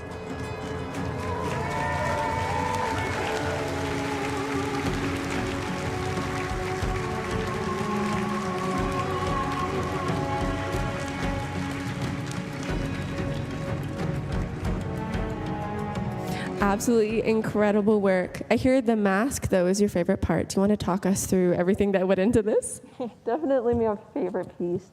It took me about a year to sculpt because I started back when there was like 2 pictures of Bombastine. So there was a lot of revisions, a lot of revisiting it, and then I had to learn how to gold leaf gild, and that was challenging to say the least. But I think it's definitely my favorite piece. Beautiful, absolutely beautiful. Thank you so much.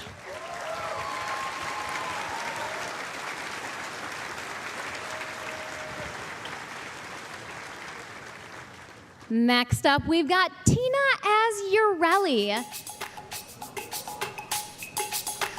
Urelli is hand-sewn, featuring foam details.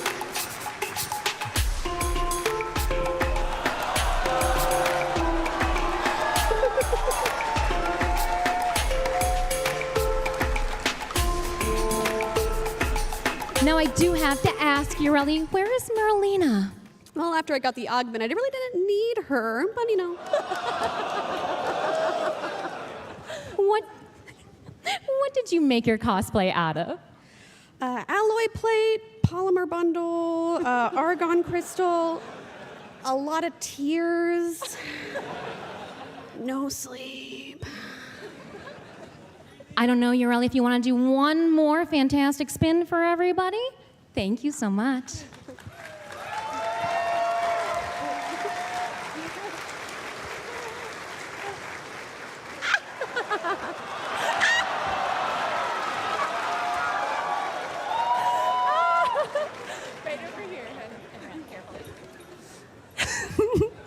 Alrighty, Arthur, it's your turn. We have Logan as Arthur. Just follow the bubbles up the ramp. This cosplay is constructed from a custom bodysuit, armor pieces from EVA foam, and recycled surplus harness parts.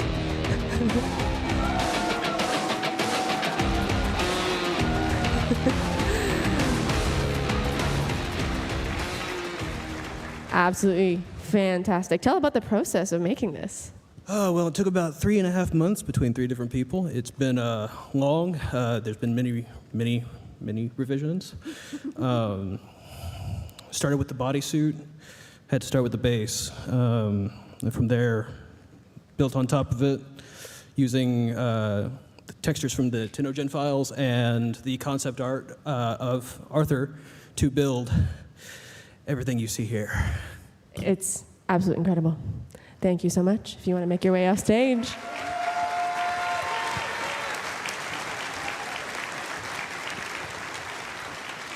Next, we welcome to the stage Royal Pratt as Mag Pharaoh. Fans may recognize this cosplay as Royal Pratt's own iconic in-game glyph.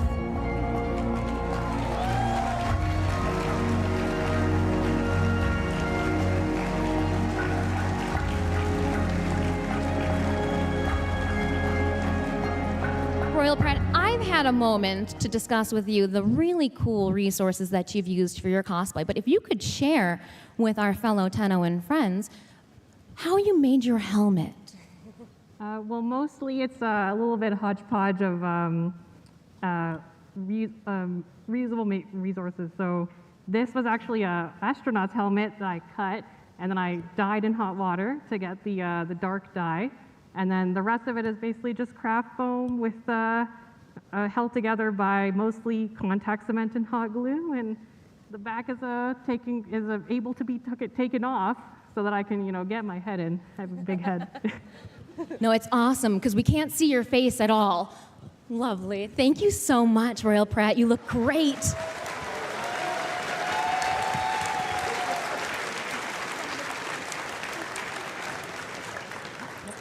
Alrighty, that was the last of our competitive showcase. I do not envy our judges, Ralph, for having to pick a winner from that incredible lot of people. I think our judges are going to head backstage and deliberate. But while we are speaking of winners, let's actually go over what our entrants are competing for. I think Ronnie, she's ready to go. First, let's go over our competitive-only prizes, i.e. what everyone you just saw on stage is competing for. Our third place prize will receive $2,000. Thank you, Fishinacci. Our second place winner will receive, they're really big checks, y'all. A whopping $3,000. And finally, our first place winner will receive $10,000. $10,000. That's a lot of Warbler and hot glue, let me tell you. Alrighty, we also mentioned earlier that there are bonus prizes that everyone, including our wonderful non-competitive entrants, are eligible for. Think of these as like Mario Party stars. Not every category may be picked, but those who win will receive a very shiny treasure. In this case, it's the Ember Heirloom Pack.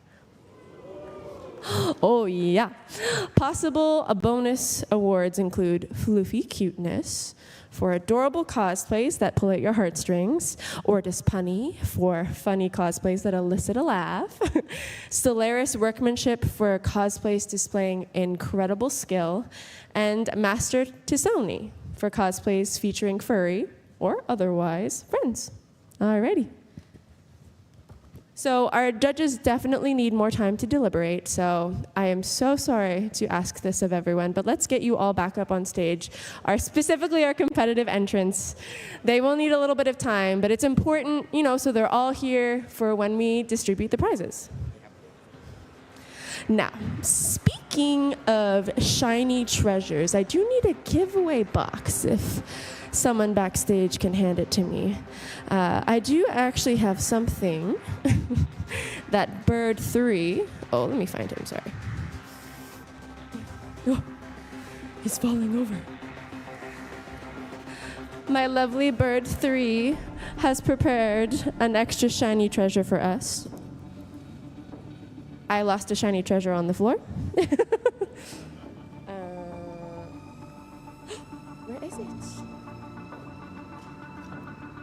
Oh my goodness, this is my fault for adding so much to this basket. I don't know if you can see up close, camera guy, and I'm so sorry to ask this of you, but this is actually an atomicycle key. So Arthur might recognize it, you might recognize it later on, but this was actually made by Kaz Adams in the DE studio. You might have seen Reb wearing one around her neck, but there are very few of these in existence. And so we do have a giveaway box somewhere. Oh, right behind our lovely cosplayers. And we're gonna pull a name, and if your name is called and you're here, you will be taking this home with you. So,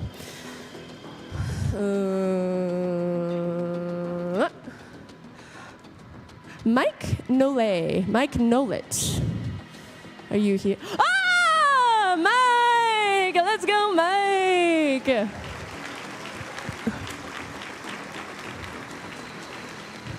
You can just come up to the front of the stage if you don't mind, Mike.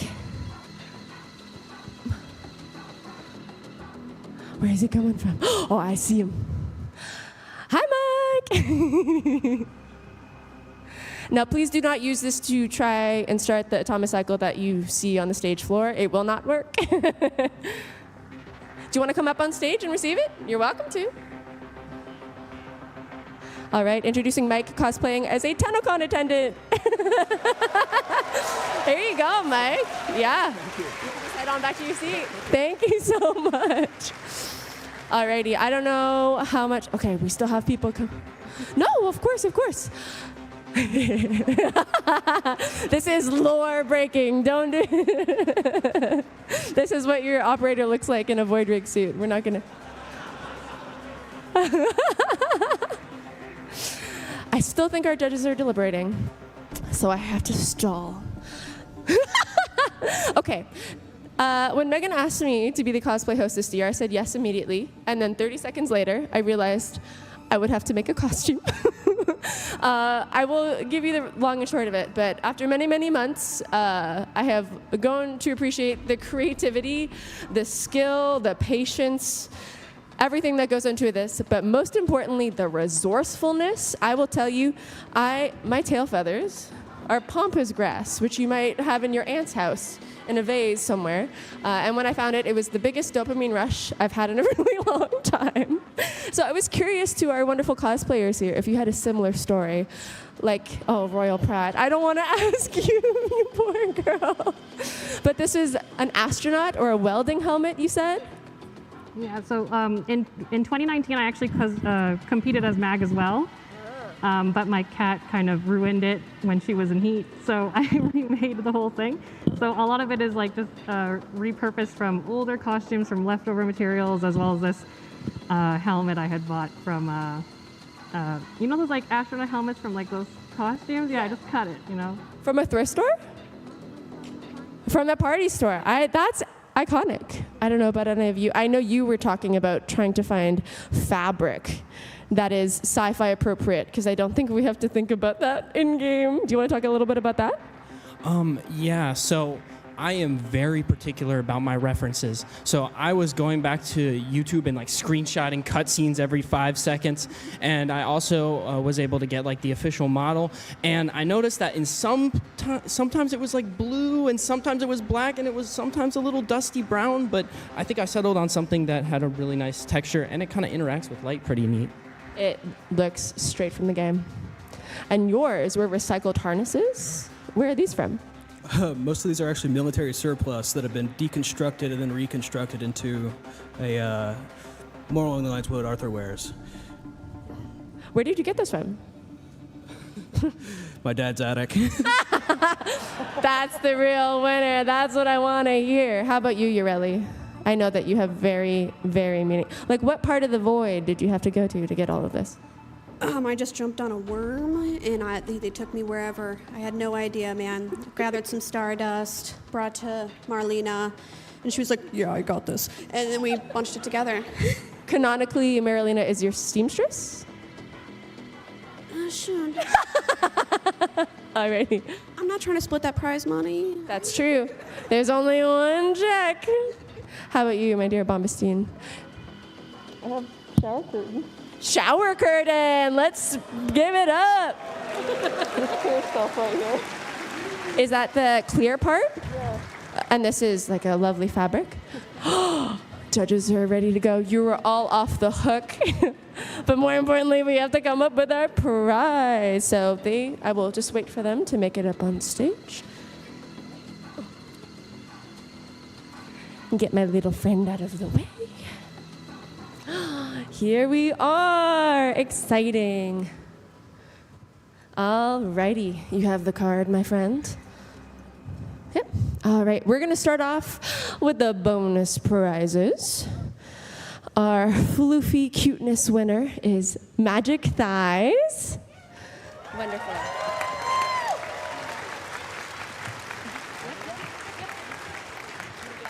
There you go. So you were taking home an Ember heirloom pack. Absolutely beautiful work.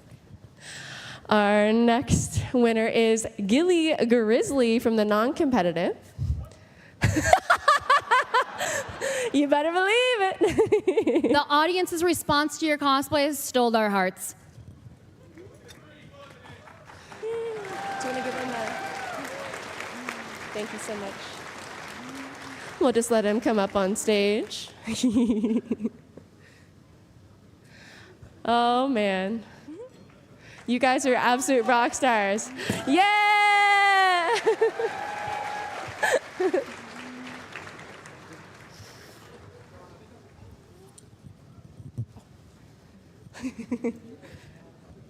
Next up, we've got Solaris Workmanship Award going to the Eidolon Outpost as Bombastine. Here you are.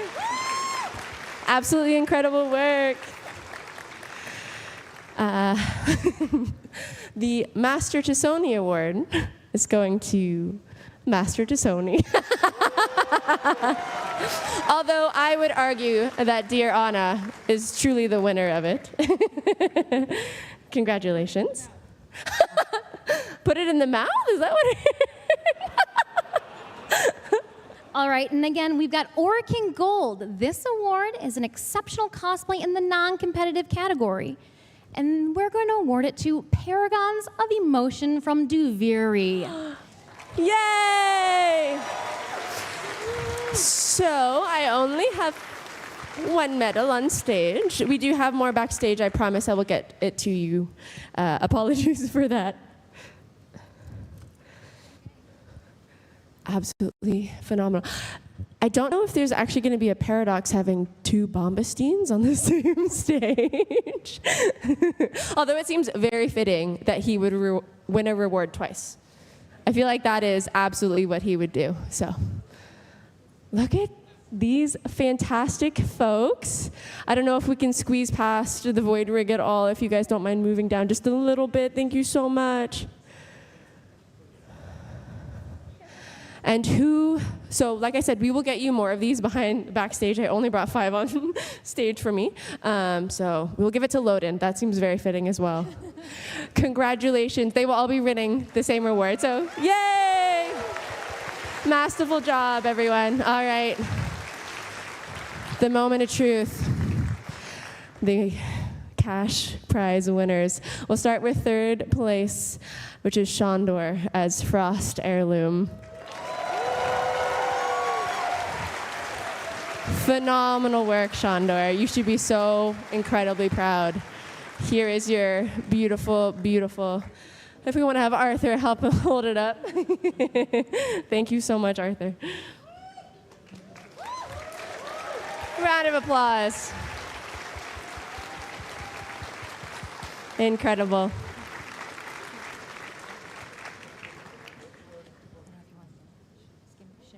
If you just want to shimmy over just a little bit, we'll get it moved over just a little bit. Yeah. Keep your giant check. We won't take it away from you. Why are they so huge? That's a good question. Why not? I was asked how big they should be, and I was like, make them giant. All right.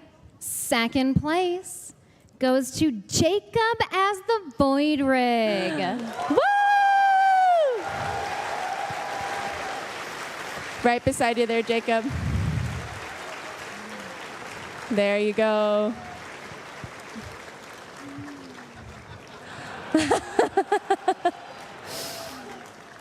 Congratulations.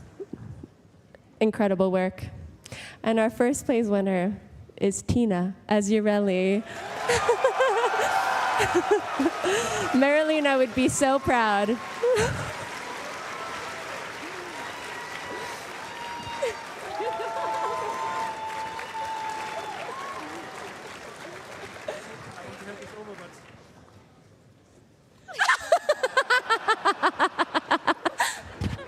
It's basically Morelli, if you think about it.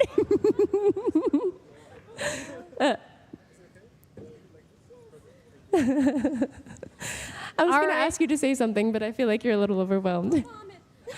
Okay, we won't All do right, that. then let's have one final round of applause for our cosplayers.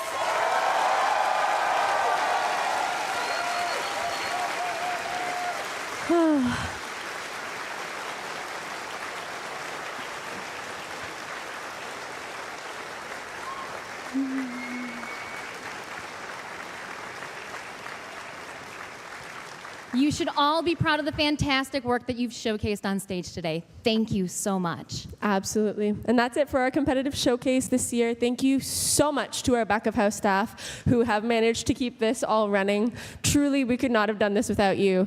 A special thank you to Ronnie Fishinacci, wonderful Ralph, and Maya, our judges, and of course, my lovely co-hostess, Fusional, and most importantly, our cosplayers. I am so proud. I am so overwhelmed.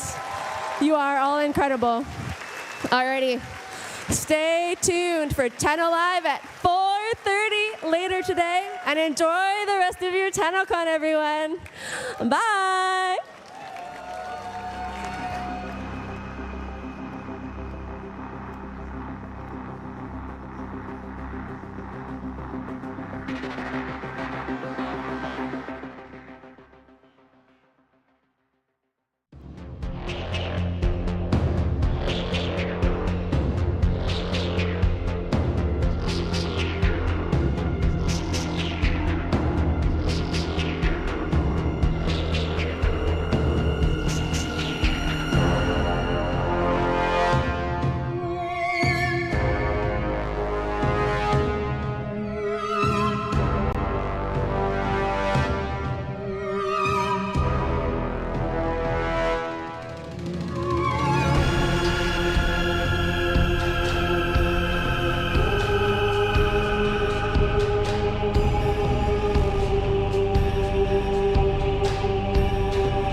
Sup, Tenno? 90 Zach here. Wondering how you can get your free virtual items through the internet? Just from watching Twitch or Steam? Let me tell ya. Safety's off and destroy your enemies with the AX-52 rifle. By watching Tennocon between 11 a.m. and 4:30 p.m. Eastern Time, you'll receive this gun absolutely free. That's a lot of gun for not a lot of work. Once Tenno Live begins at 4:30 p.m. Eastern, that drop is totally going to switch to the Sarin Prime. Watch for 30 minutes and you'll receive this Prime Warframe for free.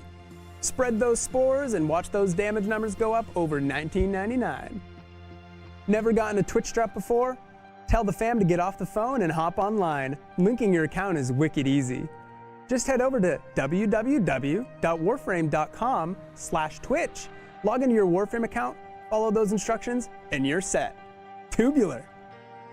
Watching on Steam? Just make sure you're logged into your Steam account before watching, and you'll be rewarded with item tokens right to your Steam inventory. Once you claim those tokens, log into your Warframe account, and your new items will be waiting for you. Isn't technology wild? That's all from me. Stay cool and enjoy the show, Tenno.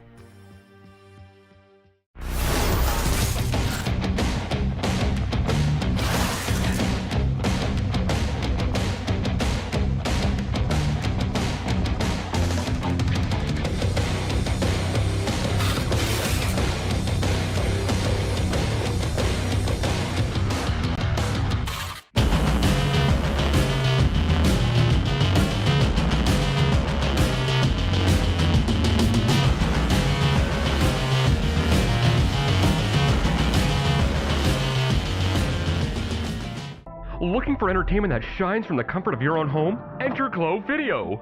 We've got new releases, video games, equipment, and with over 2,000 titles, you can be sure to take home exactly what you came for. Rent 5 videos, take the 6th one home for free. Only at Glow Video. We got movies, games, and a whole lot more. Beaming with what you want out of the door.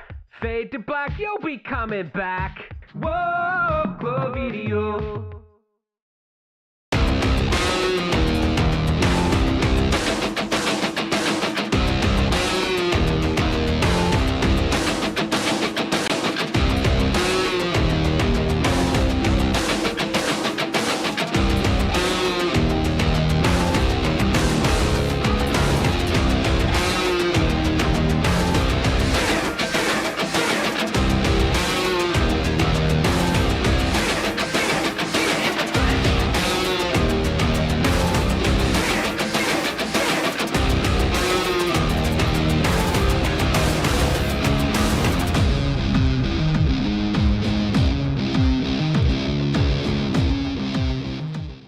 Hi everybody, my name is Sean Slater. I'm the voice of Tagfer in Warframe. Thank you so much for playing. It's so exciting to be part of this amazing community and have a great Tenno conference. Hey Tennos, my name is Micah Mason and I had the absolute... Hey Tennos, my name is Micah Mason and I had the absolute... Hey Tennos, my name is Micah Mason and I had the absolute pleasure of voicing... Hey, Tennos. My name is... Ah, stupid words. Anyway, I love it when you use the Bang McFlat. Keep being awesome, and have a great con! Greetings, Tennocon. My name is Kieran Flitton, and I have the absolute pleasure of voicing this fellow right here. Thank you all so much for coming along this incredible journey with us. For your continued support, your enthusiasm, and your immaculate gameplay. We would not be here without you. Now, on to the next adventure! Welcome all to Tennocon. This is Stefan Rudnicki, aka the voice of Albrecht and Trotti. I am so proud to be... You are late! I am so proud to be a member of the Warframe family. Welcome. I look forward to seeing you. Don't be late. Hey there, Tenno, it's Ben Starr here. I play Arthur in Warframe 1999, and I just wanted to come on here and say, I hope you have an amazing Tennocon. I can't believe that I get to be a part of this community. This game would be absolutely nothing without you. So thank you for welcoming me, and I can't wait for us to go on this journey. So let's celebrate it together and have an amazing time. Lots of love. So, you coming to Tennocon, Alpha? It's a party, Tenno. See you there. Looking to improve your existence with larger-than-life deals? Run on over to Tag Titan Electronics Megastore. The only place to download your best cyber self into the new millennium. Check out our latest and greatest machines, guaranteed to fast-track the cyber speeds of your favorite interests, like listening to music, watching videos, and a whole lot more. Now with a $99 rebate on all Kechme processors. But hurry, this enormous offer ends tomorrow. Why 2K? Why not 2K? Tag Titan Electronics Megastore, where the future is big.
KOL just made it easier than ever to get connected and stay connected. With only 4 compact discs, you can get all of internet at your fingertips. Create your very own Stuff Space page, a space to put your stuff. Virtual message for you. Feeling overwhelmed? Don't worry. Here to help you is our virtual assistant Drippy for all of your KOL needs. No need for waterworks. Drippy is here to help. KOL. Get connected. Stay connected.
Eric Preston. I'm audio lead at Digital Extremes. I've been here for coming up on 10 years and here to talk about the music and sound effects for Jade Shadows. They kind of do a pitch for her landing, and then I guess you'll take that middle section as the loop, right? Exactly, yeah.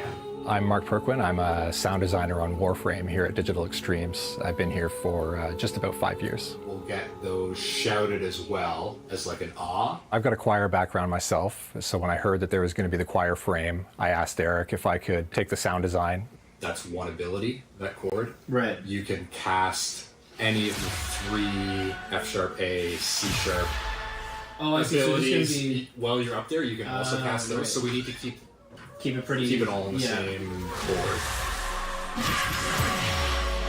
When Mark was kind of workshopping his ideas for the choir, he had wanted to record a live choir. We were going to do it separately, but after I'd spoken to Matt and we decided to record a choir for the music, then we thought it was just a natural progression to do a session that included both the music and the sound effects for the WARFRAME. So, yeah, bass, tenor. So we wanted there to be that choral aspect for sure, but we also wanted there to be a bit of dissonance. And add a little bit of that strange tone that you hear in the WARFRAME. So there's lots of off-key singing, lots of whisper shouting from the choir. So we kind of played with all sorts of different vocal effects, chords, and notes. We wanted to tap into the strange sounds that they were able to produce.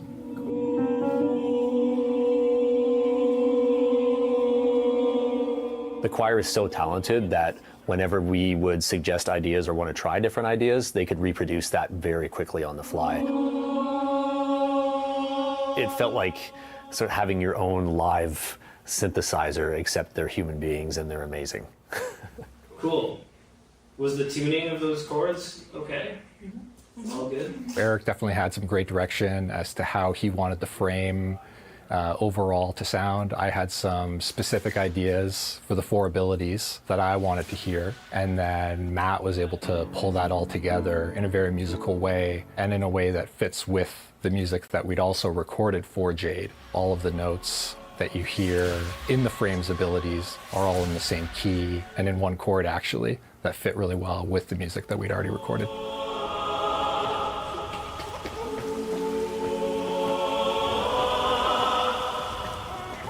Whenever you're in the studio recording, the magic and the feel that you get from live musicians, you just can't reproduce that. So that's something that we'll definitely be looking to do for score again in the future.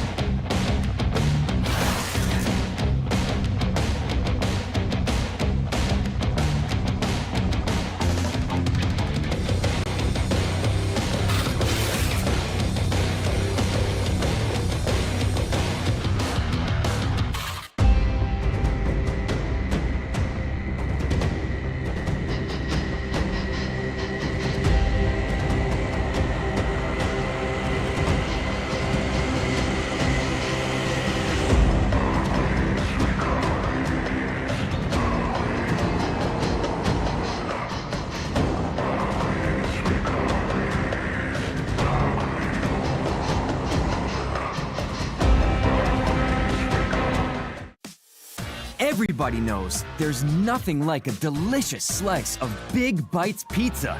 And it's perfect, just before Online hits the stage. My favorite bite? Pepperoni with extra cheese, of course. What's yours? Let's connect over a slice of Big Bites pizza.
Welcome to everyone. We have people who've traveled from Argentina to Japan, from Singapore to Utah, to places all around our region, to places all around North America. Tenno from everywhere have come today to celebrate what makes being a Tenno so special. I'm so excited to have all of you here. Thank you. Welcome. Also, welcome to the 300,000-ish people who are watching online right now.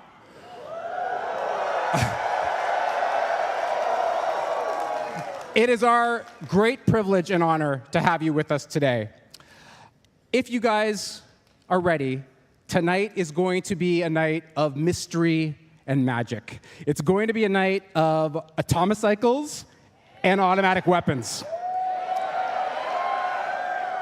But if you know anything about DE, you know that at the heart of so much of what we do is music. And so we thought the best way to start tonight would be with some music. I'd like to present to you Matt Chalmers and the WARFRAME Band.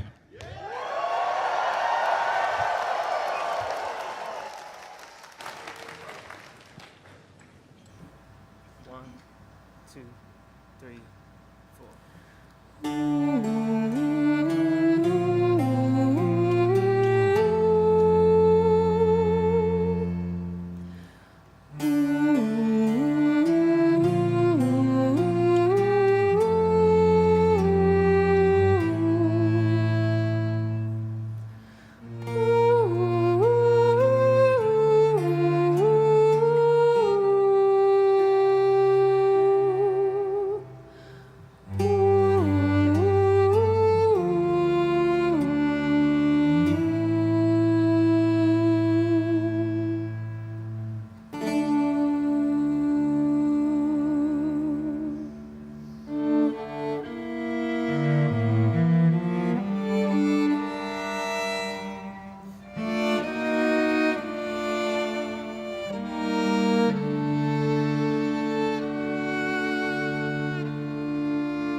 just want to be careful with that. Thank you. Thank you so much to Matt Chalmers and the WARFRAME band. So I don't know if I introduced myself before. My name's Sheldon Carter. I'm the president of Digital Extremes. And because of that, I can give you all permission to be very loud tonight.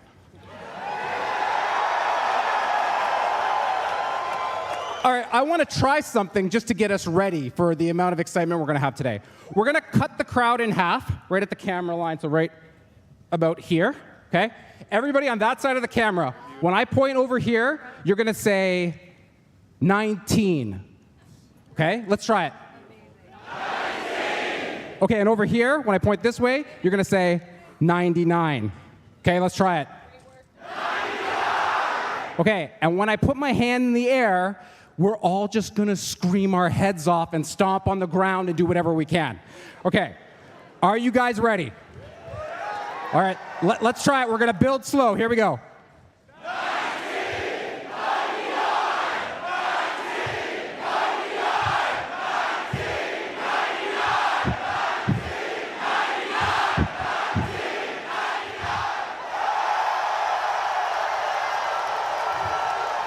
All right. All right, you guys are ready. This is great. What a year we have had in Warframe. We kind of started off spooky after the last Tennocon. The Abyss of Daggeth, or Daggeth, I can never say it right. Anyways, we started off spooky, and then we brought in Whispers in the Wall, which was the first step of a whole new storyline in Warframe. Today, you're going to see the next part. Are you guys excited for that?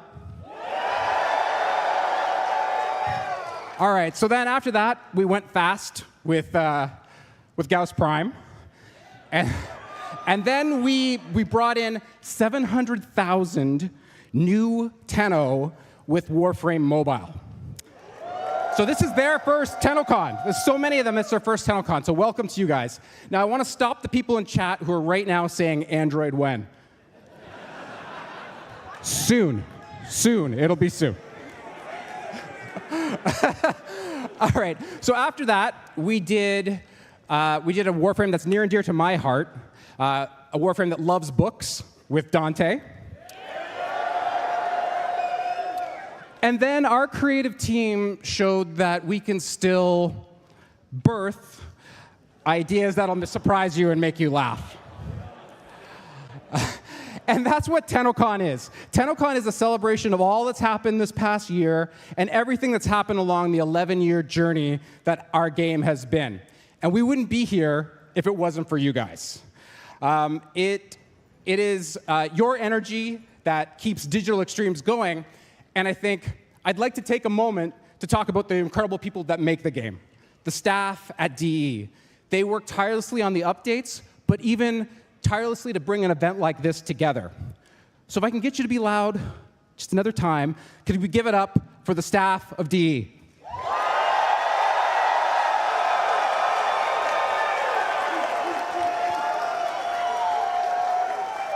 Thanks, guys. Thank you. And this is the type of energy that we all get when we come to Tennocon.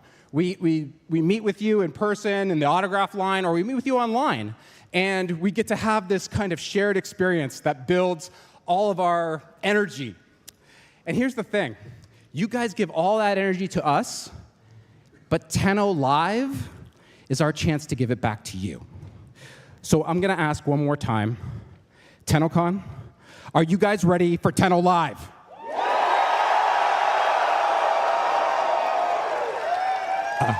All right. Well, I can think of no better crew to walk you through what we've got than the one that is assembled backstage right now. I'm going to introduce them. The first is one of the most thoughtful designers I've ever had the privilege of working with. He is a cat lover supreme and the quality of life master.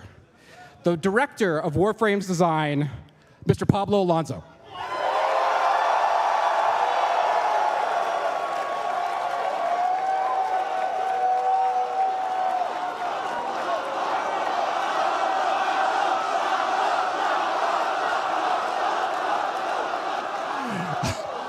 All right. Our next gentleman, You should not be fooled by his title, because it implies that he does not work on Warframe almost every day, because it seems like he does.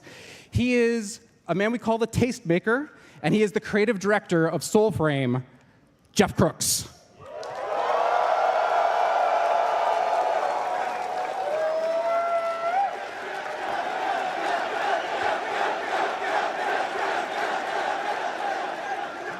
All right. Next up is a woman who, even ACL surgery 2 weeks ago, could not stop her from hobbling up to this stage. She is a rare talent, never tongue-tied, with the sharpest wit you could imagine. Your host and the community director of Warframe, Megan Everett.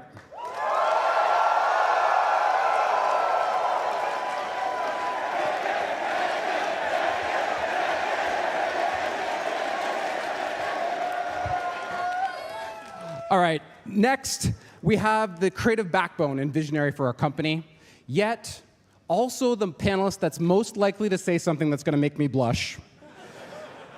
He is the CEO of Digital Extremes, Steve Sinclair.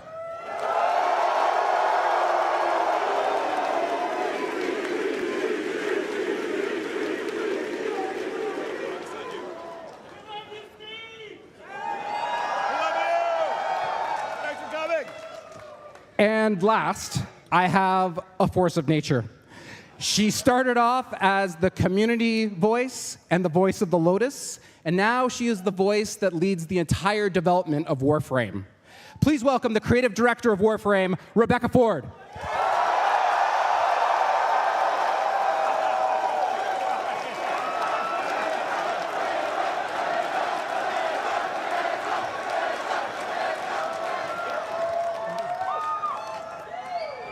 Thank you all so much, and enjoy TENNO Live.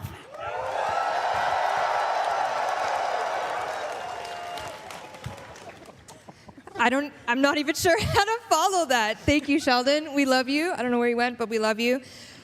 Hello, everyone. Welcome to TENNO Live 2024. You all look great with your glow sticks.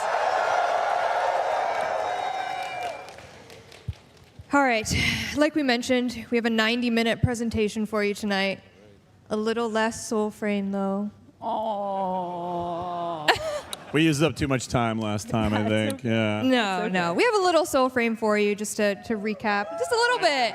Just a little bit. Tiny bit. We're very excited. We're nervous to be here. This is the largest room I think we've ever definitely done this in or done any type of panel in. So please, thank you. We're going to have a really good time tonight, aren't we, Jeff? We sure are. Can we give a shout out to the person who infected Tennocon? There's so many.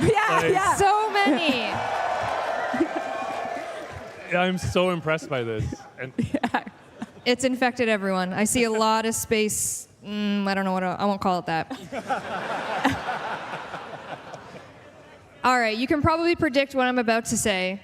How about a little housekeeping, shall we? Yes. All right. Thank you, Rue. Wanted to just bring it back again to the charity component that is Tennocon 2024. And again, thank all of you for making this possible and continuing to donate during the day. It means the world to us. It means the world to able gamers and sick kids. So a round of applause again for all of you for making this happen.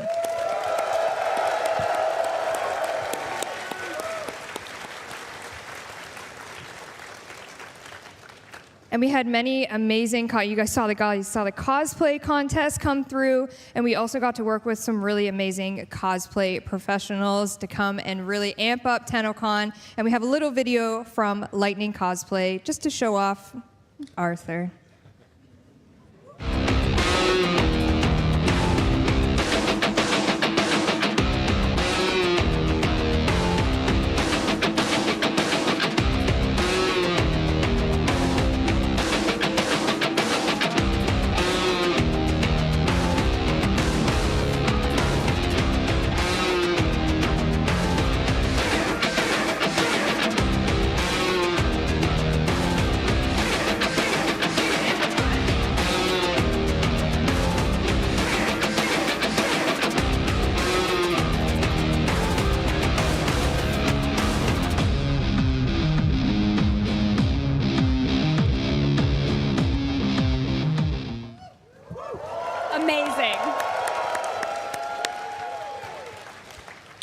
And we also had a few other cosplays here. Plexi Cosplay came back. If you saw the Lloyd and Albrecht cosplay out there, who saw that? 10 out of 10. They did the ticker wings as well. And then Hoku Props came back and did they're over there somewhere, Hoku Props. They did the Sanctum trivia game. If you saw it out in the tent, hope you got to play it. Hope you got a perfect score. We were checking. We know exactly who was accurate and who was not. And again, Lightning Cosplay, thank you for being here, and Arthur, and coming all the way that you did to be here, over there somewhere. All right, a few more things to get through, and then you can get your Tenno Live bingo cards out. A reminder that our Twitch drop for this evening's show, for Tenno Live specifically, is Saren Prime, potato slot included. You don't need to say anything in chat at all. I'm looking at you, chat. You just have to hang out. Just hang out. You're here. You're getting Saren Prime. You're getting progress. And hope you got your AX52 earlier. And then as well, another reminder, our gift of the Lotus Alert after the stream will be an Unperformer Blueprint. Again, everyone that's here will receive an email with a code for all of those items because you're here. And we appreciate you being here. So you get your free items. All right. I think it's time for some giveaways. Classic giveaways. Okay. Yeah, let's do it. Let's do it. All right. We have first I'm going to start with the giveaway that is a Gleam giveaway. If you would like to visit the website later on and check it out. It is a very exciting HP Omen laptop. Steve, can you hold my microphone? Yes. It's a laptop. It's in this case. This has... The Albrecht graffiti on this was by one of our concept artists, Vadim. So he made it awesome. So that's hand-drawn by a Digital Extremes employee, graffiti of Albrecht and Trotty. And inside, oh my God. The nuclear we don't know if codes. that's the right way to open it. Let's Definitely see. the nuclear baseball. Yeah, let's... Careful with the knee. Oh, oh, sides. It's very secure. If you win this, you will have no issue keeping it safe from prying eyes. Safe even from us. Safe even... Just like your CrowdStrike PCs.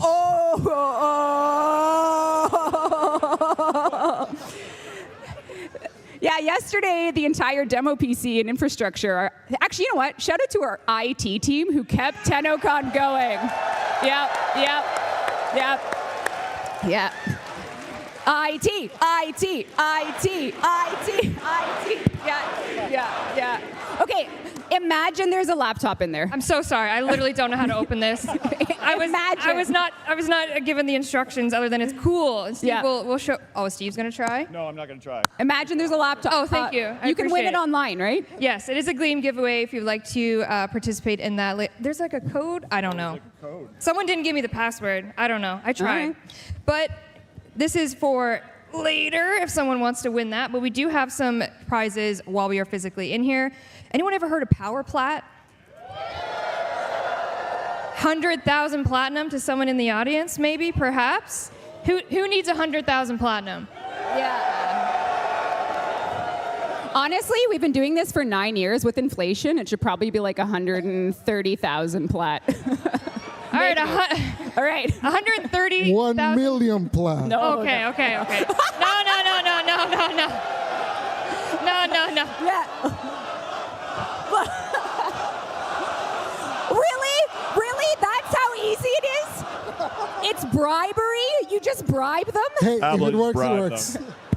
That's all it takes. All right.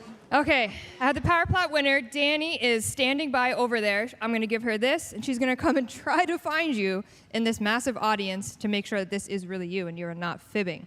All right, the winner of 1,000 platinum. I'm going to say your in-game alias and not your real name. John Steelheart. John Are you here, John? Steelheart? Right there, we got him. Danny, you got a long way to go, babe. I need you to come take. Oh no, that's. No? John. That's confusing. No. That's John. not helping. John? John He's over there. Steelheart? He's Okay, now everyone. Oh, over there! Hey, there we go. The light. Is that Danny, you, John? in the middle there. All right. Amazing. Congrats, John Steelheart. Our wonderful back of house here, Rue. Do you have the ability to do $100,000? Sorry. Whoa.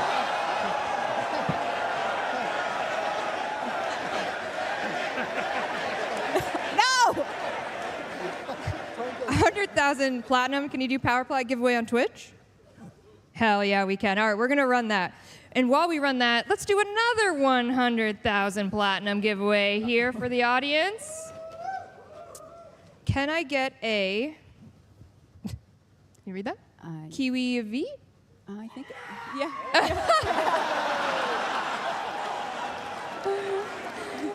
Back there? Kiwi, kiwi, kiwi, kiwi. Yeah. Okay, Danny, we'll be back up with this, and then we'll come to you and get you your validation for your 100,000 platinum kiwi. Not dollars. Not dollars. I'm so sorry. I don't have the budget for that. And another prize that we'd like to give away here in person. Did anyone watch the latest Dev Shorts? They were in the theater with a bunch of our lovely DE employees to kind of have the last Dev Shorts before Tennocon. And Reb brought out the Entrati notebook that is here at Tennocon. And we have a bunch of developers that have signed it for you. So this is a signed, fully lovely DE folk signed book. Let's see who's on there. Oh, I took up a lot of space. You did. Oops. You did.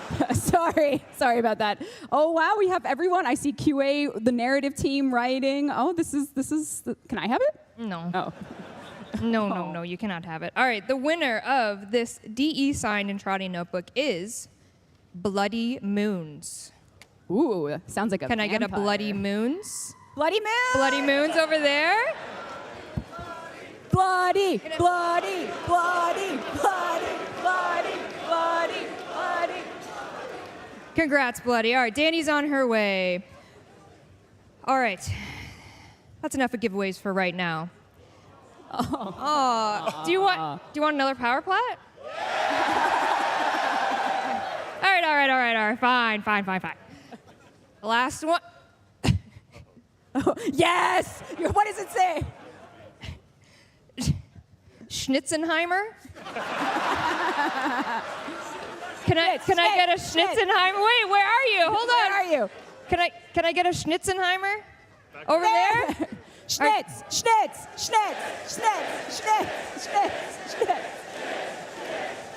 That sounds not like what you're saying, but I appreciate that. All right, let's take a breather, and let's maybe talk some SOULFRAME, guys. We don't have. We're not going to invade another half hour, though. I promise. You can. I'd love to hear you talk. You guys had your first ever dev stream. We did our first ever dev stream. What'd you think? So much. Thank you. Thank you very much. The support was so appreciated. You have no idea how nervous we were to come out to an empty theater, and you guys filled it. So thank you so much for that.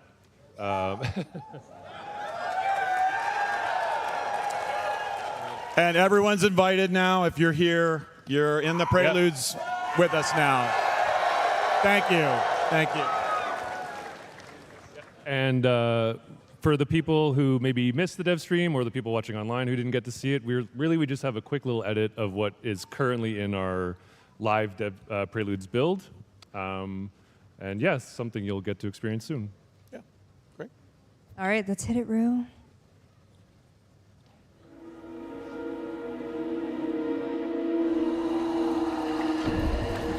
Feel it like rain.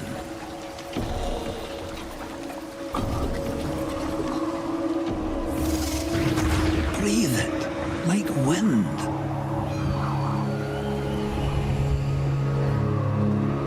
All of Alka's making is magic.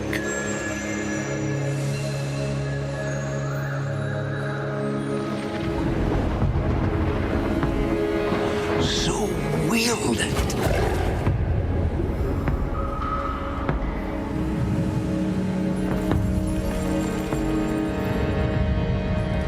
Or yield to it.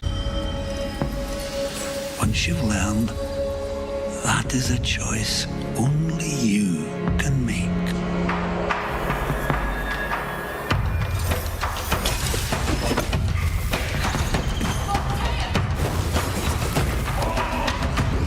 Don't you forget it. Even if they find you, even if they sing their song, the magic, it's in you. Yours. Like the wind.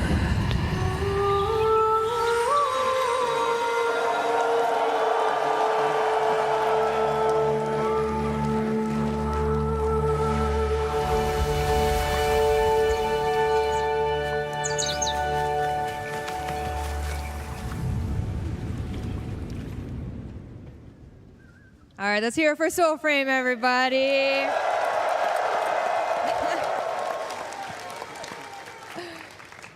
All right, as much as I love you guys. So we're part of the housekeeping. Yes. No, I got it. No, I get it. I get it. No, It makes I swear sense. you weren't. It's called Tennocon. I get it. No.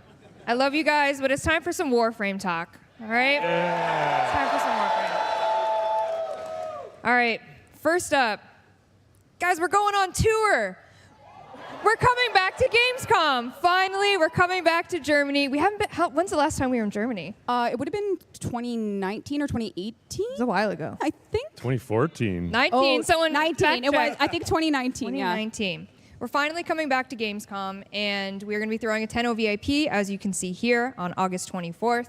Tickets are going to go on sale July 26th, so if you are in Germany, we cannot wait to see you. It's been so long since we've seen you. I see some smiling faces and some fist bumps going to Germany.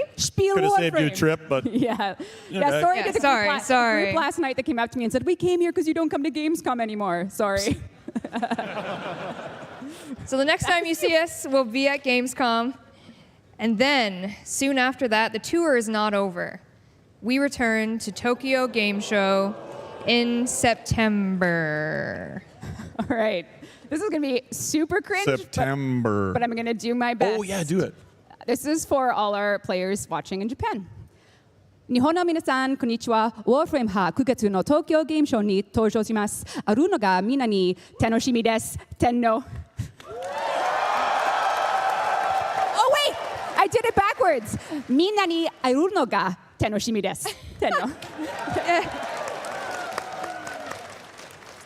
And we're going to talk in a little bit about why we're going to be at Tokyo Game Show. It's a very important one, but we'll get into that in a little bit.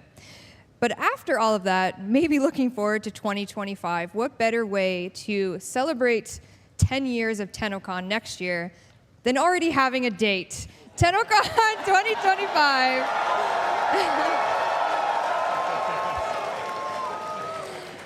We're Oh, no. So, yeah. I haven't survived this one. Yeah, so, CrowdStrike, whatever you have planned for next year, don't do it then. Thank you for the promo. No.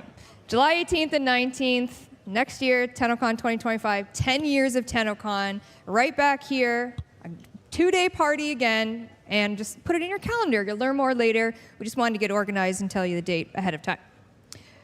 You're welcome. You're welcome.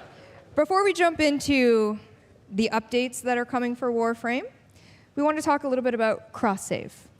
Yes, so we launched cross-platform save after many, many years of demands, and last year we were so excited to release it. We released it well into earlier this year as well, and there's one way we want to make it more robust, which we're currently working on, and we intend to give you more news soon, which is a way to expand trading, because right now we find that players are unable to really hit the trading market depending on some restrictions or how we've set it up. So next time you hear from us about this, we will hopefully give you all the information you need about really making cross-platform trading more robust, more inclusive, where we're allowed to do so. And if we don't, I think my boilerplate was, Steve will write a 10-page apology. So it's one or the other. Who used cross-save? Who used cross-save here? Yep. Awesome. We were afraid that no one would. Yeah. So I'm glad to hear it. Yeah. All right, and Sheldon stole your thunder about Android. Yeah, no, I'm glad. Thanks, Sheldon. More time Android for us too. to- We're working on it. Yeah. All right, let's talk about WARFRAME's next 3 updates. 3. Not only that, our next 3 updates this year. So, yeah. Yes. So is it time? This is you, baby. All right, thanks, Meg. All right, so the next update we're going to release, we're going to be hitting all you guys with a prologue-style quest. So Whispers in the Wall has ended, 1999 is to come, but there's some unfinished business in between. So we would like to debut the Lotus Eaters. So the Lotus Eaters is a prologue story quest that is going to do a little bit of stage setting for 1999, and it is releasing on all platforms this August.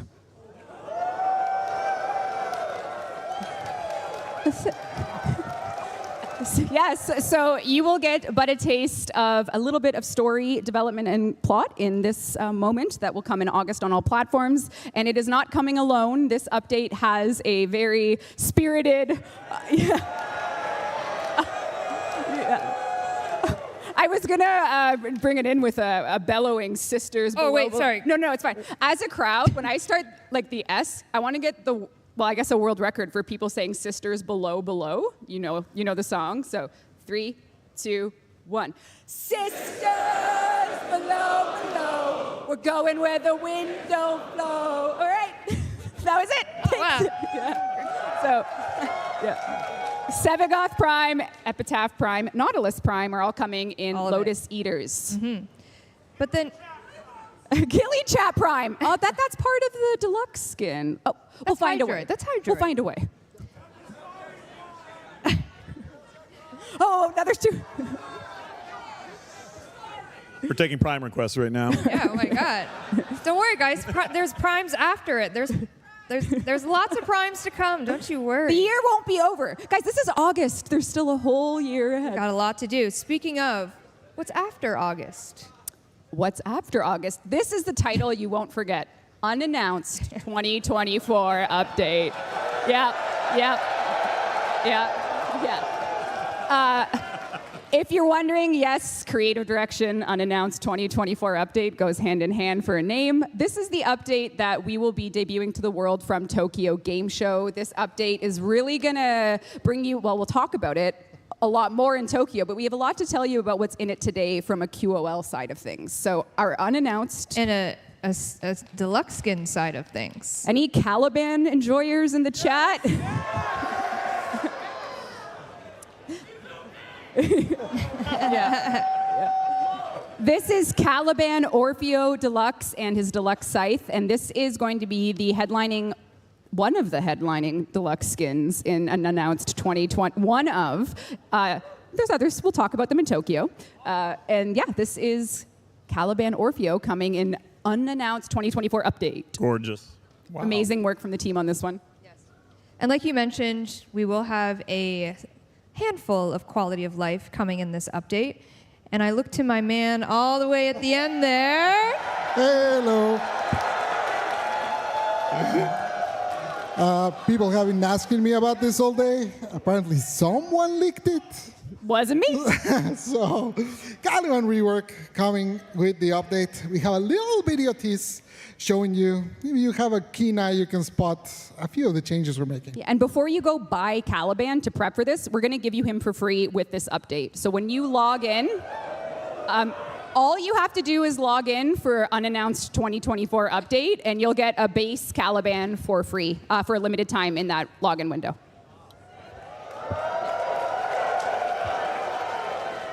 Roll the video.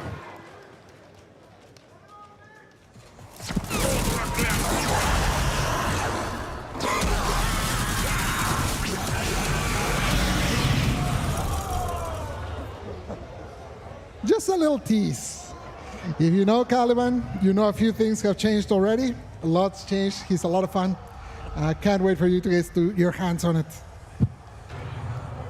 Aw, you're welcome. Yeah.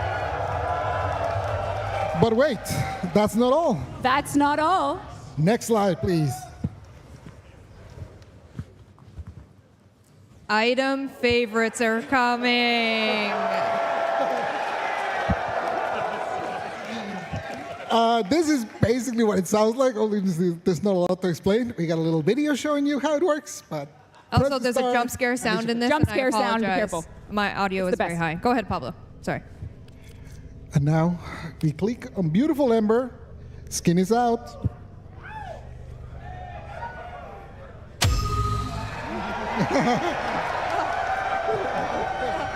Simple as that. Frames, weapons, cosmetics, all the things you assign on the arsenal will have their own little favorites. You're welcome. Oh, so polite. Also coming is a quality of life in this update. We have some new incarnans on the way. One spoil witch, but we got 5 new. We got coming. 5, and we can't announce them till yeah. 5 of them coming. Damn, you hit a new octave. I'm proud of you. That was great.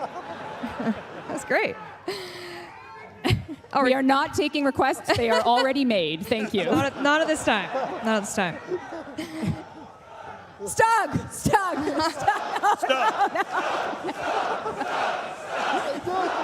No. Next Tennocon. Also coming, quality of life, is our continuation of Companions 2.0 Part 2. Last but not least, yeah, we're continuing the work that we did before, before it was improving like the survivability of the pets. This time is more focused on the abilities they had, kind of getting them balanced across the board and making it so that there's good reasons to choose every different companion we have. Yeah, You're welcome. My pleasure. And last but not least, we kind of alluded to before, in this update is a brand new Warframe that is very different than anything we've kind of done yet.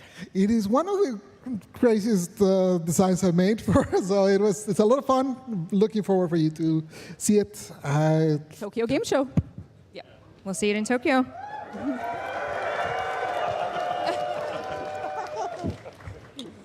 Oops. That's all right. All right. Shall we talk some 1999?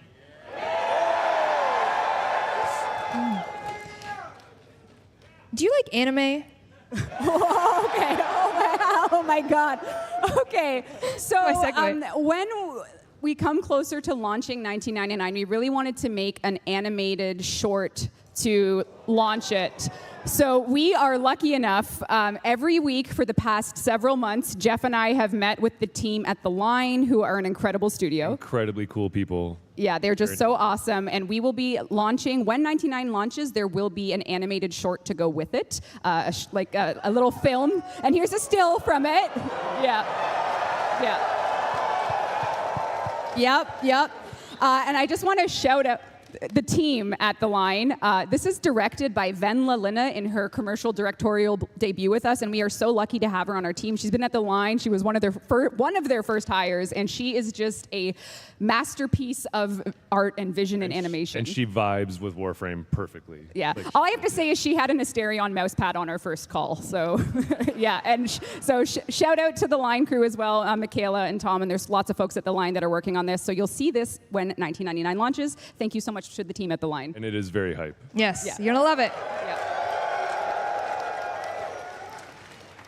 All right, I know you're all here with us right now, so this piece of information doesn't apply to you right now, but it will, because it's staying live for a while. We have the mall relay live right now in game. That's right. So for several days from now until, I guess, when it's several days from now, yeah, cool.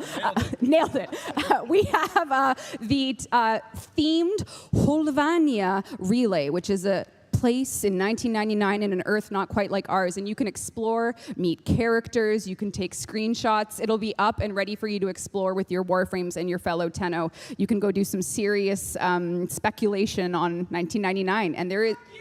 Yeah! Ooh, bleep that out. Bleep it. I'm sorry. I love your enthusiasm. I love it. We already have a piece of 1990 in game for you to play with your fellow Tenno. So those relays are up. I know I saw Megan with our live ops up earlier. Did you just see me do that? Yeah, are we good? I think we're good. Okay, I think for the now servers are great. All right, for now we're good. Thanks, team back keeping everything up. But yeah, there is a experience for you. It'll be up. Don't miss it. Yeah, so if you're online right now, log in, head to Earth, and check out the mall. Believe it. No hot tub. No hot tub. Sorry. That's where I got my hat, though. Okay, so am I setting? Okay. Well, it's very nice to see everyone at another Tennocon, and as we have, a very, very vocal, demanding Tennocon this year. We have voice actors. Is this what we're doing now? Yes, we All right, are, baby. Okay, I'm ready. Sorry, I'm very unorganized. All right, we have an incredible voice cast bringing you talent from around the world for this year's Tennocon. So I'm going to talk a little bit about these voice actors and what it will mean to this room tonight and in the future, because we have a very special day today. Of course, Alpha, Amelia, Ben, Elsie, James, Kevin, Melissa, Nick, and Treve have all joined the cast. Some of them are here with us today, and yep. But But one of these voice actors is doing their video game debut today, and that is voice actor James Conlon, who for years has been waiting with Make-A-Wish to be a voice actor. And you are going to hear James Conlon's voice acting debut in our demo tonight. So James Conlon, yeah. James.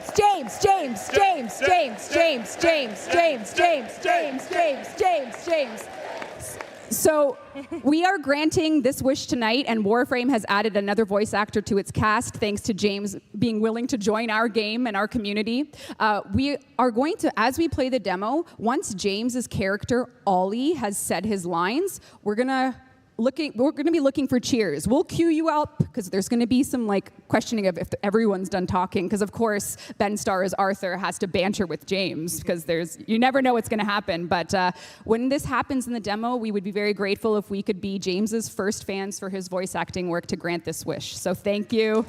Yep. And he's here with us tonight. He is in the front row with the voice, his fellow colleagues in WARFRAME. James is here, and we are granting his wish tonight. Thank you for joining us, James, for Tennocon. Thank you for lending your voice to our game.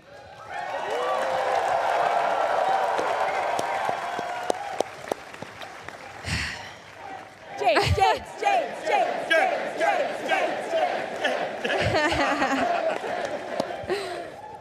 All right. Is it time? All right, yeah, it is, okay. I have 3 watches, none of them work, but I think it's time. Okay. Well, Albrecht and Trotty would not appreciate if we're late. He would not want us to be late. So before you go, Megan, let's just start. All right, anyone want to help set the stage for what's about to happen?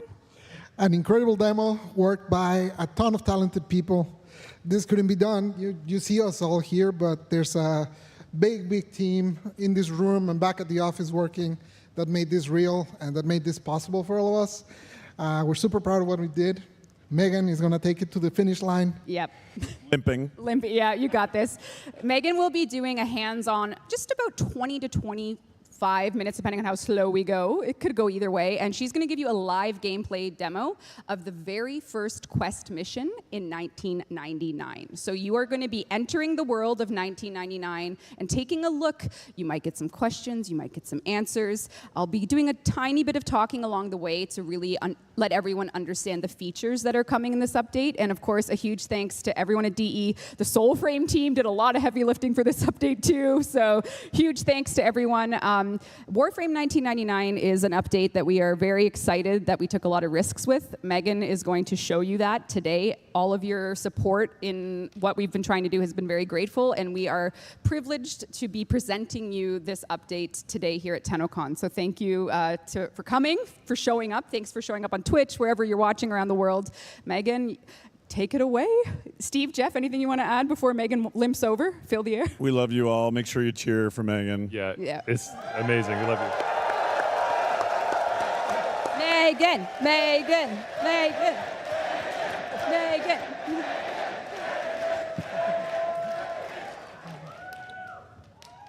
All right. May we present to you WARFRAME 1999.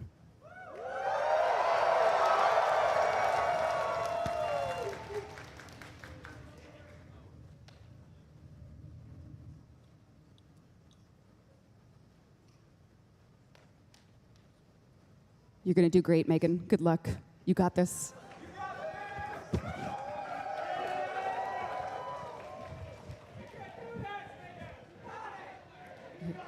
All right, here we go. Shh.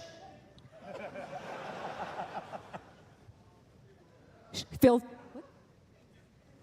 Oh. Tech support? We need a tech support for Steve. All right. So, IT.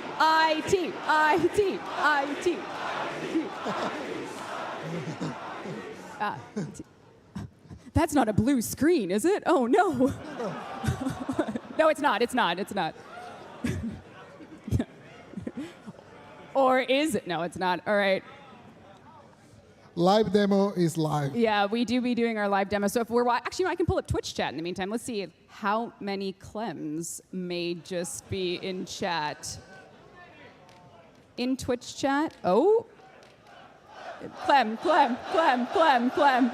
Yep. Incredible.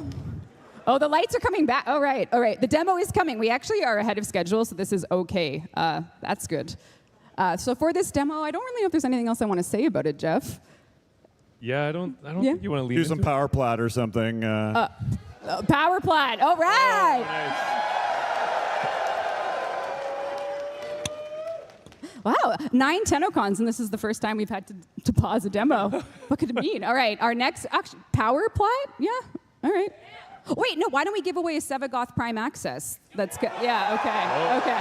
Yeah. All right, Danielle, I'm sorry to improvise, but hopefully you're somewhere. Is Danielle around? Kaz is here. All right. Oh, yeah. All right, the winner of the first ever Sevagoth Prime access, Slice. Oh, and the key, Kaz, really? Oh, okay. This is a handmade solid silver Atomi cycle key. So that will also be handmade by our lead weapons artist, Kaz. This is also what I'm wearing on my necklace. Only 6 in existence. There's only 6 in existence. So this is also going to the Sevagoth Prime winner, your in-game alias, Slicer1231. Slicer1231. Uh-oh.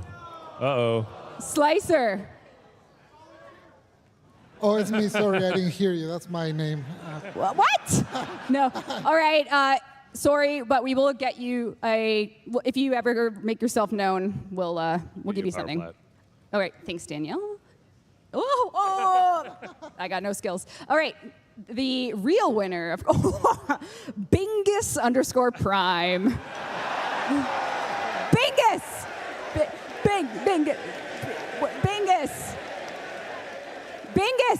Bingus, make yourself known.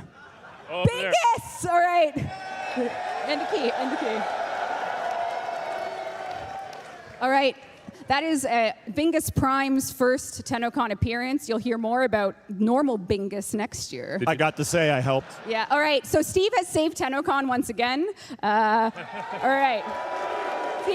Steve. Let's go, 1999. Let us show you once more 1999. Megan, hit it.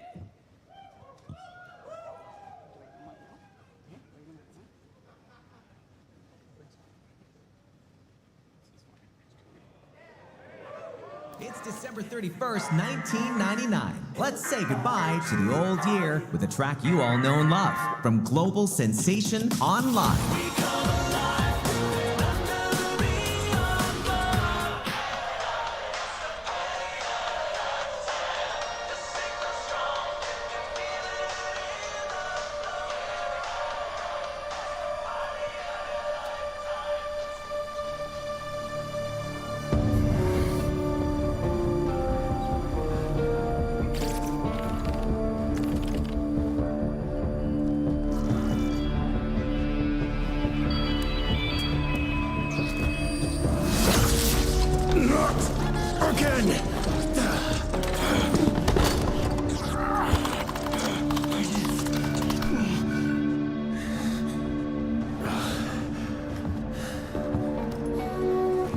Bastard!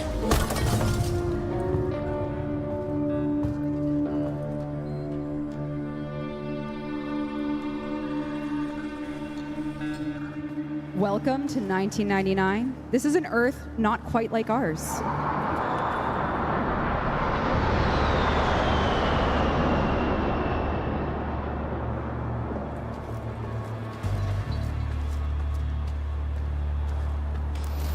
Everybody knows there's nothing like a delicious slice of Big Bites pizza. And it's perfect just before online hits the stage. My favorite bite? Pepperoni with extra cheese. I'm on break, Arthur. Don't mess with my game time. Need my Tommy Kizamiya. I'm not letting another lead on Entrati go to waste. Oh, that was cheating.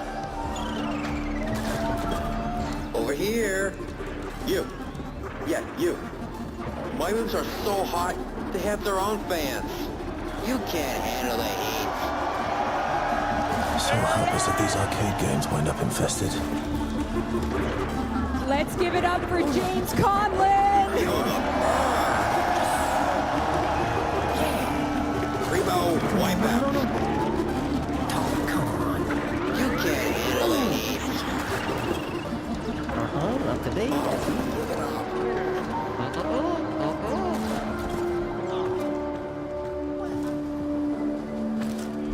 My keys better not be in that mess. Learn to hotwire. Jeez.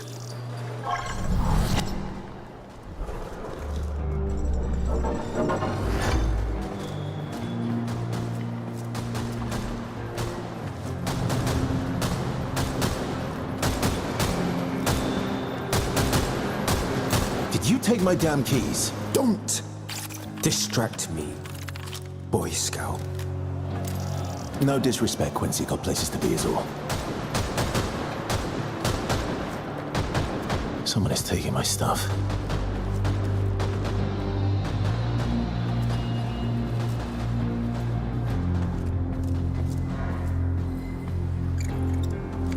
How's she doing? If she wasn't your blood, she'd be on her own out there. Got a lead in Entrati. Sewers. Arse deep in Tecron, most likely. I'm going after him. For all our sakes. Letty, look, if you've taken my keys again...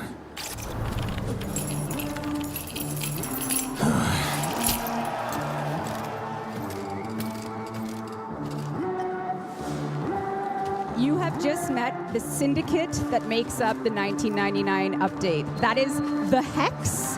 And unlike other syndicates, when you arrive, we want you to be able to, you know, get a little closer with them. Nah. I'm not gonna let this slide that easily. So for this syndicate, because we are in 1999, and when you arrive, we figure you should be able to use instant messengers and build a romance system with any one of the...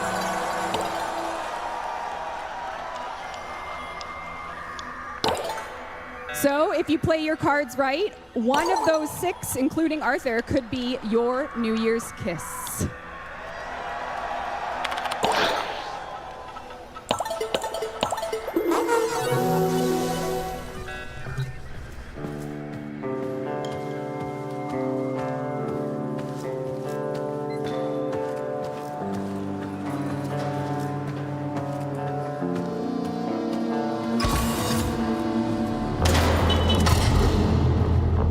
Hold up!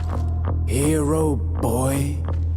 You're going after Dr. E all by yourself. Yeah.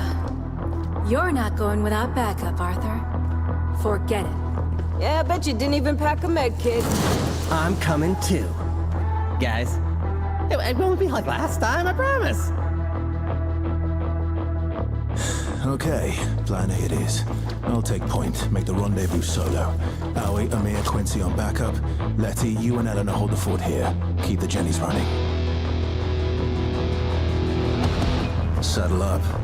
Let's ride the devil down.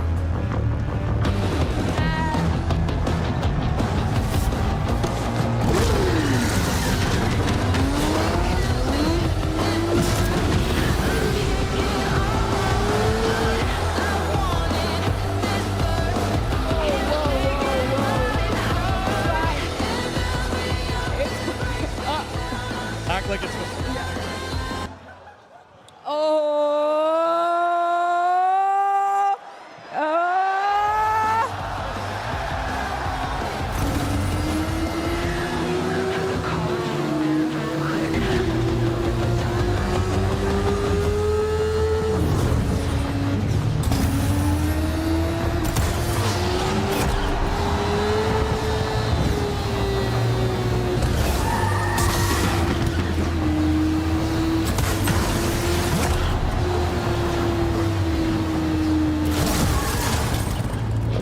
A slug dares to show its face at night.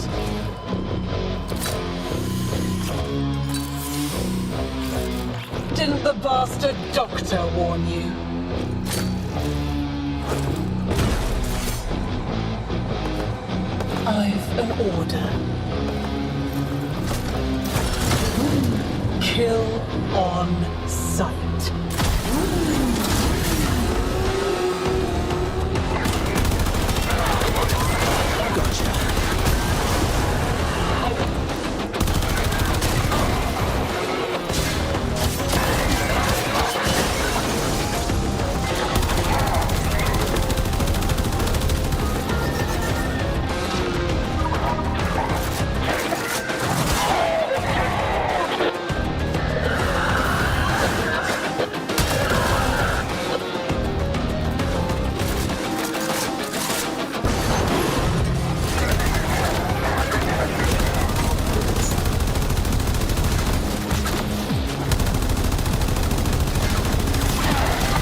Where do they find these people? So welcome to the world of 1999. You are in Holvania, and this is a world where, like, unlike other levels in Warframe, it's important that every Warframe player, during the point of this quest, can summon their very own Atomi cycle on demand.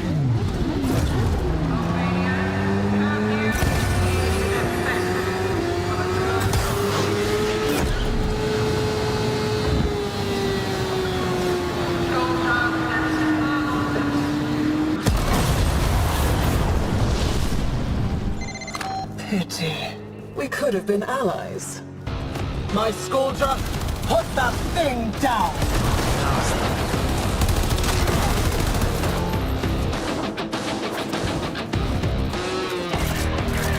Enemy in the area!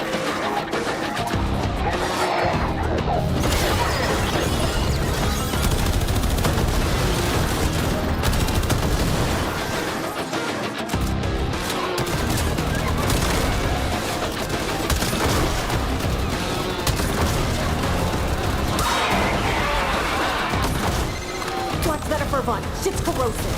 Some scars I can't heal. You read me?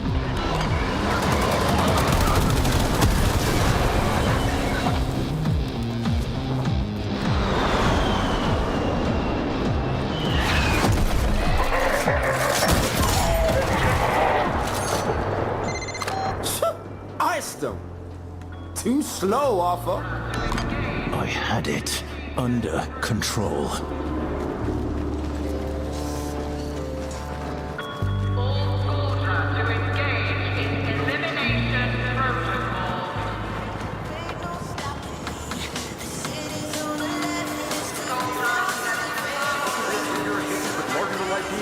Run on over to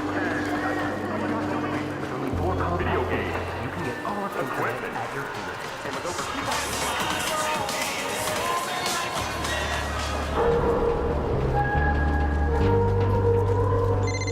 Have it your way. By this time next year, nothing will remain of you slugs. Meet the co-star of your grand finale, an H-04 F-Vervon tank. Enjoy.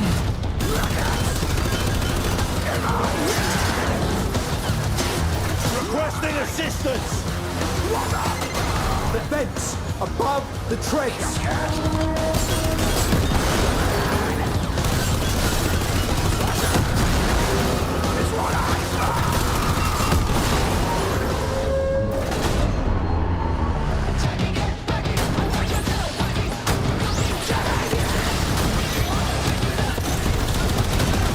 Down you go.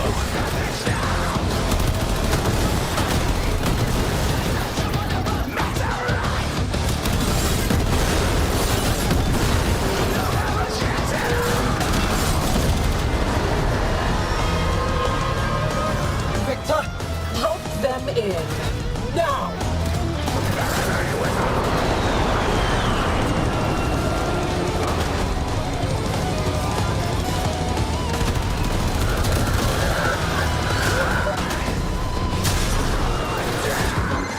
Found a hole in its shield, Arthur. Thanks, Quincy.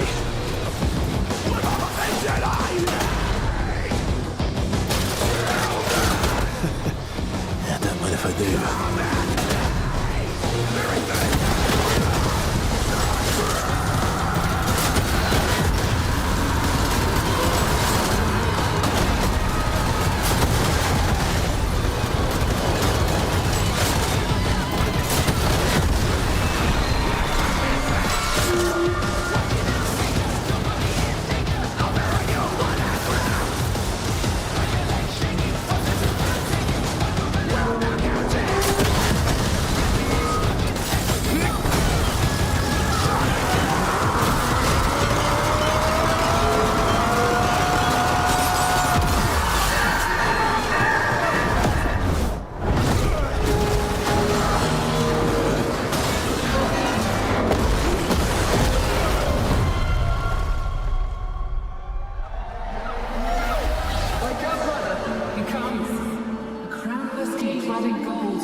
Bowing to beasts licking his hands.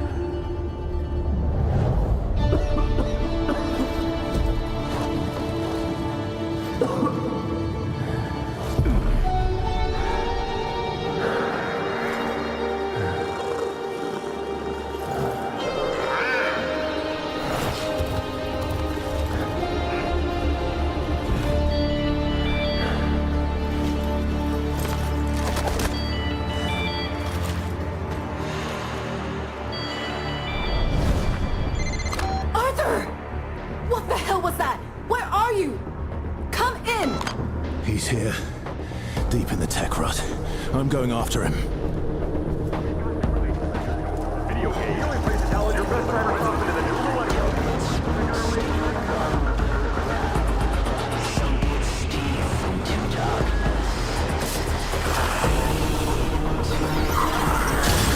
Good night.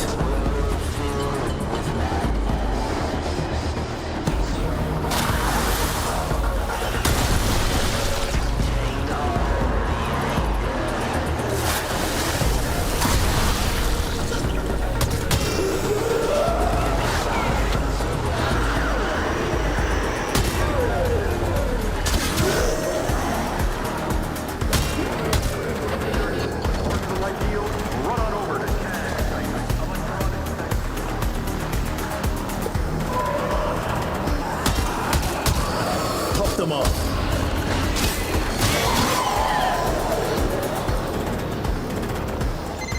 Arthur, you're right by a security terminal.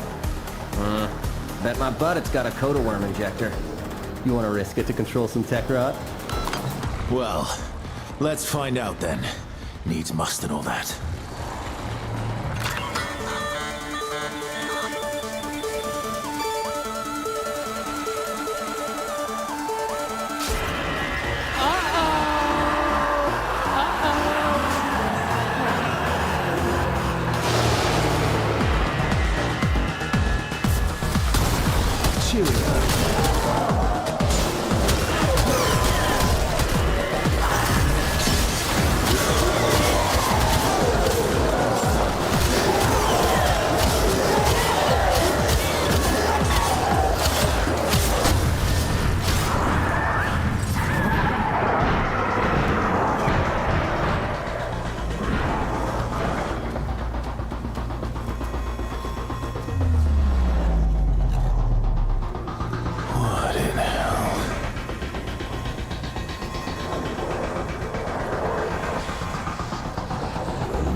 What devils follow you?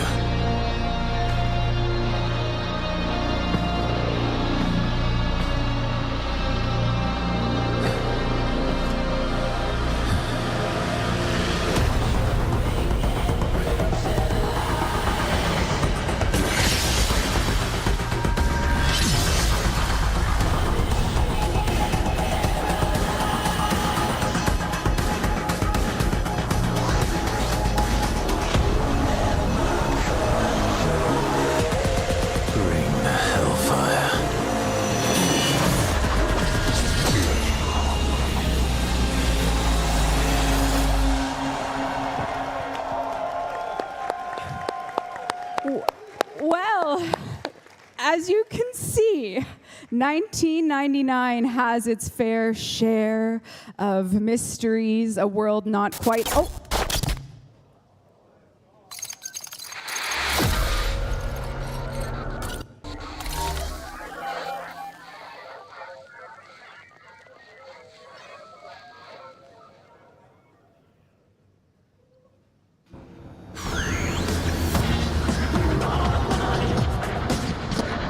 Tenno, welcome back.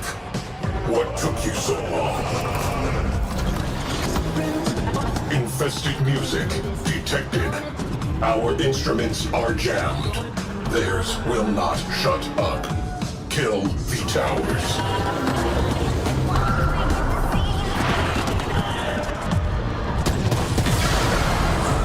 Please, keep showing us your support.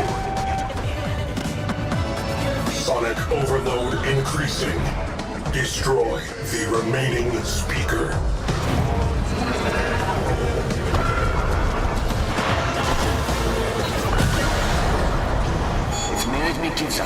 one more passive-aggressive smile, I'm gonna snap. Beat drop.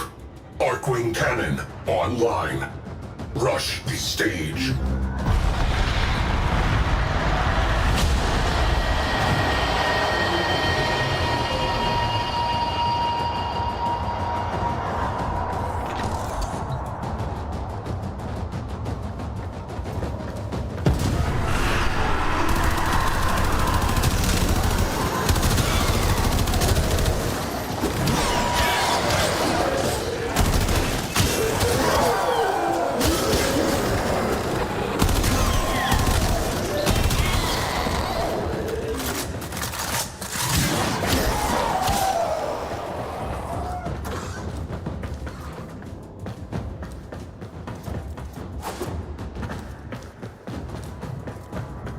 Slingshot, locked and loaded.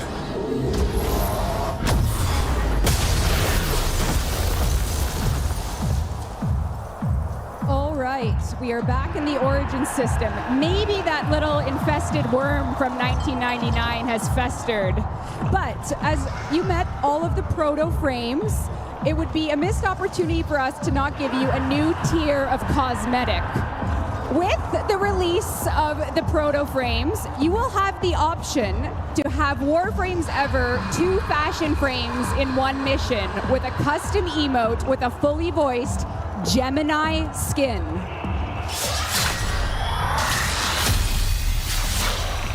Let me take care of this. So what that means is every frame you met today has one, including Nyx, Trinity, Volt, Mag, Cyto 9, and Excalibur, and we will also be touching up Nyx and Trinity light rework.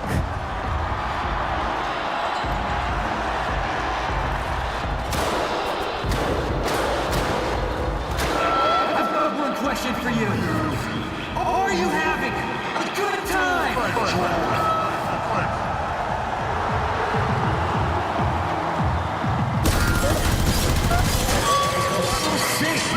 Don't take this out on me!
Warframe 1999 coming this year to all platforms. Shout out to Megan for the demo. Yeah, Megan!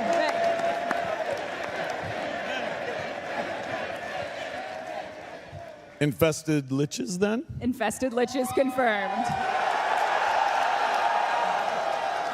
But it's like a boy band? It's a boy band, and if you get a computer virus in 1999 and you let it sit, when you come back to the Origin system, that's what happens. I knew it. Now, of course, Online is a real band in 1999, and tonight they're launching their debut song, Party of Your Lifetime, on YouTube, and you can hear the full song, not only online, but we can play it here. going to be our outro song. I know. I feel like we're done. We're done. Thank you so much for coming. That is TENNO Live 2024. Thank you. Thank you. Thank you for coming. Thank you so much. Thank you. Thank you. Thank you so much.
In the house to bring the party of your lifetime.